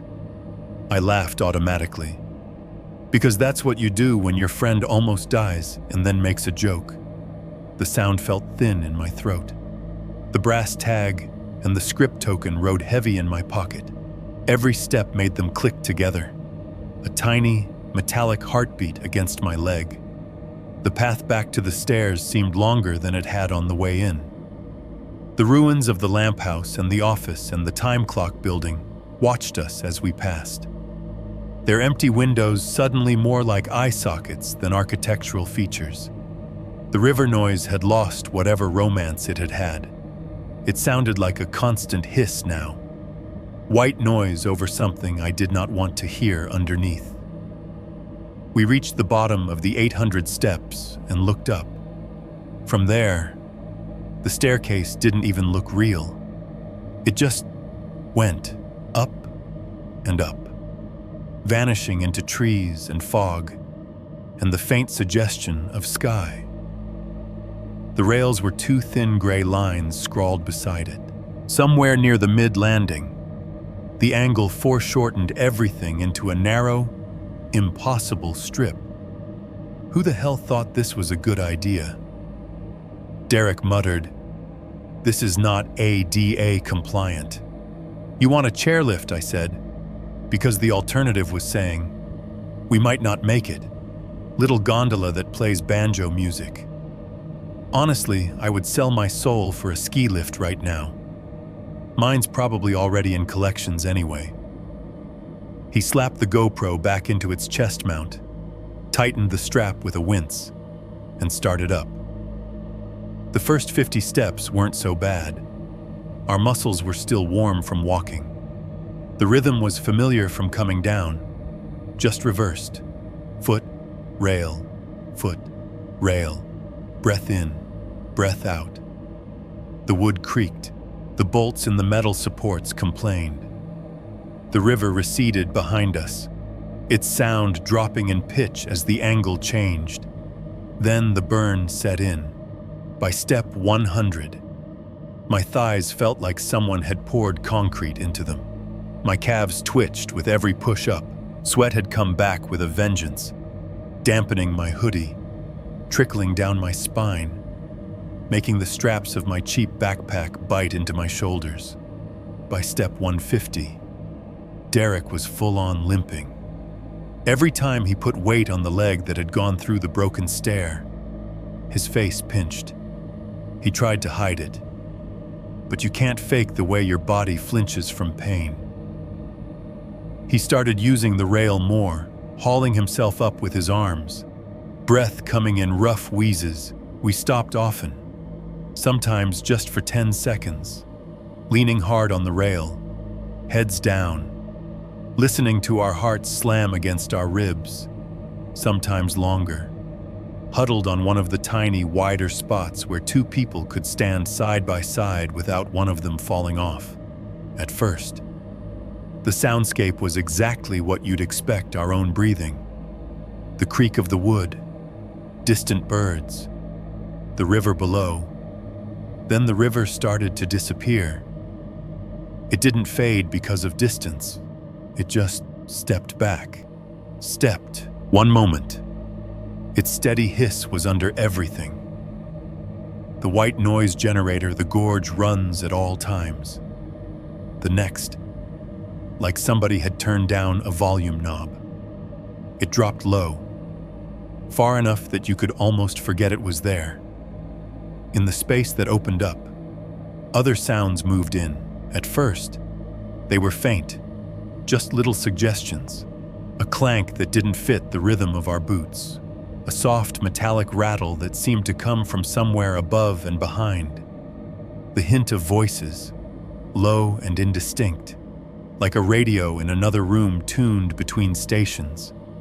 We hit one stretch of stairs where the hair on the back of my neck refused to lie down. The birds had gone quiet. The air felt thicker, like we were climbing into the breath of something instead of out of it. Derek was a couple of steps ahead of me, wheezing, muttering one more. One more. One more under his breath like a mantra. Behind me. To the left. I heard something roll. Not a rock. Not a branch. The specific clatter of iron wheels on metal. A cart.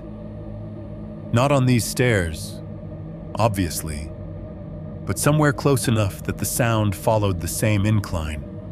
It went by slow, a low rumble under a sharper clack, clack, clack as it hit irregularities in the track. There are no tracks on this staircase. My rational brain said, the rails are over there. This is wood bolted into steel. The rest of me didn't care. Over the phantom cart noise, I caught fragments of something else. A voice, harsh and rule-sharp, barking out syllables that could have been numbers, or names, or just general orders. It came from above us and to the side, the way a foreman's voice would if he were standing on a platform looking down at his crew. Move it, stop. My brain filled in. Watch your footing. Even though I never actually heard those words, what I did hear, clearly, was the coughing. It came from the trees, not from Derek, not from my own raw throat, from somewhere off to the right, in the patch of woods that hugged the hillside. Low, rattling coughs, one after another, like somebody trying to force air through lungs that had been filled with dust and smoke for too many years. I turned my head. The trees stood there, minding their own business. Thin trunks, patches of moss, needles and leaves. A few dead branches caught in their neighbors' crooks. No men in hard hats. No carts. No foreman. Just forest. The coughing went on for another couple of beats, then stopped. The river roared back up, filling the gap. Too loud suddenly. "You okay?" Derek asked between breaths. He had stopped 2 steps above, one hand braced on the rail, sweat dripping off his nose. "You keep looking around like Bigfoot owes you money. Just thought I heard something," I said. My mouth was dry. Voices. Welcome to cardio hallucinations. My dude. My favorite part of hiking. Come on, if we stay still too long, our legs are gonna unionize and leave us here. We pushed on. The mid-landing came up slower than I remembered. On the way down, it had been a break. Now it looked like a mirage, a flat square floating in the middle of an endless incline.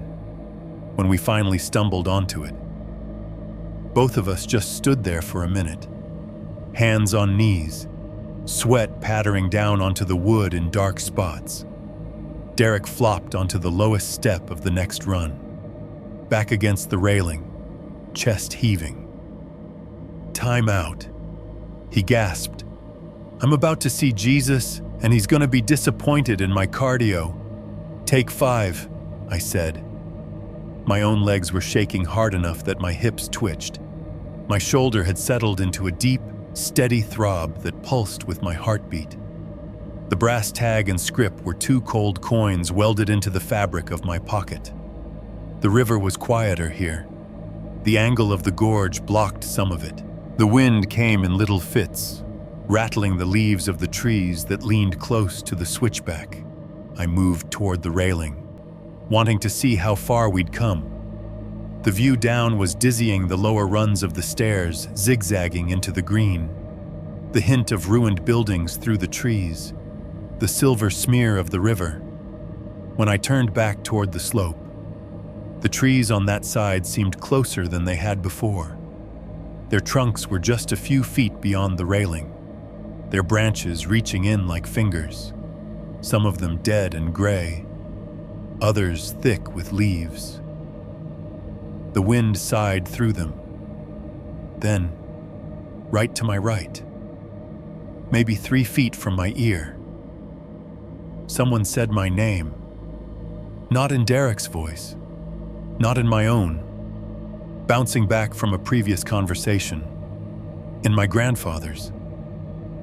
It wasn't a dry, ghost story moan or a distorted horror movie growl. It was just his voice, the way I remembered it from the few early memories I had, and from the way my grandmother imitated him when she told stories about that man. Deep, a little rough from cigarettes and coal dust, lazy vowels drawn out in that particular mountain way.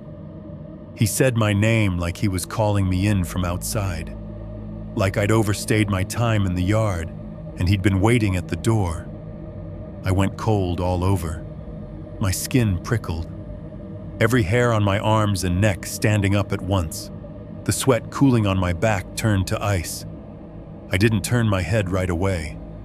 The animal part of my brain was absolutely certain that if I looked, there would be something standing just inside the tree line, hands in its pockets, head cocked, wearing a face that would be wrong even if it was familiar. My mouth felt like it belonged to someone else when I managed Derek. Did you hear that? Hear what he panted? Besides my heart trying to escape my body, the wind picked up again. Harder this time. Leaves rustled, branches creaked.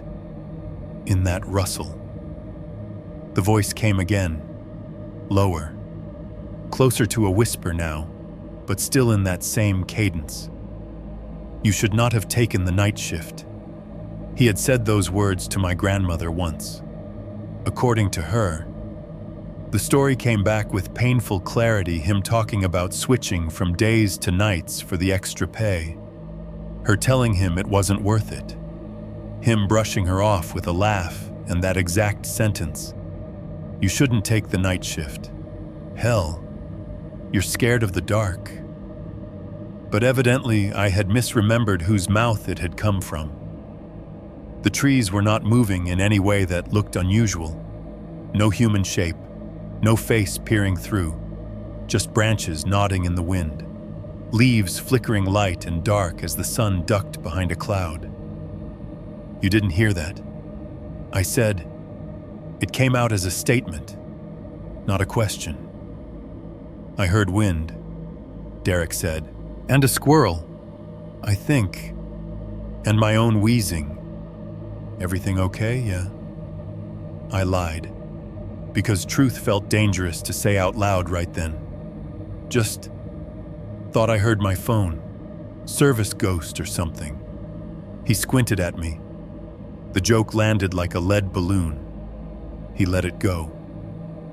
We started climbing again, and the further up we went, the more the mind came with us. Sometimes it was a smell, coal smoke, faint and impossible in a green, wet forest. Sometimes it was a noise, 3 distant knocks that could be anything, except for their timing. Sometimes it was just a pressure in the air behind my ears, like someone was standing too close. By the time we saw the first glimpse of the railings near the trailhead, my legs felt hollow. My lungs burned.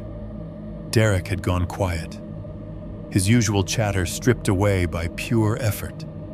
The GoPro red light still blinked on his chest, but I doubted the audio was catching anything but gasping and profanity. We stepped off the top of the stairs onto solid dirt like men getting off a ship after a month at sea. For a second, both of us just stood there, swaying. Then Derek laughed weakly. "We did it," he said, raising his arms halfway in a mock victory pose. 800 steps, no one died. "Subscribe." "Yeah," I said. My voice scraped. No one died. That was technically true in the last tense. We walked the last stretch back to the trailhead, boots dragging a little in the gravel.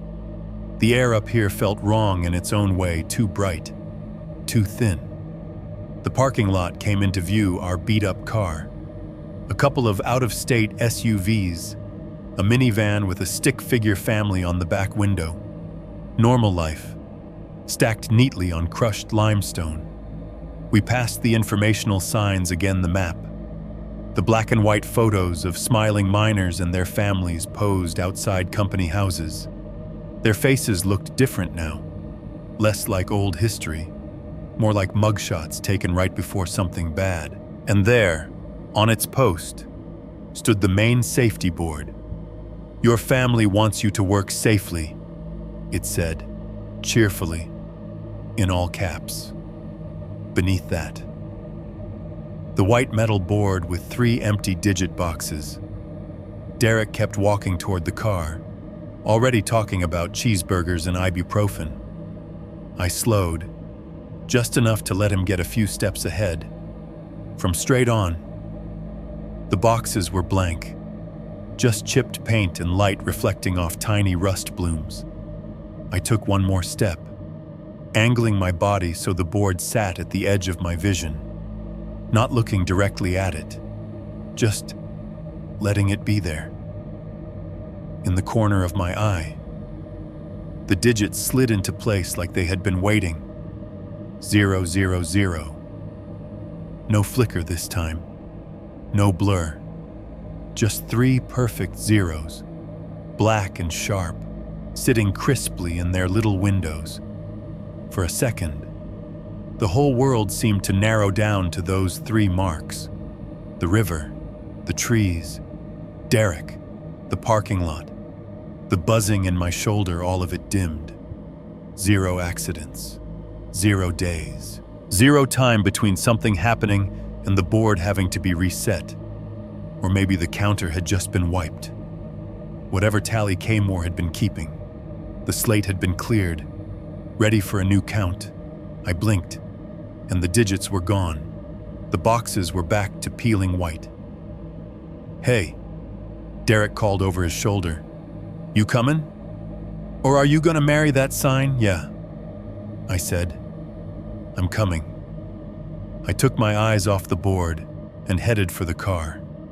The mine was 800 steps below us, behind a locked gate and a bat sign and a century of history. The clink of scrip and brass in my pocket said it wasn't staying there. 6.2. Back to the warehouse, the wrong numbers on the board. Going back to work after Kaymoor felt like clocking in at the same job with a different boss.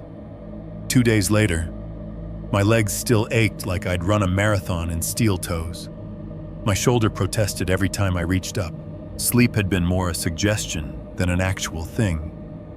Every time I closed my eyes, I saw stairs and twisted beams and a skull wedged where it should never have been. The brass tag and the script token were on my dresser at first. I had dumped them there the night we got back, meaning to, I do not know what. Stare at them. Maybe decide whether to keep them or throw them into the Kanawha. But the morning before my shift, I picked them up again on impulse and slid them back into my pocket. Habit, I told myself, like keys, wallet, phone, badge, haunt. The drive to the warehouse felt flat. No gorge, no country vistas, no church billboards promising hell, just the usual dark strip malls, a Waffle House buzzing in sodium light, the glow of a 24-hour gas station where I grabbed my standard dinner microwaved burrito, energy drink, bag of chips that would turn to dust the second I opened them. The warehouse itself sat under the interstate overpass like a huge, anesthetized animal. Sodium lights washed the loading dock in dirty orange. The hum of the highway above bled into the constant drone of the building's ventilation and refrigeration systems. Forklifts beeped somewhere inside, the sound leaking through the rolling doors in shrill bursts. Inside, nothing had changed, and everything had. The same fluorescent buzz overhead, the same gray concrete floor, scuffed and stained with a decade's worth of tire marks and spilled whatever. The same rows of racking stretching off into the distance like man-made canyons full of shrink-wrapped product. Derek was already there, perched on a pallet jack in the staging area with a group of guys from our shift clustered around him. His phone screen glowed in the dimmer light of the bay. Video playing. Look who decided to join the land of the employed. He called when he saw me. "Come here. We're watching you have an anxiety attack in 1080p. He wasn't wrong. On his phone, the Kaymoor footage looked ordinary in the worst way. Grainy shots of the staircase, our boots in frame as we carefully placed each step. A slow pan of the lamp house lockers. The cracked windows of the timekeeping building framing the river. The mine gate, dark and closed. The bat sign crisp and perfectly harmless in the daylight. No line of helmet lights inside the portal. No ghost face shimmering in locker metal. No numbers flickering on safety boards. Just ruins and two idiots breathing too hard and swearing under their breath. "Bro, this is so sick." One of the guys said, "You guys actually went all the way down there 800 steps. Baby," Derek bragged. "Almost died for the algorithm. Drop a like." He scrubbed ahead to the stair building clip. My stomach clenched seeing that angle again, even in miniature. The video showed him starting up the stairs, me in front. The moment the step breaks, the camera goes wild, swinging, catching flashes of concrete, sky, my arm grabbing his leg. There's a loud crack, some muffled shouting. Then the image steadies again. No skull in frame, no bone fragments flying. Just a close-up of Derek's own boot wedged in a jagged hole. "Damn," another coworker said. "You really almost ate it." "Yeah, OSHA would have had a field day," Derek said. "Good thing my boy here's got pro wrestler reflexes." They laughed. The sound bounced off pallets and racks, filling the space with normalcy. I forced a smile. Yeah, lucky. In the middle of all that. Something tugged at my ear. Not words, not knocks, a pattern. "Run that back," I said. "The part at the stairs. Turn it up." Derek rolled his eyes but did it. He slid the scrubber back on the little timeline, replayed the clip with the volume maxed. The phone's tiny speakers crackled. The obvious noises were all there, our breathing, the creak of the steps, the boom when the concrete gave, Derek's yelp, my involuntary grunt when my shoulder took the strain.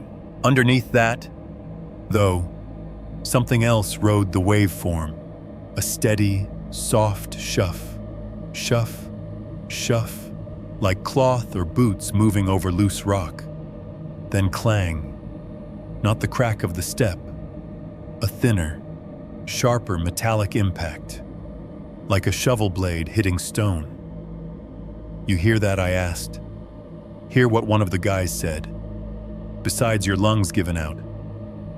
"There," I said, pointing. "Just before the crack." "I don't know." "Man." Derek shrugged. "Probably the mic freaking out, or the cable hitting the housing. These things pick up everything." He flicked to another clip, this one from near the mine gate. Our voices overlapped, him narrating, me saying something about the air, both of us trying to sound cooler than we felt. Under that. Barely. Like someone had tucked it in between our sentences, was the same pattern. Shuff. Shuff. Shuff. Clang.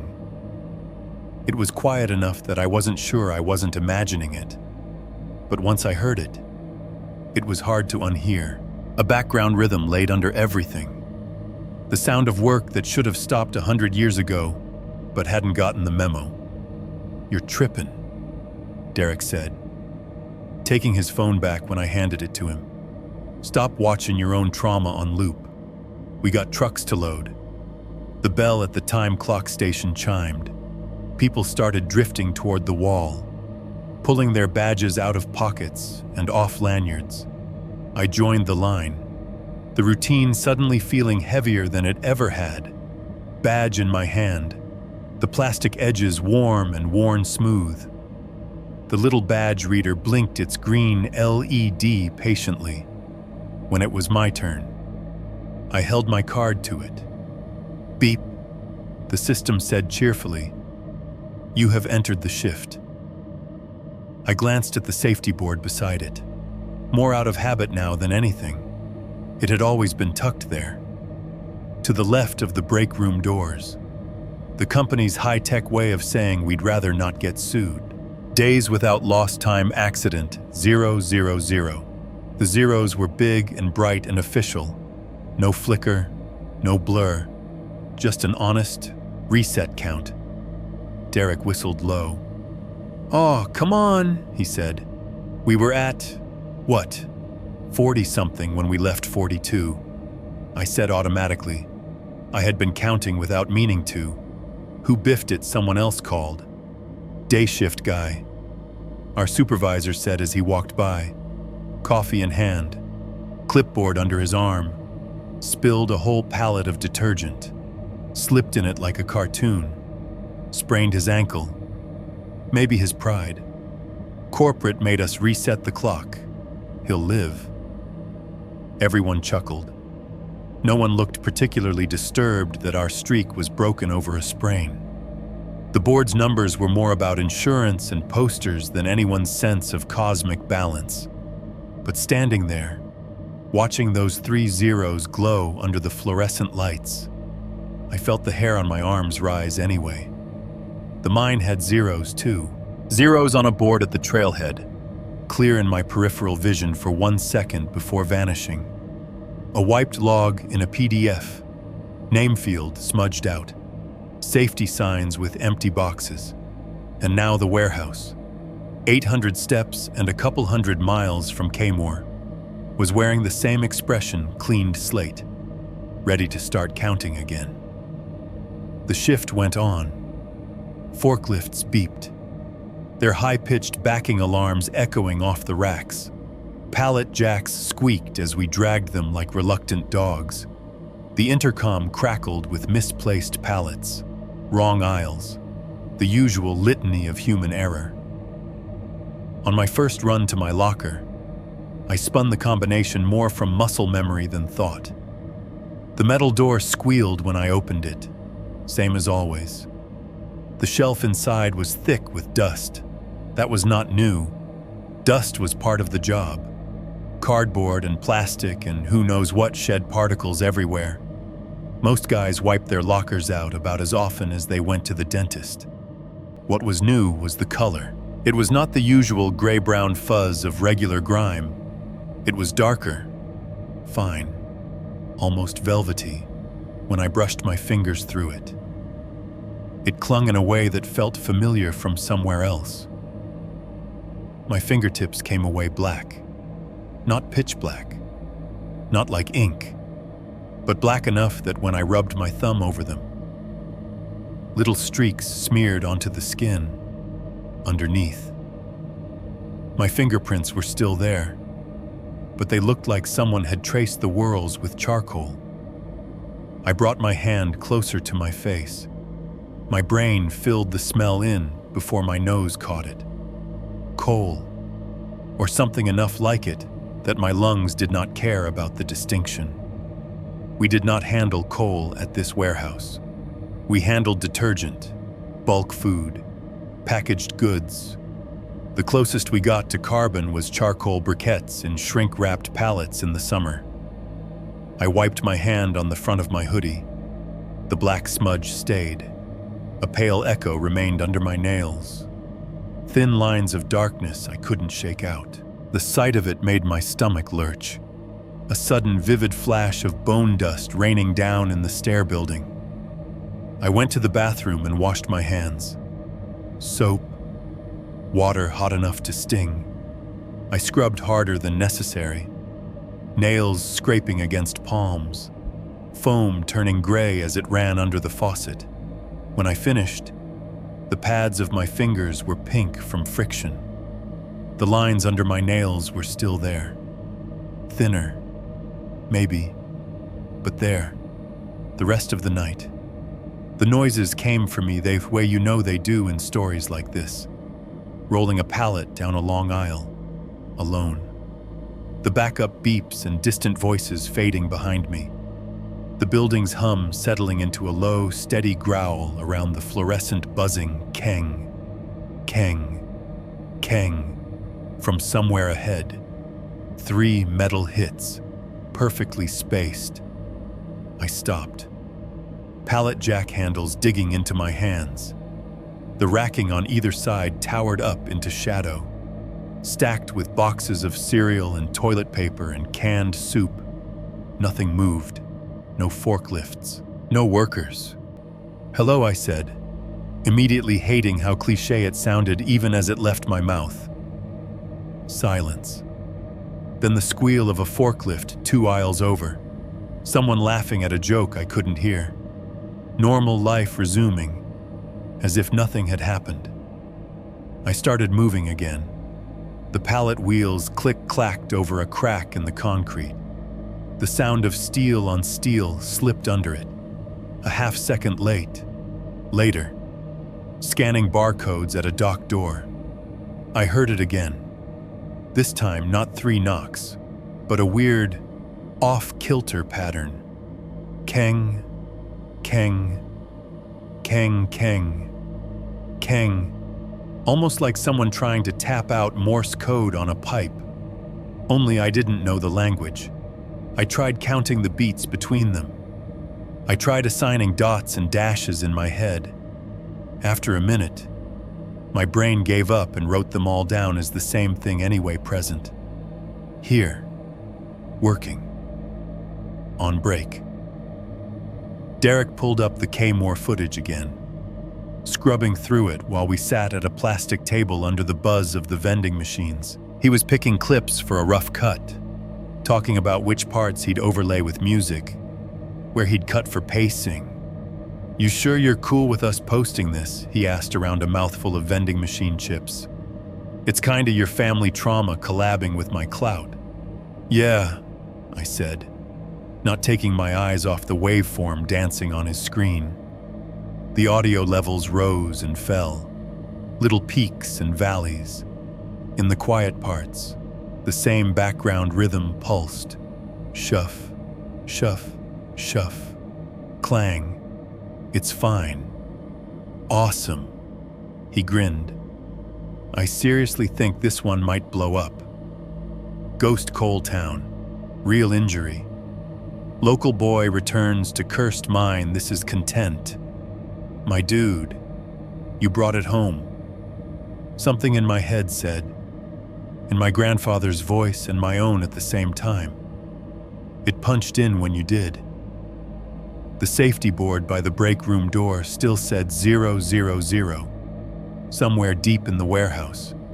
Something that wasn't on the inventory list kept its own ledger, counting days or accidents, or the number of times a man could walk under fluorescent lights thinking he was on the clock for one company, when something older had already logged him in for another shift entirely. 6.3. The report that rewrote itself. I told myself I was just tired. That was the line I kept repeating as I drove home after that third night shift back. As I stood in my tiny kitchen waiting for the microwave to turn a frozen burrito into something technically edible. As I rinsed coal-black smears from under my nails for the third time and watched the water circle the drain the same color as Kaymoor's walls. You are tired. You hiked 1,600 stairs and nearly watched your friend die. You handle heavy crap all night. You listen to horror stories on purpose. Your brain is just doing what brains do when they're overclocked. It sounded reasonable. It didn't feel reasonable when I lay down in bed and heard the 3 knocks through the HVAC again. Keng. Keng. Keng. Not loud. Not directly on the wall. Somewhere in the ductwork, like a neighbor tapping a pipe 3 apartments over. But it was the same rhythm, the same hollow, rail on beam quality. After a few rounds of it, my heart had matched the pattern, beating in little bursts. 1, 2, 3. Pause. Sleep slid in pieces around the edges of that sound. Every time I felt myself dropping, I saw the beam coming down again, the skull wedged under it, the tag skipping toward my boot. Every time I jerked awake, the knocks had changed locations above me, to the left, below the floor, against the cheap metal of the vent cover, sometime around noon. I gave up. The apartment was in its usual state of cheap American limbo. Off-white walls, thin carpet with a high-traffic path worn darker between the door and the bed, blinds bent from a previous tenant's cat. The fridge clicked on in the corner of the kitchen, compressor humming, somewhere down the hall. An elevator dinged and refused to stop whining. My laptop sat on the chipped particle board table, closed, the power light pulsing like a sleep-breathing chest. I made gas station coffee in my 1 chipped mug, sat down, and opened it. The screen glowed too bright in the dim room. My reflection hovered over the desktop for a second, a tired guy in a cheap hoodie with shadows under his eyes, and then vanished as the browser popped back up where I'd left it days ago. New River Gorge Visitor Center, historical records, mining accidents, Kaymoor. I wasn't planning to go deep, I told myself. Just reread. Confirm that I'd seen what I thought I'd seen. Prove to myself that a PDF could not have my grandfather's ghost in it. The site loaded slow. My internet here was barely better than dial-up on good days, and this wasn't one. The apartment building's silent. Invisible herd of streaming TVSs and phones gnawed at the bandwidth. I clicked through the same links I'd hit from the Visitor Center computer archives. Accident logs, Kaymoor. A list of scanned documents flicked onto the screen. Lots of years, lots of ways to die. There it was. Kaymoor Mining Company. Incident report. 1960s. Night shift. Processing building. Last time. The PDF had taken a while to render, like the old paper was resisting being dragged into pixels. This time, it snapped crisp immediately, a grayscale scan of a typed form, edges ragged where someone had fed it through a machine that didn't quite love it, columns of text, date, time, location, nature of incident, number of injured, description, and, most importantly, name of employee. I scrolled to the entry I half remembered, night shift, Processing building. Structural failure.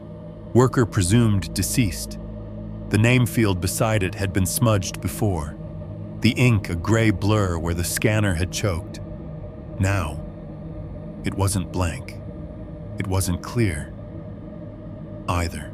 The letters were there, but they were wrong. They looked like a font error garbled characters where ASCII should have been. Not full-on nonsense, just misaligned, jagged, parts of some letters darker than others, as if the scan had caught them mid-transition. Little boxes in place of curves, sharp corners where soft ones should have been. My eyes tried to force them into something readable and slid off. I blinked hard, leaned in. The laptop screen close enough that the heat on my face made my eyes water. Behind me, the fridge clicked off. The sudden quiet made the laptop's fan sound louder. I hit refresh. The page reloaded, little wheel spinning, the PDF flickering white, then gray, then paper again. The text at the top snapped into place, Kaymoor. Date, headings, the column labels followed. The first few entries settled gracefully into focus. The accident line I cared about lagged behind by a half-second.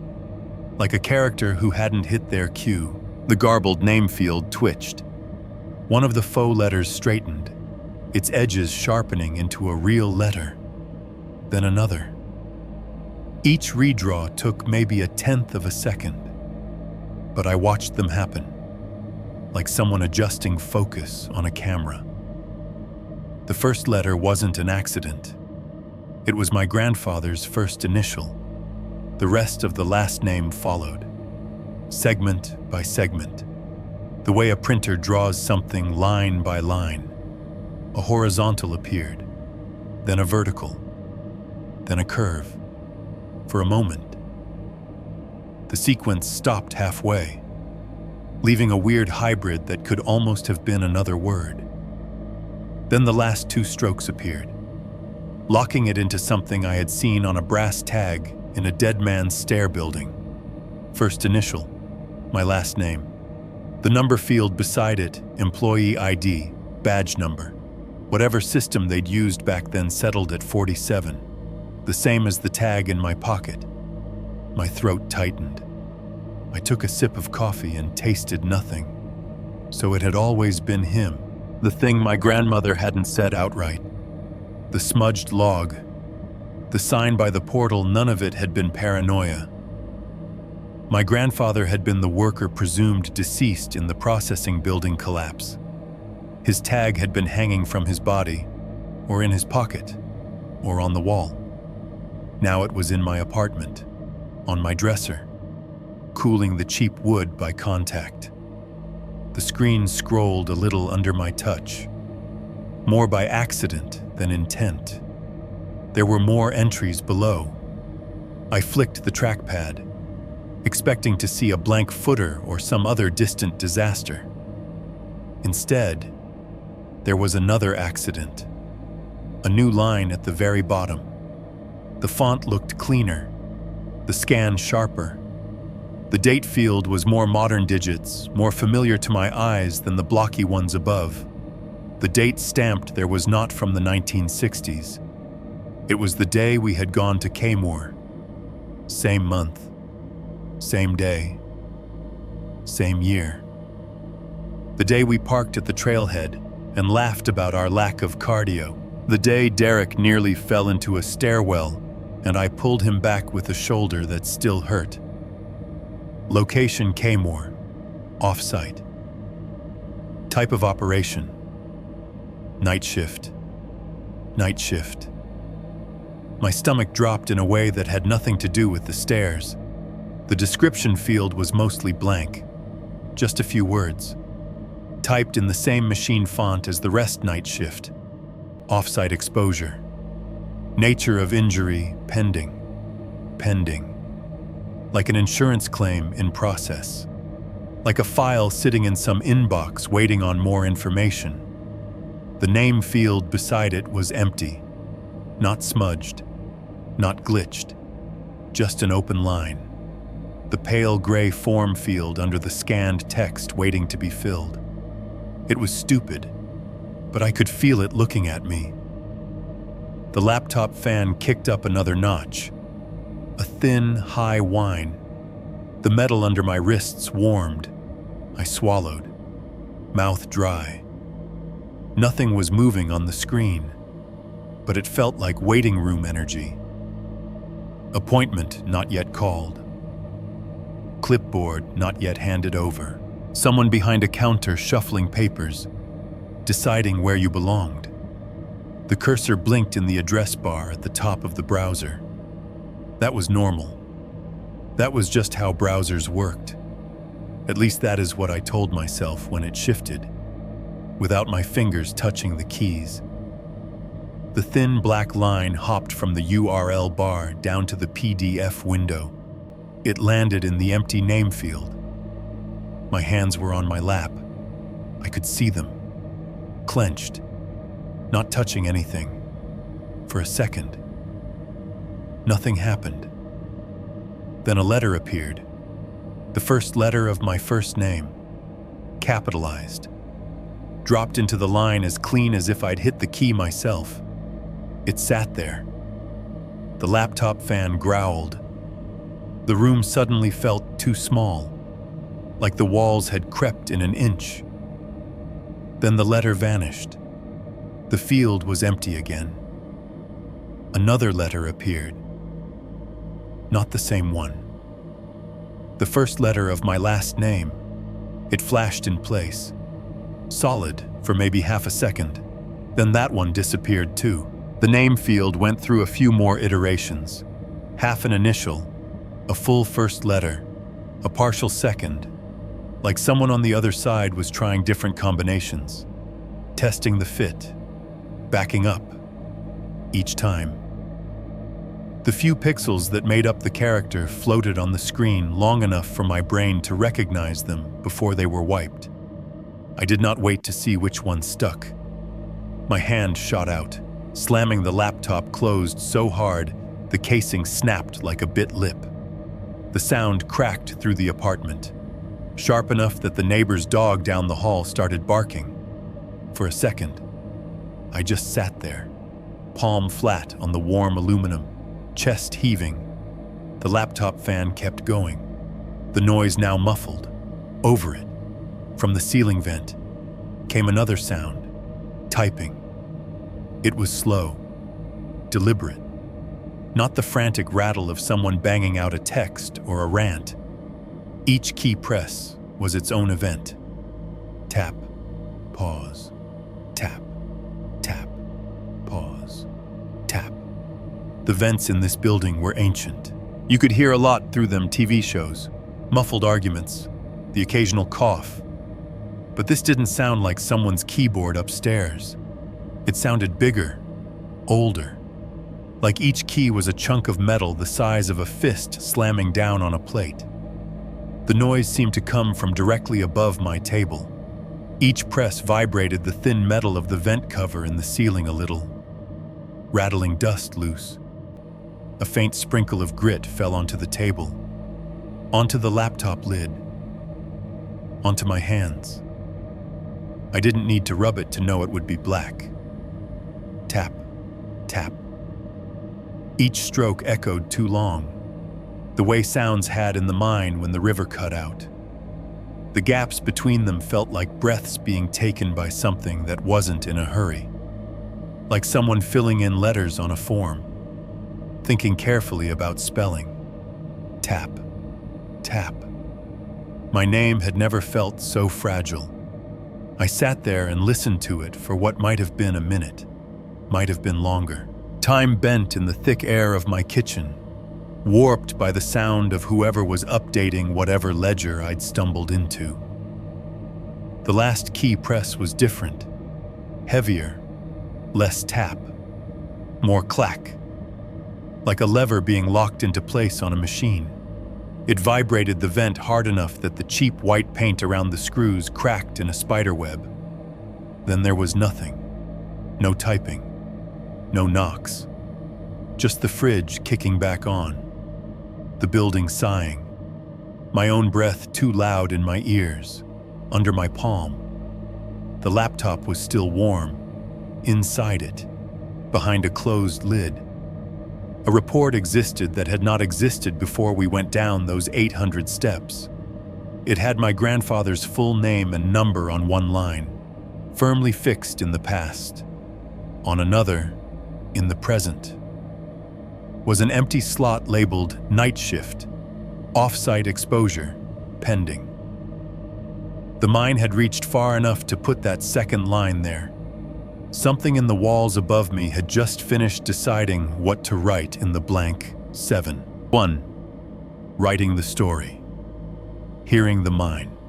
I should probably tell you where I am while you are hearing this, because by the time whoever runs your horror channel is reading these lines out loud in that calm storyteller voice, I will almost definitely be sitting in the same spot I was when I wrote them the first time, at a cheap particle board kitchen table, in a one-bedroom apartment off a 4-lane outside Charleston, West Virginia, laptop open, screen too bright, time somewhere between 2 and 3 a.m., the hour when you are technically still on yesterday, but your body knows better. Everything you have heard up to this point, the warehouse, the stairway, the skull, the safety boards, the accident report that tried to write me in, that has all been typed right here, in this chair, over the last week. Not in one go, in pieces, in the gaps between night shifts, when I should have been asleep. I tried telling this to people you are supposed to tell things like this to. HR at the warehouse. They laughed it off, told me to file a maintenance ticket if I thought the vents were making weird noises, and reminded me that we take safety very seriously here, while the board behind them still said 000. The police, they took my statement about a possible human remain at Kaymoor, forwarded it to a ranger who already knew about the skull and did not want to talk about tags or accident logs that change. My grandmother. She just told me, again, to stay out of hollers that were not mine and to stop dragging dead men home. So I am telling you, meaning whoever is listening, you, meaning the one with earbuds in right now, or a phone on the counter, or the car stereo up loud on some dark stretch of interstate. You are the only audience that makes sense, because you chose this. You clicked on it. You wanted something strange, dark, and mysterious. The way the thumbnails always say, I am writing this as an email to one of those channels, because that is how I ended up with this mess in the first place, listening to other people's stories while I worked, comforted by the idea that horror was something that happened to someone else, far away, safely contained in a 20-minute upload with ad breaks. Now I am trying to give this thing a container. The problem is, the more I write, the worse it gets. I started the first chapter on a Tuesday night. The warehouse shift had been the usual blur palettes, beeps, the occasional phantom knock, that black dust showing up in new places. I came home too wired to sleep. The highway glow followed me through the blinds.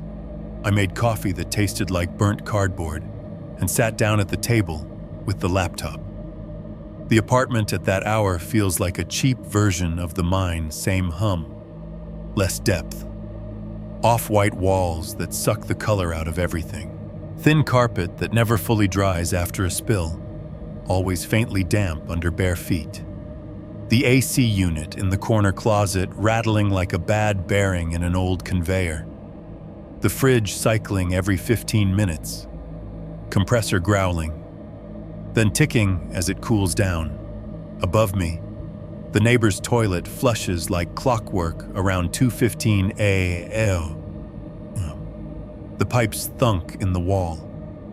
Sometimes the elevator at the end of the hall dings with nobody in it. Just the building remembering it has places to go. That first night, when I opened a blank document and typed, My name is, and then erased it because saying my name felt wrong. The noises were normal. I wrote about the warehouse, the safety board, the first 3 knocks that did not belong to any machine we actually owned. The fridge clicked on. The neighbor's TV droned something about a police procedural. Somewhere a siren wailed, distant and thin. The laptop keys made that soft, plasticky tapping sound they always have. Then I hit the part where I logged into the mining records. I wrote about the scan of the 1960s accident report. The blurred name that wasn't blurred anymore. The number 47. My grandfather's initial. The way the new entry appeared at the bottom with my date on it. As I typed night shift, off-site exposure, nature of injury pending. The fridge cut off mid-cycle, not in the normal way, where it winds down with a little sigh and a tick, just off, like someone had pulled its plug from the wall. The apartment went quieter than it ever gets. The highway noise dropped out. The upstairs TV muted. The elevator, if it was moving, stopped doing that too.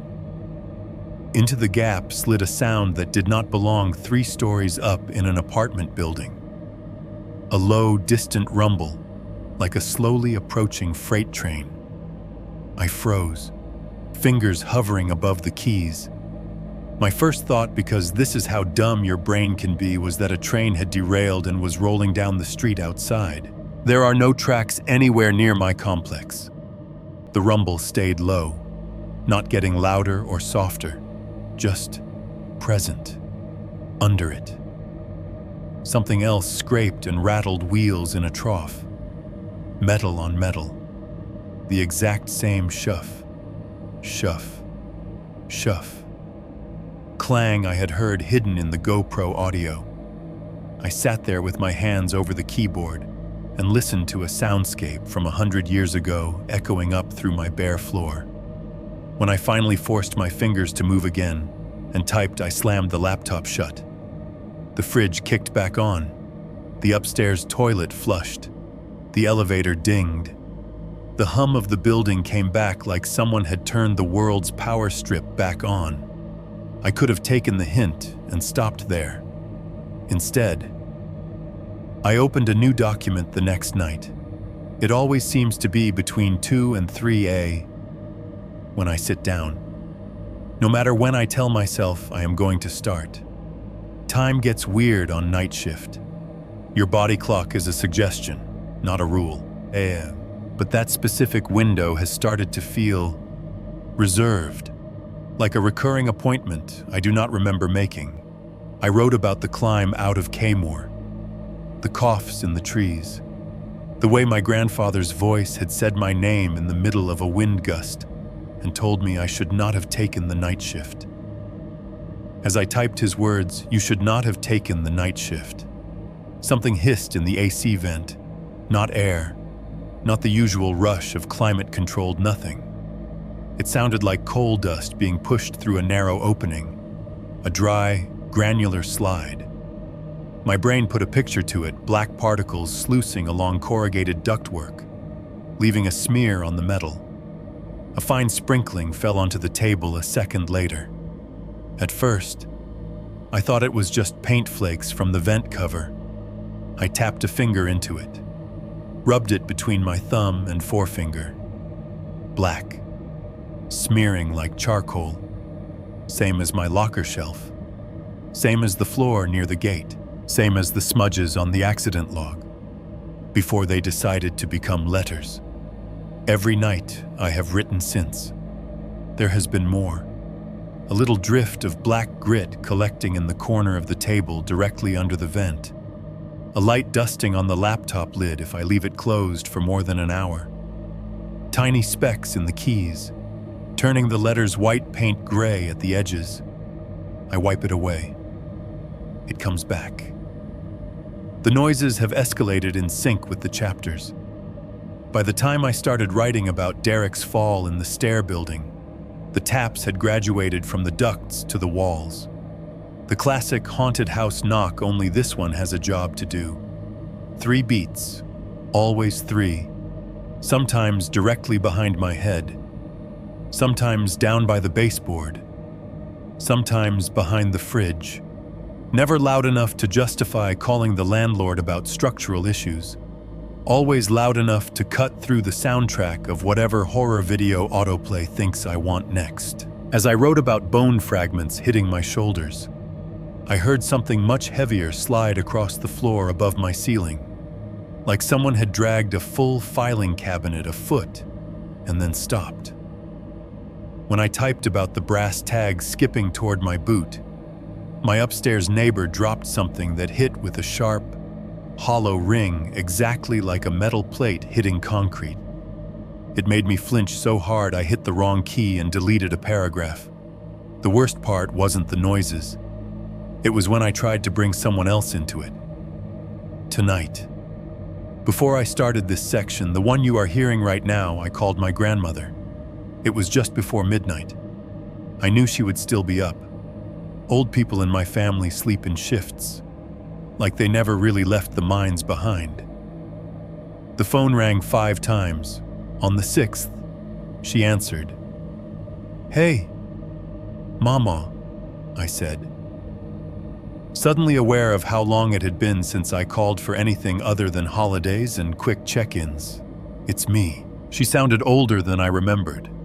Voice thinner, but still sharp enough to cut. We did the usual dance, "How's work? Are you eating? Did you go to church?" "No." And then I asked her what I had been circling. "Can I ask you something about Papa?" I said. A pause. I could picture her, remote in one hand, TV muted, the other hand gripping the cordless tight enough to make it creak. "What about him?" she said carefully. "Did he ever work?" At Kaymoor, saying the name out loud felt like putting a match to paper. Down by New River, I found some stuff online and was that his mine? Another pause. Longer this time.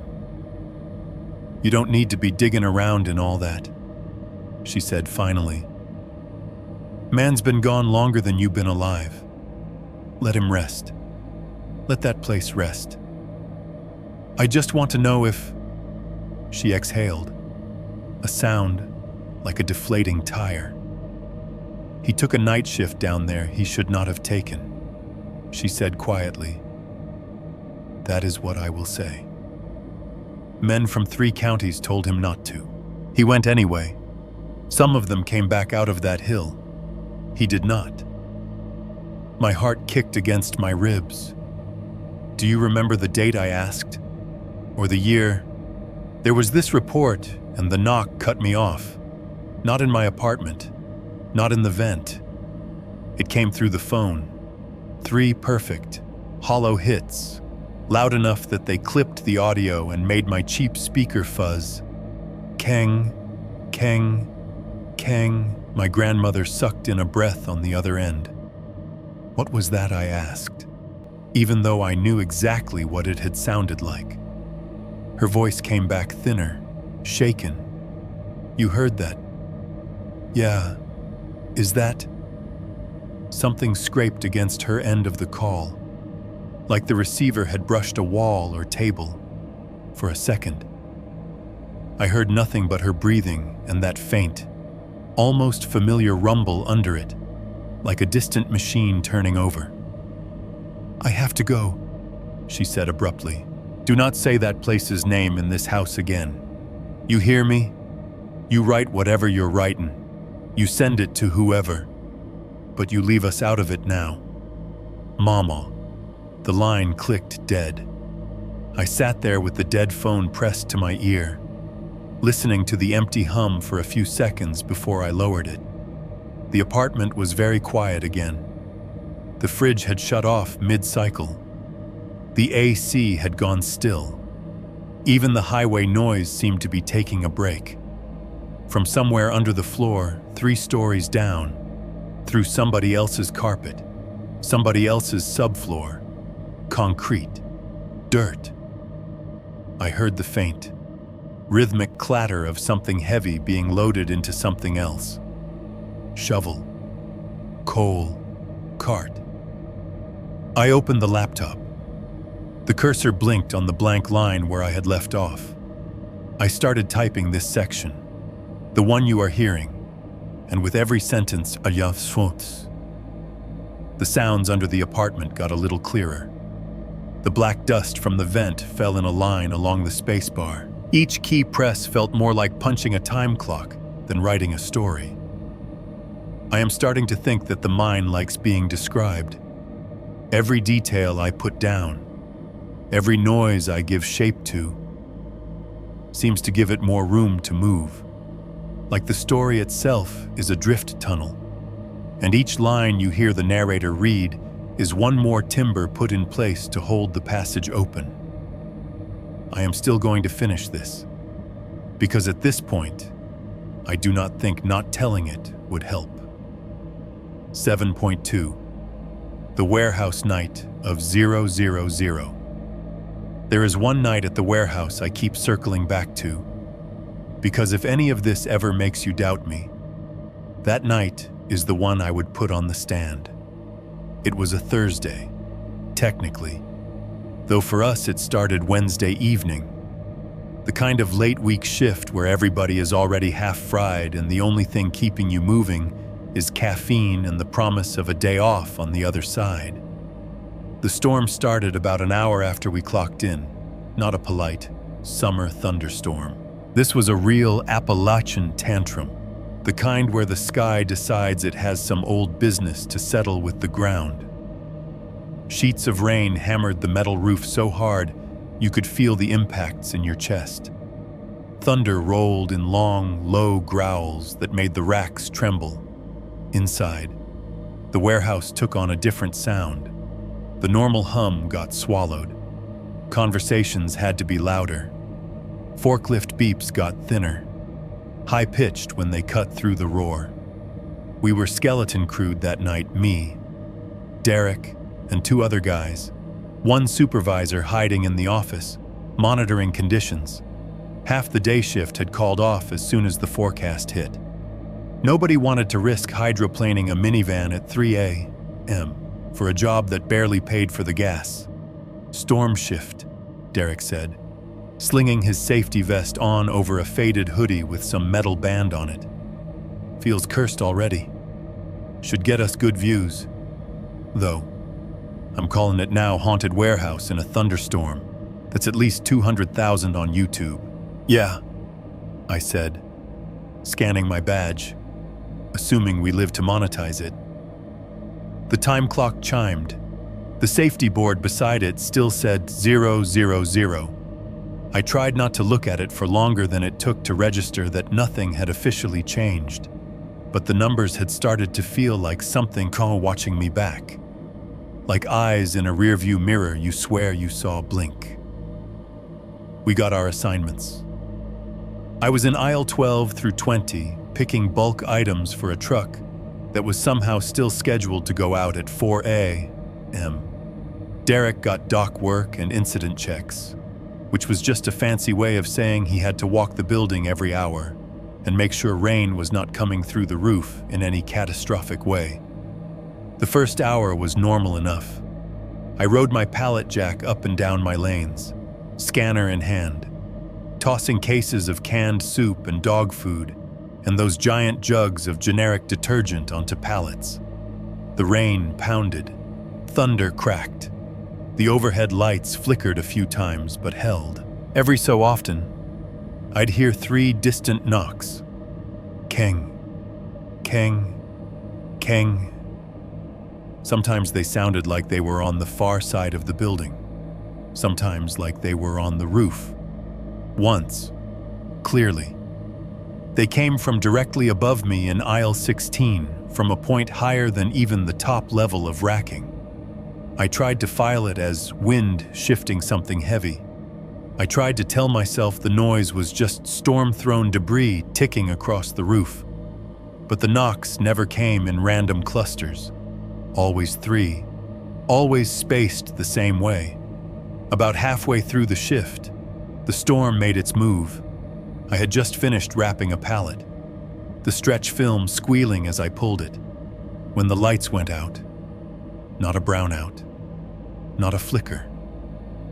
Full on, instant darkness. The hum of the conveyors died. The forklift's backup beeps went silent mid-whine for half a heartbeat. The only sound was the rain on the roof and the sudden intake of breath from everyone in the building. Then the emergency strips along the aisles came on. They're not bright. They're designed not to blind you, just to give enough glow that you can find the exits without tripping over your own feet. Thin white bars of LED light flickered alive at eye level along the racking, turning the warehouse into a tunnel system. In that dim, horizontal glow, the upright beams of the racks became supports. The cross braces overhead cast crisscrossing shadows that looked like timbers. The concrete under my boots felt less like a polished floor and more like packed stone. It looked like a mine. I stood there with a roll of stretch wrap in my hands and watched the place I'd worked for years turn into Kaymoor's surface cousin in one power surge. "Everybody stay where you are," the supervisor's voice boomed over the intercom. A little shaky. "Generators'll kick in. Just give it a sec." The generators did kick in, somewhere outside. There was a deep mechanical cough, a sputter, then a lower, dirtier hum layered under the storm. The overheads didn't come back. Though, the emergency lights steadied. In their glow, the forklifts parked at the end of the aisle looked like cart silhouettes, hunched and waiting. Far down my lane, a stack of palletized boxes cast a shadow that almost, for a heartbeat, looked like a man in a helmet standing still. I told myself I was just seeing what I expected to see. Then I had to walk past the safety board. They'd told us to report to the staging area by the docks, just to make sure everyone was accounted for. So I parked my jack and headed toward the front. The emergency strips cast weird shadows on the floor, long and shaky under my boots. The break room doors glowed ahead. The vending machine lights, little fake campfires in the dim. The board sat where it always did, right before the time clock station, its digital display still lit. Days without lost time accident 365. I stopped. That was wrong. It had said 000 at the start of shift. Management had made a whole speech about let's start a new streak, complete with a printed banner and Comic Sans.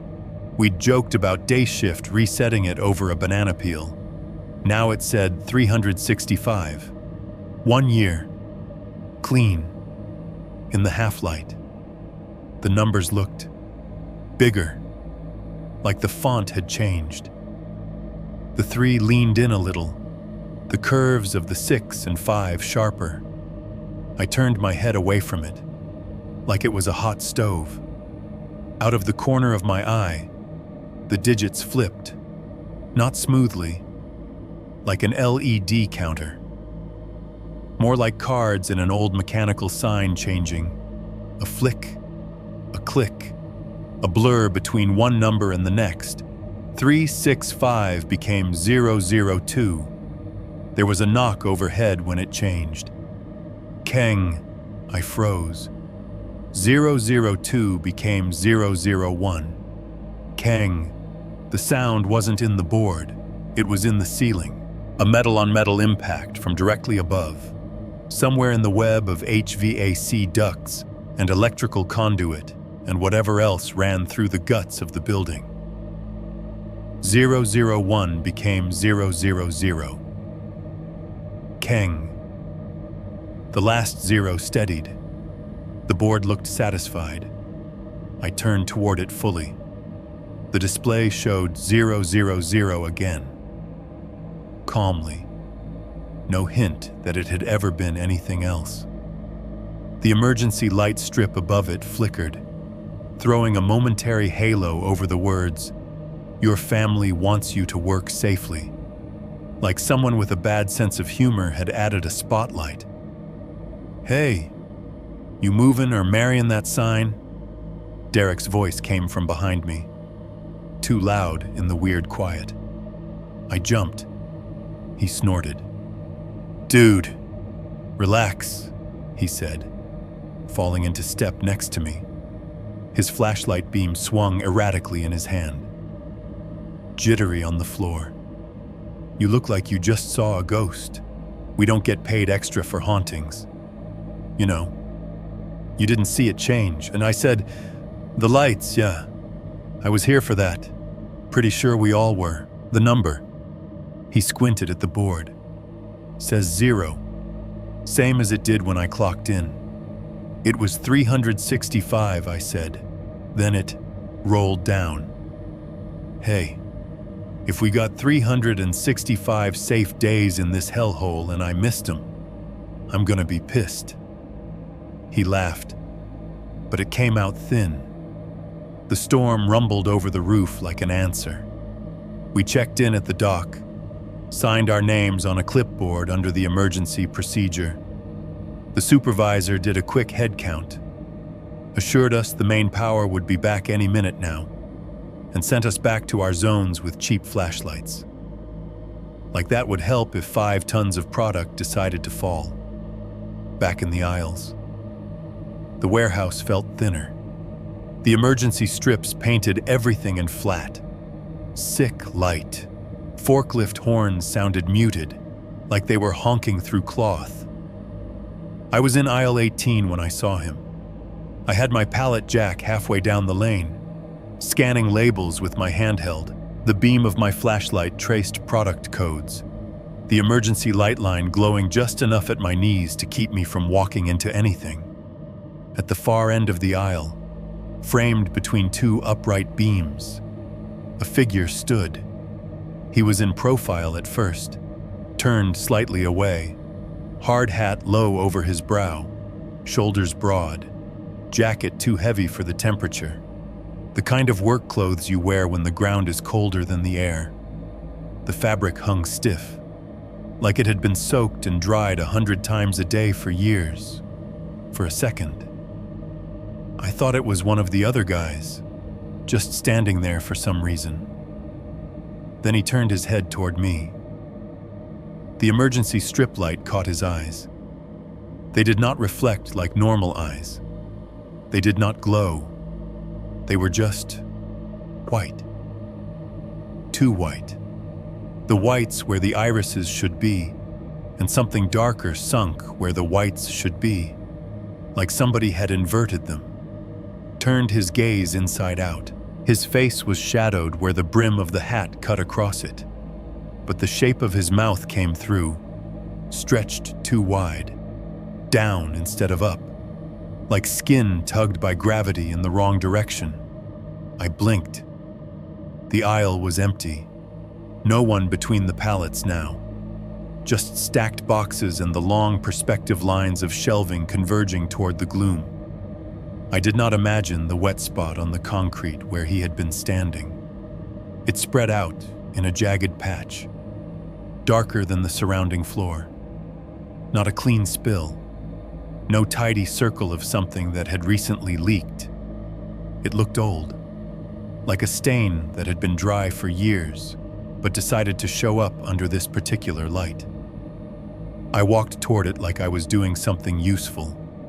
Up close, the smell hit me. Not detergent, not soda, not oil. Mine water. That sour, metallic tang of runoff that has soaked through rock and coal and rusted iron. The same smell that had lived at the bottom of Kaymoor, near the tracks and the gate, baked into the concrete. The wet wasn't wet when I touched it. It was dry concrete. The darkness was just color. I backed the hell out of that aisle. The storm outside cracked loud enough to make the racks shudder. For a second, all the emergency lights flicked off, plunging everything into black.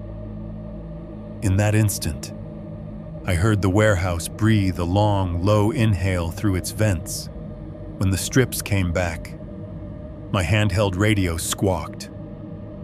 "Yo," somebody near aisle 5, one of the other guys said, static fuzzing his voice. "We got a leak or something. Floor's wet as hell down here." The supervisor's voice came over the channel. Tight. "Derek, you're on incident checks." "Right. Go see if we sprung a roof leak. Watch your footing." "Copy," Derek said. I wanted to tell him not to go alone. I wanted to say, "Don't walk into the place where the numbers are being kept." I wanted to say, "They're at 000 and they don't like leaving it that way." All I said was, "You want backup, and He laughed over the radio. "What? You scared of a little water? Man, I got it. You keep working. Storm pay, baby. There is no storm pay. That is not a thing. We joke about it because if we do not, we'll start thinking about how cheap our lives are." 5 minutes passed. 10. The rain got louder somehow. The generators hummed. The emergency lights cast their pale glow. The knocks came again. From somewhere in the upper structure. Keng, keng, keng. I was about to call him when the crash came. It sounded like a pallet falling in slow motion, and then all at once, the ripping crack of stretch wrap giving way, the heavy thunk of boxes slamming into the floor, metal skidding across concrete, a dull, wet grunt cut short. "Shit, Derek," I said into my radio. "You good static." Then his voice, high and ragged. "Help aisle 5, I ran." My boots slid on the smooth concrete, my flashlight beam swinging wild. The emergency strips turned the cross aisle into a shallow river of light. As I turned into 5, the smell hit me again, that mix of wet concrete and something mineral. Halfway down the lane, a pallet had collapsed. It had been stacked too high with cases of bottled water. The shrink wrap had torn. Boxes had slid off. Some crushed. Some burst open. Plastic bottles rolling everywhere like clear landmines. A couple had burst. Spills spreading in thin sheets. Derek lay on his side near the mess. One leg was pinned under the edge of a still half-loaded pallet that had shifted off its jack. The wood had caught him just above the ankle. His booted foot twisted at an angle feet are not meant to twist. The GoPro harness on his chest was skewed, the camera blinking its little red light obliviously. He was conscious, at least, breathing hard, sweat plastering his hair to his forehead. "Don't move," I said, dropping to my knees beside him. My heart was punching the inside of my ribs. "I'm here. You're good. Just stay still." "No. Man, no." He grabbed my sleeve with both hands, knuckles white. His eyes were huge, pupils blown wide, whites rimmed red. He grabbed me. I swear to God, he grabbed me. The pallet slipped. I said, "The wrap broke. That's all. It's just weight." Not that he gasped. Behind me, I was checking the leak, and somebody put a hand on my back, shoved me. I turned around. There was nobody there. And then, he made a choked noise as pain rolled through him. It felt like being in that stairwell again, like something pushed. I looked at the floor where his body had slid. There were drag marks in the thin film of spilled water, streaks that started a couple of feet away from where he lay, like he had been pulled, not just fallen, above us. In the emergency light, the racking loomed. The upper levels were dark, Past the third beam, shadows pooled thick enough to hide anything. "Hey," I yelled into the radio. "We need EMS in aisle 5. Pallet came down. Legs pinned. He's awake, but this looks bad." The supervisor crackled acknowledgement. Somewhere, someone started running while we waited. I wrapped my hands around the edge of the pallet and heaved. It did not move much. It was loaded down, and the angle was bad. I managed to lift just enough that Derek's face went slack for a second as the pressure eased. "Okay," I grunted. "Okay, just hang on. They're coming." "Did you see him?" Derek whispered. Breath hot and damp. "Tell me you saw him. See who the guy," he said, "in the hard hat. Right before the lights went. Right at the end of the aisle. I thought it was you. He was standing in the shadow, watching me. I turned my light on him and he was gone. But then something still pushed, like a hand made of air. I thought about the figure I'd seen in aisle 18 with the inverted eyes, the wet stain that wasn't wet, the smell of mine water. I don't think it was OSHA, I said. The EMTs came with a stretcher, reflective stripes flashing like lightning in the low light. They chalked the pallet, inflated a little bladder to lift it off his leg, wrapped him in straps. He cursed and cried and tried to laugh about going viral for real in the same breath. As they wheeled him past the break room, the safety board chimed. I didn't know those things could chime. I had never heard it make a sound other than the soft click of numbers flipping. But now it let out a short, satisfied beep, like a microwave announcing something was done. The digital display reset in front of me, in real time. 000 became 001. Not days without an accident. Accidents, 1. The mine under our feet had reached up, grabbed a man by the back, and dragged him far enough under its logic to count. The warehouse had just logged its first lost time. 7. 3. The ending you are part of.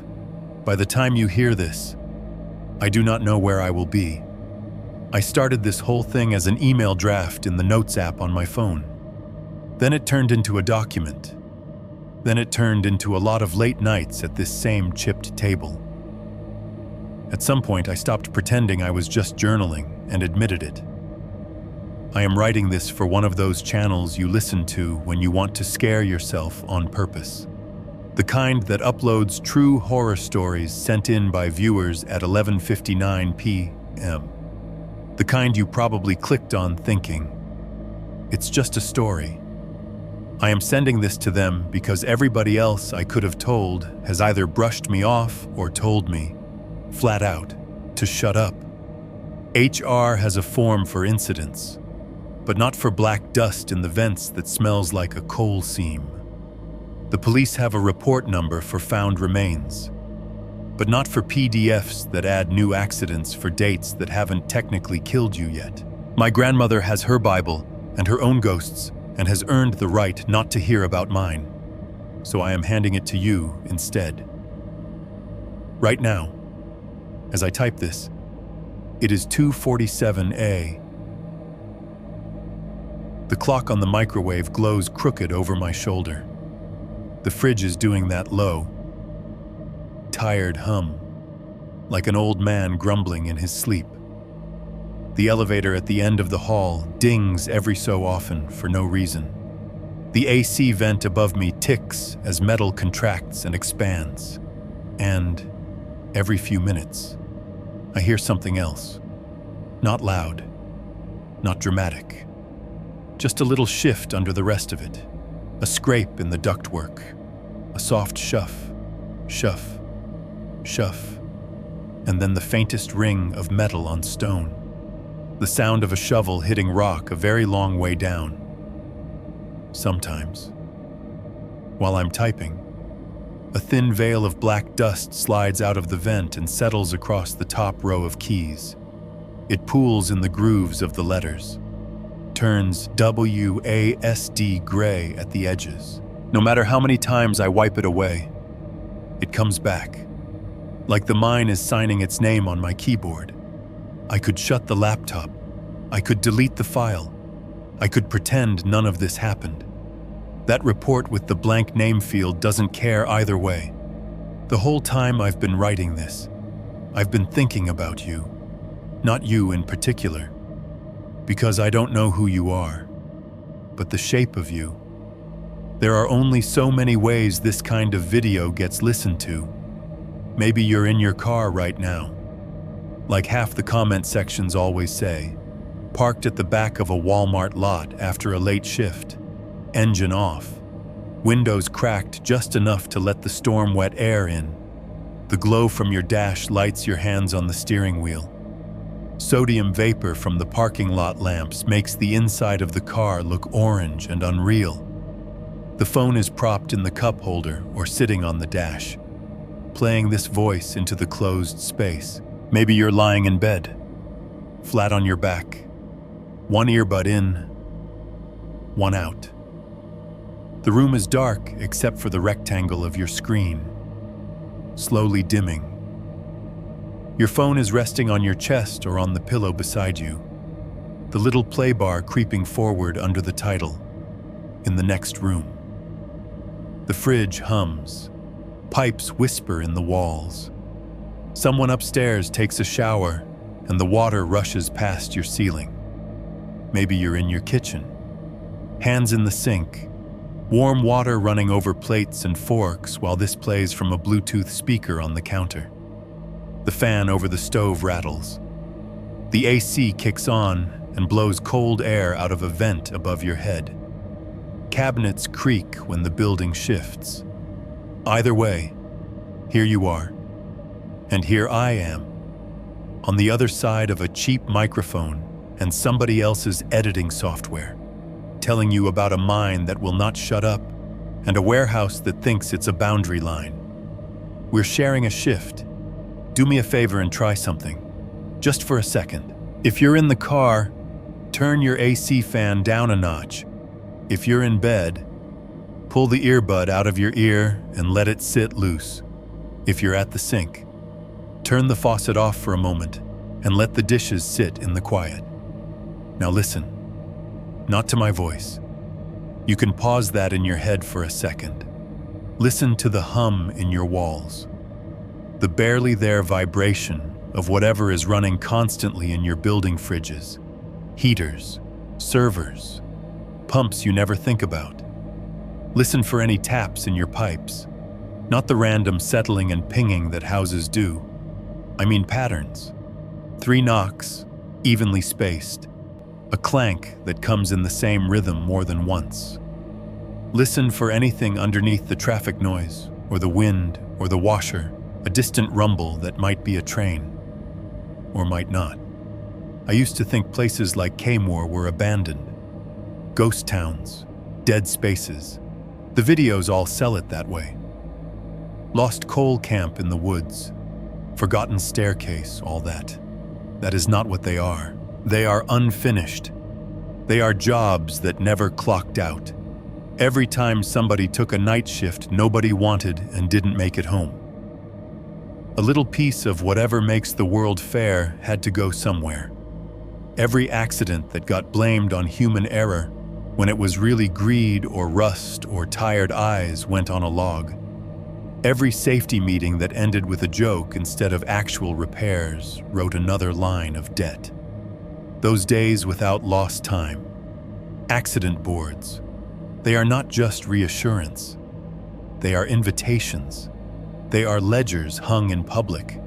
You walk past them on your way in. You eat under them in break rooms. You see them in hospitals, in factories, in kitchens, in warehouses like mine. They are supposed to say, "You are safe here." They really say, "We are keeping count." We think they're tracking days. I am not sure that's all they're counting. When I watched that mining report change, When I saw my grandfather's name crawl out of a blur and onto a line. When I saw a brand new entry appear for the date, I went down those 800 steps. I realized two things. One, whatever keeps those records doesn't care what year it is. It will happily paste 1964 and 2024 on the same page if that's where the pattern goes. Two, the place where you work might not be the place that owns your shift. My warehouse reset to 000 over a sprained ankle. Then a storm night came and something reached through the racks and grabbed Derek by the back. The board rolled down numbers that didn't make sense and landed where it wanted to land. Somewhere under all that poured concrete. A vein of old logic connects it to a hole in a hill miles away, where men who looked like my grandfather are still pushing carts in the dark. Since I started writing this, something else has changed too. I still listen to horror videos on my breaks at work. Habit. I'll be sitting in the break room, fluorescent lights buzzing, vending machines humming, phone propped against a bottle of water, some narrator's voice laying out a story about a babysitter, or a highway, or a weird neighbor. Lately, if I really listen, there's something in the background that did not used to be there. Under the music, under the narrator's words, under the hiss of cheap recording equipment and room tone. Shuff, shuff, shuff, kang. Sometimes it's faint enough that I almost convince myself it's just an audio artifact. A glitch, a mic cable knocking against a table. But then it comes in that same 3-beat knock I know too well. And my stomach drops in the same way it did in my kitchen. And I realize if I can hear you, whatever's on the other side of me can hear you too. Audio is just vibration. It doesn't care what it moves through. Air in a shaft, air in a warehouse, air in your car. The mine has always been about sound picks hitting rock, carts clanking, cans of beans being opened in lunch breaks, dynamite going off, tally boards clicking over. If I can send this out as a file, as a voice, as a line on a playlist, I don't see why the thing that has been updating my accident log wouldn't ride along. So if, while you were listening to this, you heard something that did not quite fit a knock on the wall behind your head, 3 times, a pipe banging exactly 3 times under the sink, a weird, hollow clank from the vent above you, right when the story mentioned the mine. Try not to worry too much. It just means somebody finally clocked your shift in. If you have a safety board at your job, maybe look at it tomorrow. Don't stare straight at it. Catch it in the corner of your eye as you walk past. If the number is what it was yesterday, good. For now. If it changed when it shouldn't have. If a streak you know for a fact should still be running, quietly rolled back to 000 overnight, then I guess I was not the only name they were waiting to write down. I have to stop typing now. They just knocked 3 times in the ceiling, and the dust coming out of the vent is black again.